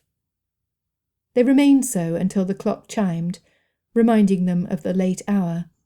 It was time for William to depart with Mr. Bingley, to await the morrow, when their life together would truly begin. Elizabeth donned her best dress, and the maid had finished twisting the final lock of hair into place, when a caller was announced for her. She went downstairs, unsure what to expect, but hoping it was not Lady Catherine come to protest her nephew's imprudent choice in a bride. To her surprise, it was Colonel Fitzwilliam and his blushing wife. Mrs. Fitzwilliam rose, her hands extended to take Elizabeth's as she crossed the room to meet her. "Oh, I am so happy we are to be cousins. I do hope that you call me Anne from now on." She was a different woman from the wilting lily she had been only a couple of weeks before, though it would take some time for her to add some flesh to her delicate frame and grow in strength. "You look well, Anne, and I am so happy to see you. It would please me very much for you to call me Elizabeth." The Colonel, having risen when she entered the room, added, his face beaming in pride as he looked at his wife, "She is well, is she not? My first order of business was to put a stop to the incessant bloodletting and request the attendance of a new doctor with modern ideas. Anne looks more beautiful each day." With a blush, Anne looped her arm through the Colonel's and sat next to him. "I know how busy you must be getting ready for your wedding, so our visit will be brief," said Anne, as she pulled a velvet pouch Elizabeth recognised all too well from her reticule. "I felt it appropriate to lend you these." She spilled the contents of the pouch into her hand and let the diamonds sparkle in the daylight. Elizabeth gasped at her offer. "I could not possibly. They're much too valuable." "Nonsense," Anne said, in a tone resembling Lady Catherine so much Elizabeth could not contain her chuckle. "From the way I see it, these earrings have done more to bring us together with our perfect matches than anything. Without them, Darcy would have left Rosings much sooner, and I would still be struggling to find a way to tell Mother how much I loved Richard. You must wear them at your wedding, and for the rest of this blessed day." "But how will I return them to you?" asked Elizabeth. Waving her hand carelessly in front of her, Anne said, "I can trust you with them until we next meet. I hope you will not be a stranger to Rosings, and it is my hope that, when I have recovered more strength, perhaps we might travel to Matlock and to Pemberley to visit you in your new home. And most welcome you will be." Looking lovingly to Colonel Fitzwilliam, who in fact was no longer a colonel, but a gentleman of property, they rose to depart. Anne pressed the earrings into Elizabeth's hand, and away they went, to meet later at the Longbourn Parish Church. The hour remaining before they needed to leave in the carriage with streams of ribbons tied to the back passed in a flurry. Elizabeth waited to put the earrings on until they were in front of the church, not wanting her mother to see them and start another scene about their turn in fortune and how lucky her girls were to catch such wealthy gentlemen for husbands. It especially irked her when William's fortune was compared to Mr. Bingley's, as if her love had been bought. The first person she saw was Jane, who had come in the first carriage, standing next to father. "Are those the diamond earrings?" asked Jane in a whisper. "The very ones," Elizabeth answered in a hush. Father took his place between the two of them, clutching their arms tightly to his sides. Just before entering the building, he kissed them on the tops of their heads in a silent blessing. His eyes misty with emotion, he received a kiss to either side of his cheeks from his favourite daughters, whom he would miss very much. With a sniff and a stiffening of his spine, he led his girls to the altar where their grooms waited. Father squeezed her hand before placing it on William's extended arm. Elizabeth saw the precise moment when William noticed her earrings. At first he looked shocked, then a large grin spread over his face. Leaning toward her ear, he whispered, "An appropriate choice, my love." "I only hope Anne informed the maid of her loan," whispered Elizabeth, with a nervous smile. "Nobody would accuse Mrs. Darcy of stealing anything other than my heart," he replied playfully. "Now, that is a valuable possession indeed. What is to be my sentence, Mr. Darcy?" she teased. "A lifetime of love and happiness," he said, just before the rector interrupted their private tête-à-tête. As she pledged her loyalty and devotion to the man who was so much more than he had appeared to be, she knew that she was the most fortunate of women. During the weeks leading up to the ceremony, Elizabeth had been accused of theft, of overstepping her position, and of being remiss as a friend. She almost chuckled to herself. From now on, the only accusation that could possibly be made of Mrs. Elizabeth Darcy was that from this day forward she would be completely, perfectly, and incandescently happy. The end.